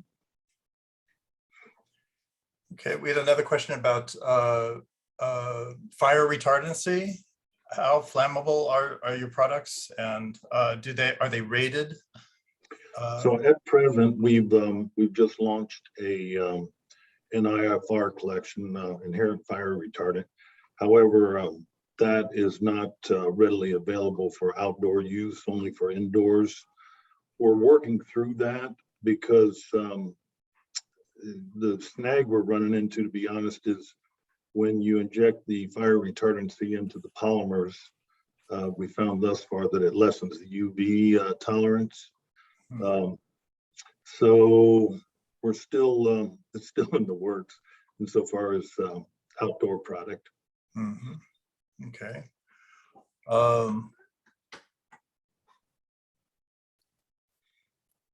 And how does the weight compare to live plant material?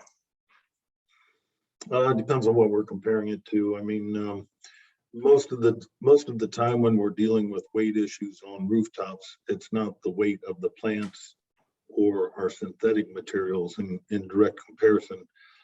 It's the weight of a pot after you have to keep it watered. I don't know the exact number anymore, but once you water a tree or water a plant in a container, it greatly adds to the weight of the product. And so sometimes we run into those issues, and we can address them with our synthetics. Okay. There's a question about lead times for your products. Do you carry a lot of stuff in stock, or is a lot of it made to order, or how does that work? No, we've been quite fortunate. We worked with factories for many years, and even through the supply chain issues, we've been quite fortunate. But yeah, we have large warehouse, 65,000 square feet here in Greenville, North Carolina, where we warehouse either the finished ready product or the component goods, where we can assemble and usually ship within about 3 to 4 weeks. Okay. Actually, our shipping time right now is not due to supply chain. It's because we're backed up and our shipping department is backed up. So I guess that's a good thing. And I guess the other question refers to where, I guess, who some of your clients are. Do you sell not only to garden designers, but also to movie sets and photo shoots and things like that? We do. We like working best with design install firms because they understand our product and they can handle everything from beginning to end. But we also work directly with a lot of multifamily housing folks, architects that landscape architects that specify our product. gosh, right now I'm working with an architect in California for a hotel redesign in Washington, D.C., and the procurement company is out of Michigan. So we get into all different areas. A lot of work with the event planners. It really our customer list is a broad spectrum. Imagine. Okay. All right. Are there any other questions, or did I miss one here?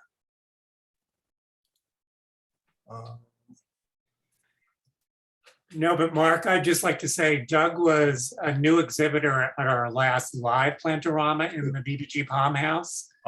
And he was a referral from Don Sussman, former owner of Town and Gardens, who's worked with us, been a very active supporter of Metro Hort Group. So we hope you stay in the Plantorama family and come back for another live show. I was all packed and ready to go. Oh. Yeah, we'll be back in 2023 for sure. Terrific. We look forward to that. We appreciate it. Thank you very much. Thank you, Doug. We got a lot of thank yous here too for you.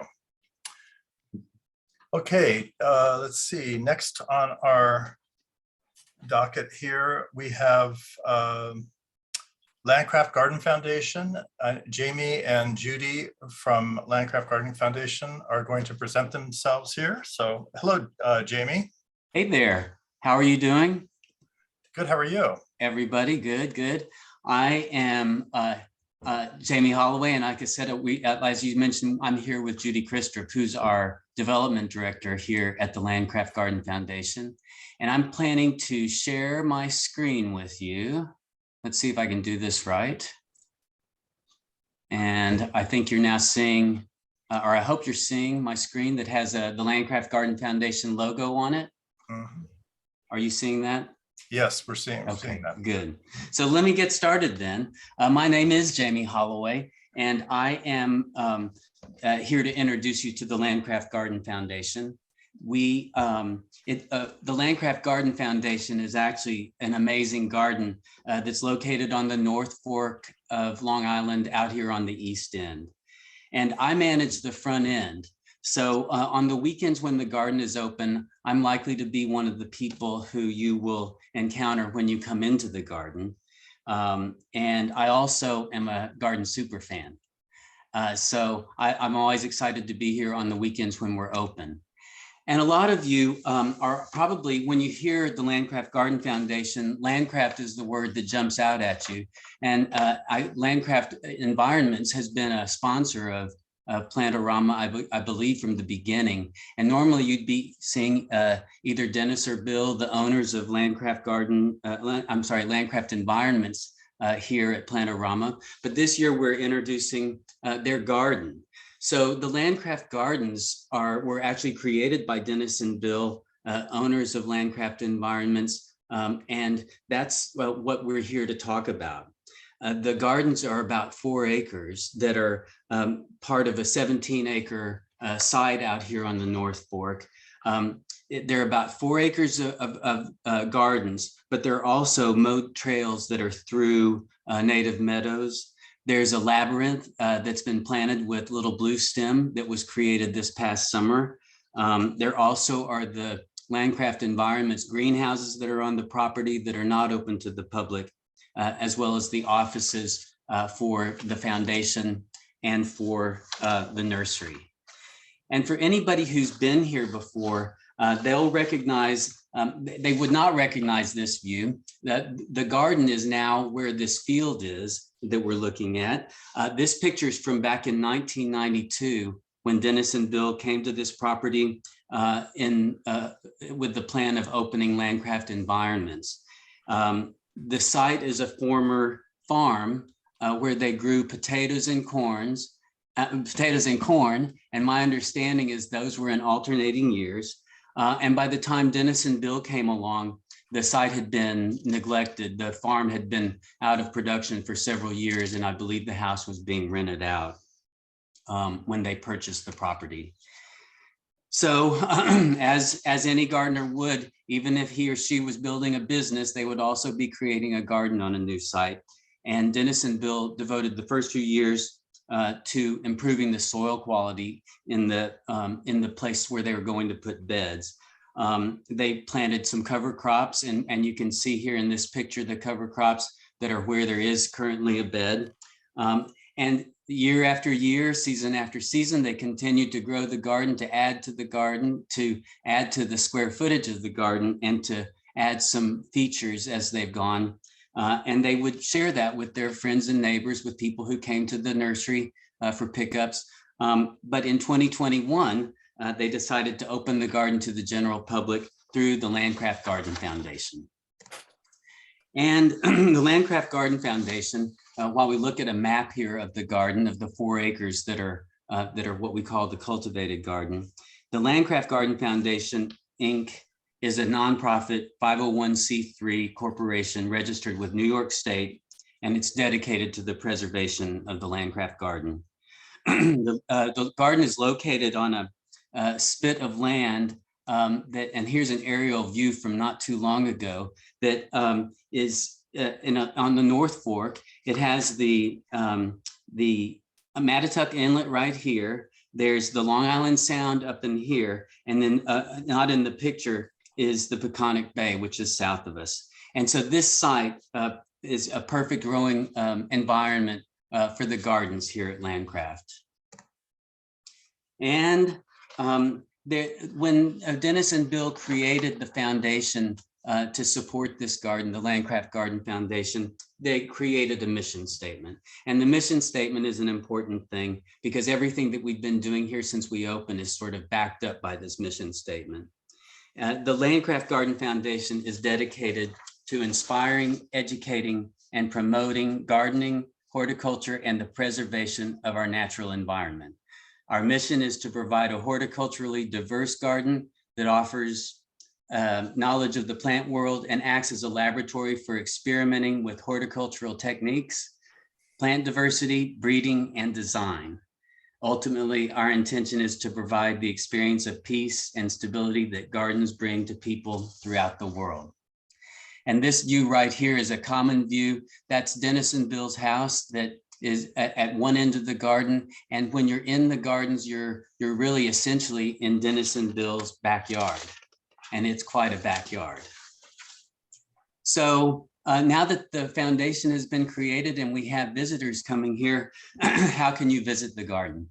Well, the garden and the meadows are open to the public on each Friday and Saturday in the growing season. So we consider that to be pretty much May through October.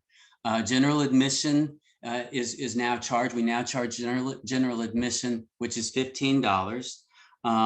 Our first season to be open to the public was this past year, and it was a lot of fun. And we also signed up a lot of new members. And that's another way that you can visit the gardens, is to become a member. And members, one of the main benefits of membership is that you do pay zero admission each time that you come visit the garden. You also get a 10% discount in our plant stand and our gift shop that's at the entrance. There's more information about the different membership levels and the privileges associated with those membership levels on our website, which is landcraftgardenfoundation.org.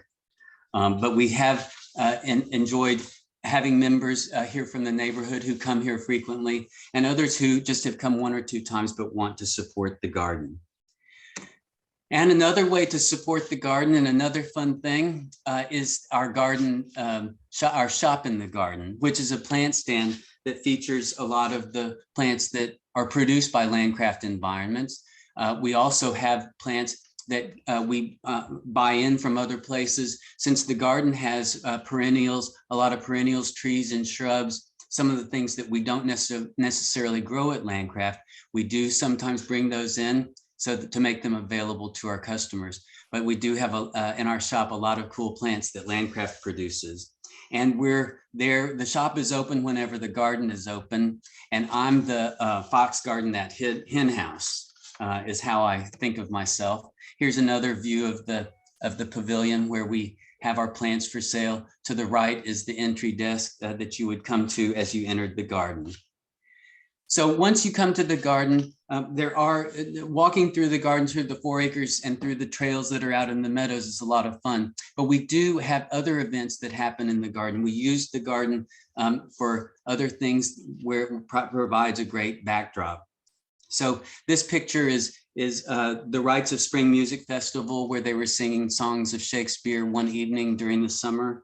We have yoga and on Saturday mornings through the giving room that's over in a neighboring town.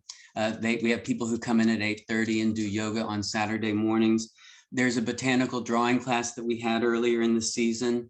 We have beehives, and the bee expert came and showed us all of his the techniques for robbing bees, for how bees work and that sort of thing. We've had kids from Bridgehampton High School, from the Butterfly Release Program, sponsored by the North Fork Side by Side, and several of other events.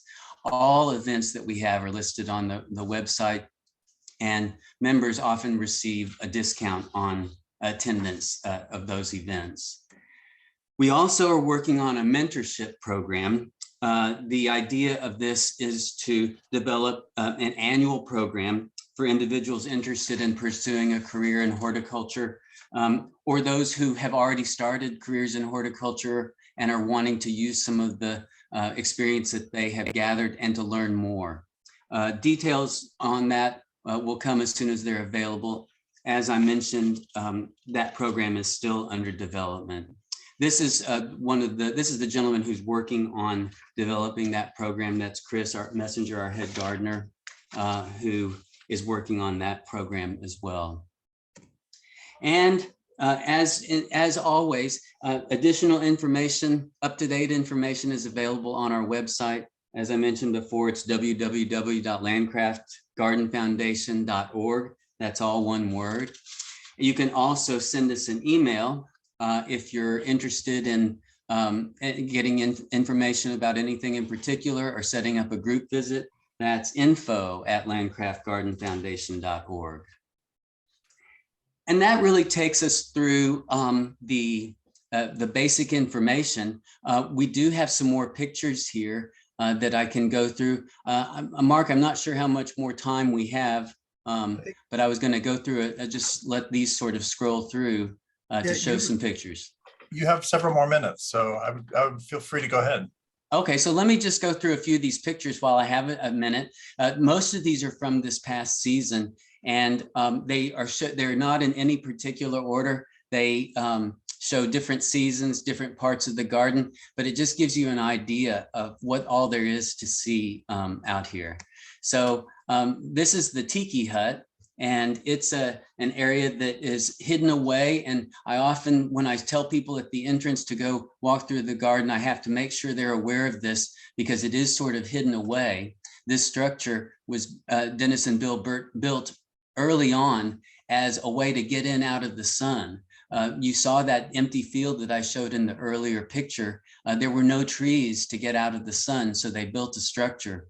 And this structure has turned out to be a fun place, a fun hidden place that I almost regret giving away the secret to anyone who hasn't seen that before.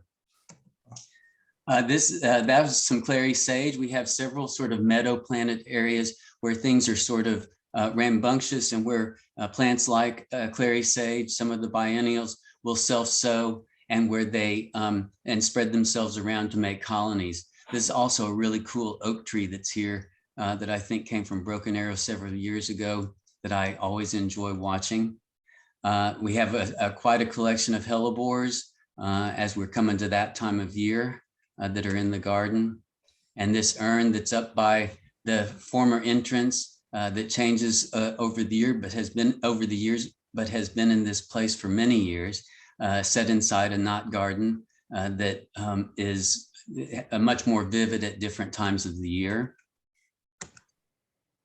This is a fun one, Stachyurus praecox. This is something I've always been a fan, as I mentioned before, of the garden, and have been coming here because I knew Dennis and Bill from a long time ago. And whenever my family would come, I'd make sure that I checked with Dennis and Bill to see if I could bring people over to see the garden. I've seen it through all the seasons, but this was the first time that I'd seen it early before it would normally be open to anybody. This is an early bloomer. This was in April that we had this shrub blooming here on the property. And it was something that every day, when you see something like that blooming at that time of year, it was a pretty exciting thing to see. Another planting out in the garden. And a lot of these plants self-sow, and Dennis and Bill allow them to self-sow, but we'll also offer some help moving things around, adding things as they need to, as gardeners would. Another thing that that we have in the garden is each year the plan is to feature another artist. Ugo Rondinoni has been the art curator for the first year, and he had selected works by Ned Smythe, a sculptor who has, I believe, has some sculptures down by Battery Park City. The sculptures that were featured this past year were ones that he had created in the 70s, I believe. And they were throughout the garden in several different places. This is one of the examples, and it was fun to see the garden featuring the works of artists. I'm not sure who will be featured this next year, but my understanding is that we will have sculptures in the garden again in this coming season. This was fun. It was fun for me to watch. I'm not sure how much fun the planting was since this was happening during July. This is the little blue stem, I blank on this word, the labyrinth. It's not a maze, it's a labyrinth. This is Bill in the front who's pulling that string and has been making everything get organized, and he's directing all these people to get that planted. I'm sorry, Mark, have I run over my time? No, you've got a few more minutes still. Okay, I'm gonna keep going then, thank you. Okay, great. This is interesting. The fun thing about this was they had been grown the little blue stem in pots, and these, as they came out into the garden, we watched each section as they planted it, and as each section acclimated to the outside environment, the color of the grass changed. And once it was all planted, we watched it change from July through October. And the color was different every day, or it felt like it was different every day. And it was never ending. We had a lot of people who really enjoyed following the labyrinth. The idea in a labyrinth being to not lose yourself, but to not have to think about where you're going and to follow the path. There's one way in and one way out.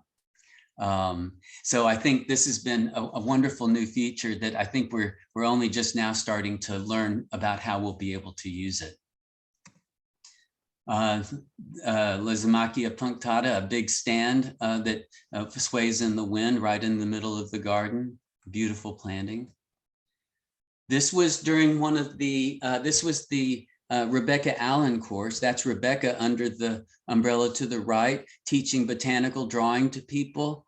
Some of these people are highly trained or frequently trained artists, and some were beginners. I think everyone came away with something from that, and they spent their day in the garden finding things to draw and then working together, gathering back over here on the West Terrace next to Dennis and Bill's house, where they would meet, compare their drawings, and have something to eat.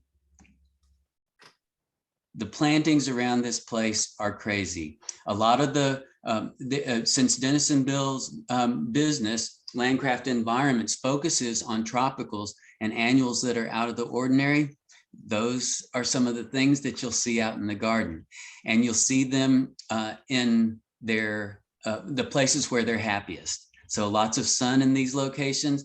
This bed that we're looking at here, up through, I guess it was up through mid-June, there was nothing planted here. All those annuals and tropicals got planted in mid-June, and by the end of the summer, there were several of them that were 10, 12, 14 feet tall.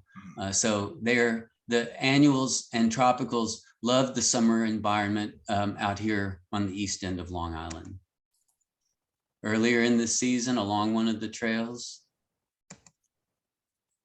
we have a pretty famous wisteria here that grows along the back of Dennis and Bill's house and the garage next to it, as well as along the terrace.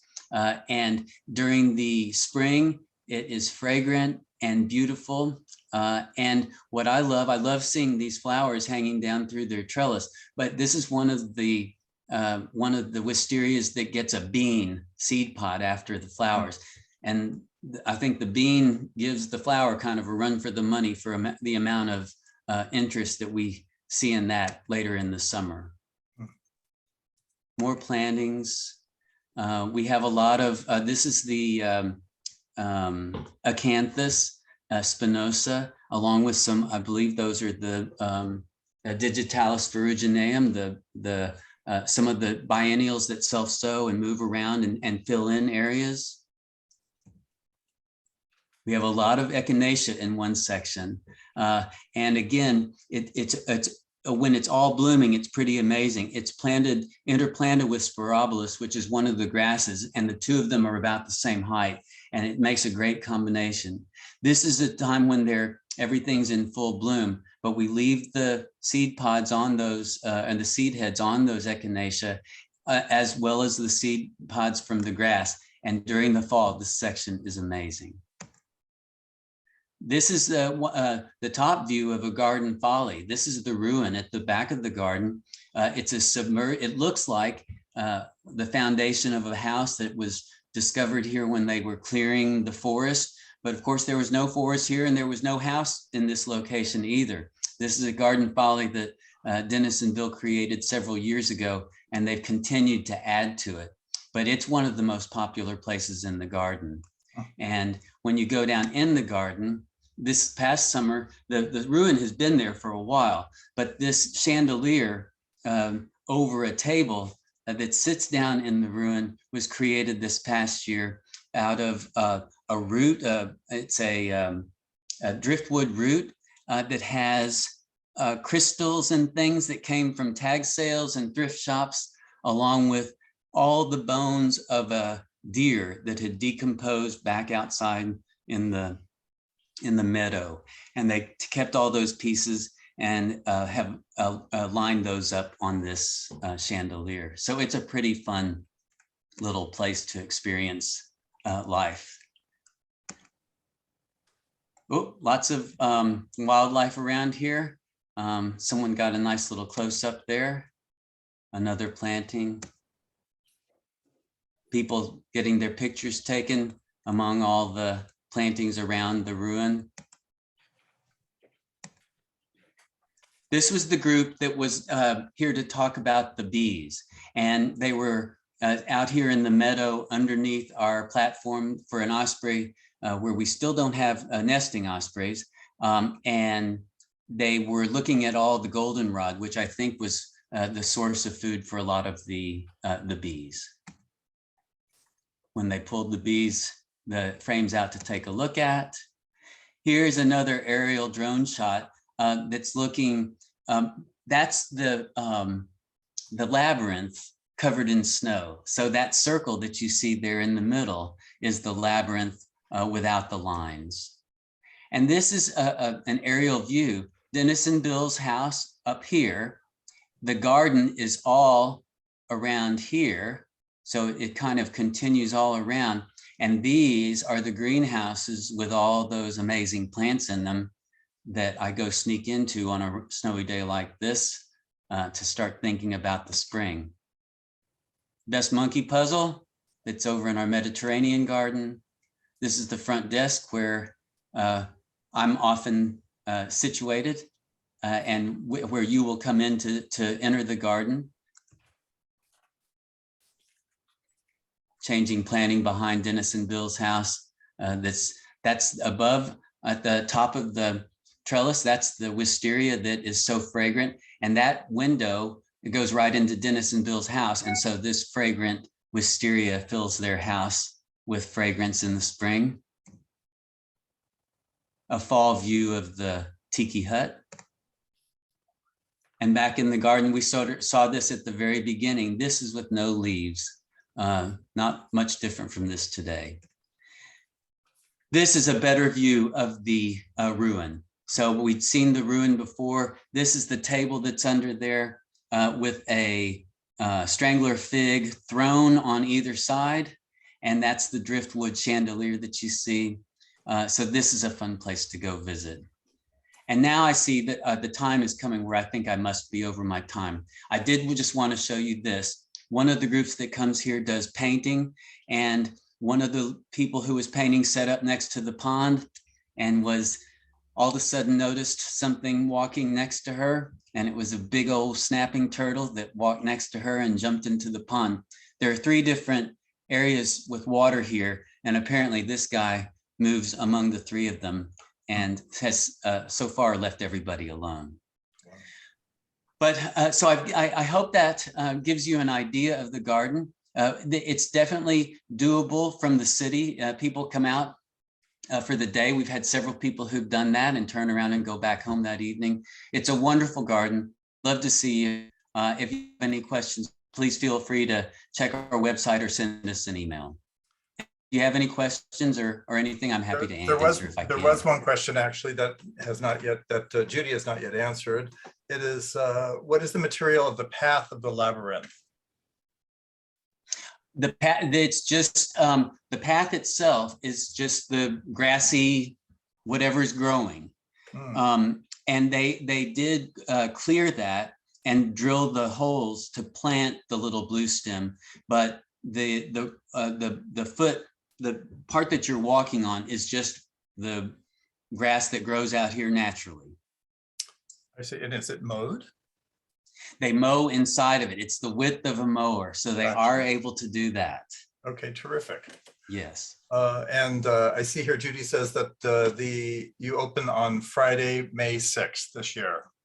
Well, that sounds right. Something like that. Yep. It sounds like a fun day trip for those of us that are here in the city.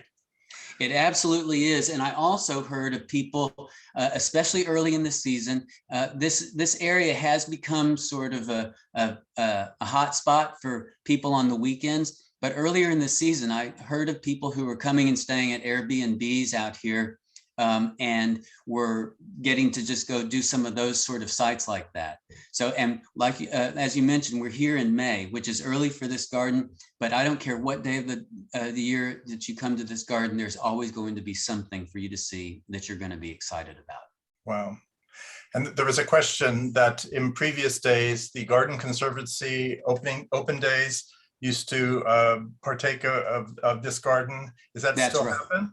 It does still happen. That's the day that we used to, in my family, we call it Christmas, is when Landcraft Garden was open for the Garden Conservancy open days. That was the only time it was available to the general public. It's normally mid-July. I don't know the exact date. I think this past year it was the 13th. But that day is a day that we're still open. We do have people who come to the garden from on that day, and it's the Garden Conservancy people often come from other places to see us on that day. But it's the same any other day, any other Friday or Saturday during the season. You're welcome here, and it's pretty much the same thing. A self-guided tour. We hope to have people out there to help with plant ID and questions and to give more information about the garden this summer. But even it's a real treat, I think, even for people who are not 100% gardeners, that they want to talk gardens all the time. We see a lot of people who are not garden experts, but who love being in a beautiful place, who come spend time here. Terrific. Great. Thank you so much, Jamie. Thank you, Judy. Thank you. We look forward to visiting. And that brings to conclusion our presentations for Plantorama 2022. We hope to see you again next year, but with some closing thoughts. Bob, did you have some closing thoughts? This being your last Plantorama for a while, until we invite you back for another amazing. Charles is here. Yeah. He's not. So do I have any closing thoughts? I thought we're getting better at the virtual format, but I don't want us to get too good at it. I think it was an interesting array of speakers that kind of fed off each other in a way. I mean, some themes kept coming up universally in all of our talks.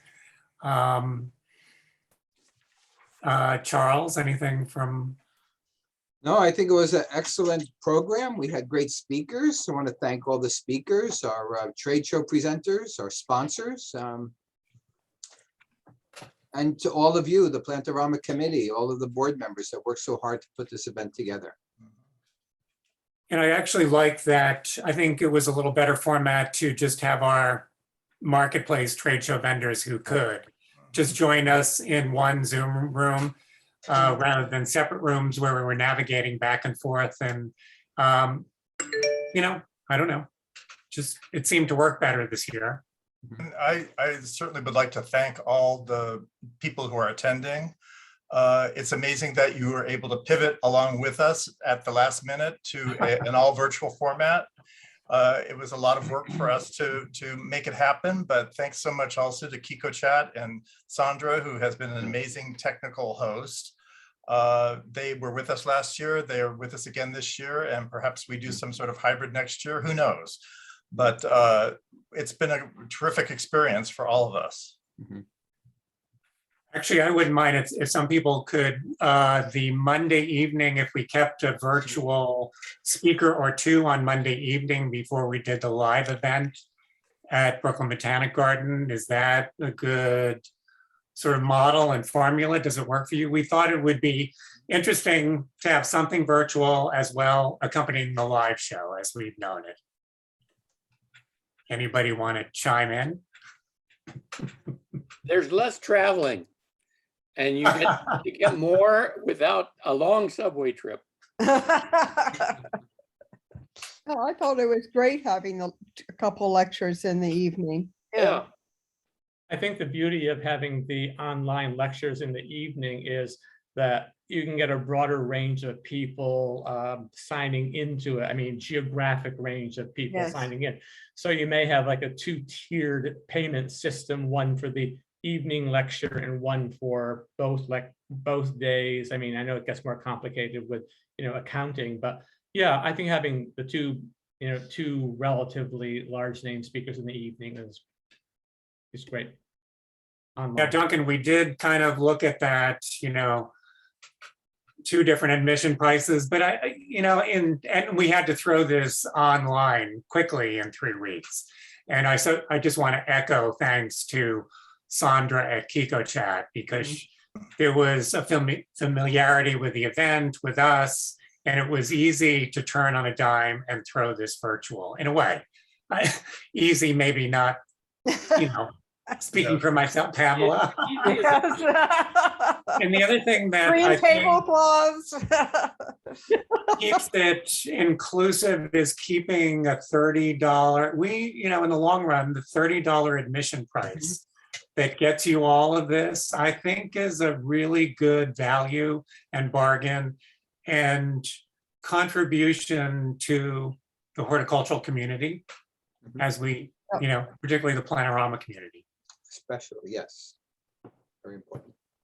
And don't forget to circle back and use the same login that you had here to revisit the entire day's worth of presentations, because they'll be recorded and available up until the 1st of April. And Cassandra can correct me if I'm wrong, but I think the recording will be available on YouTube in about a week. So we'll let everyone know. Yes, I'm going to jump in and say the recordings will be available in the event space probably as soon as tomorrow. So head on back into the event space and you can access the recordings from last night, this morning, and this afternoon. Great. Thank you, Sandra, so much for your help throughout this whole event.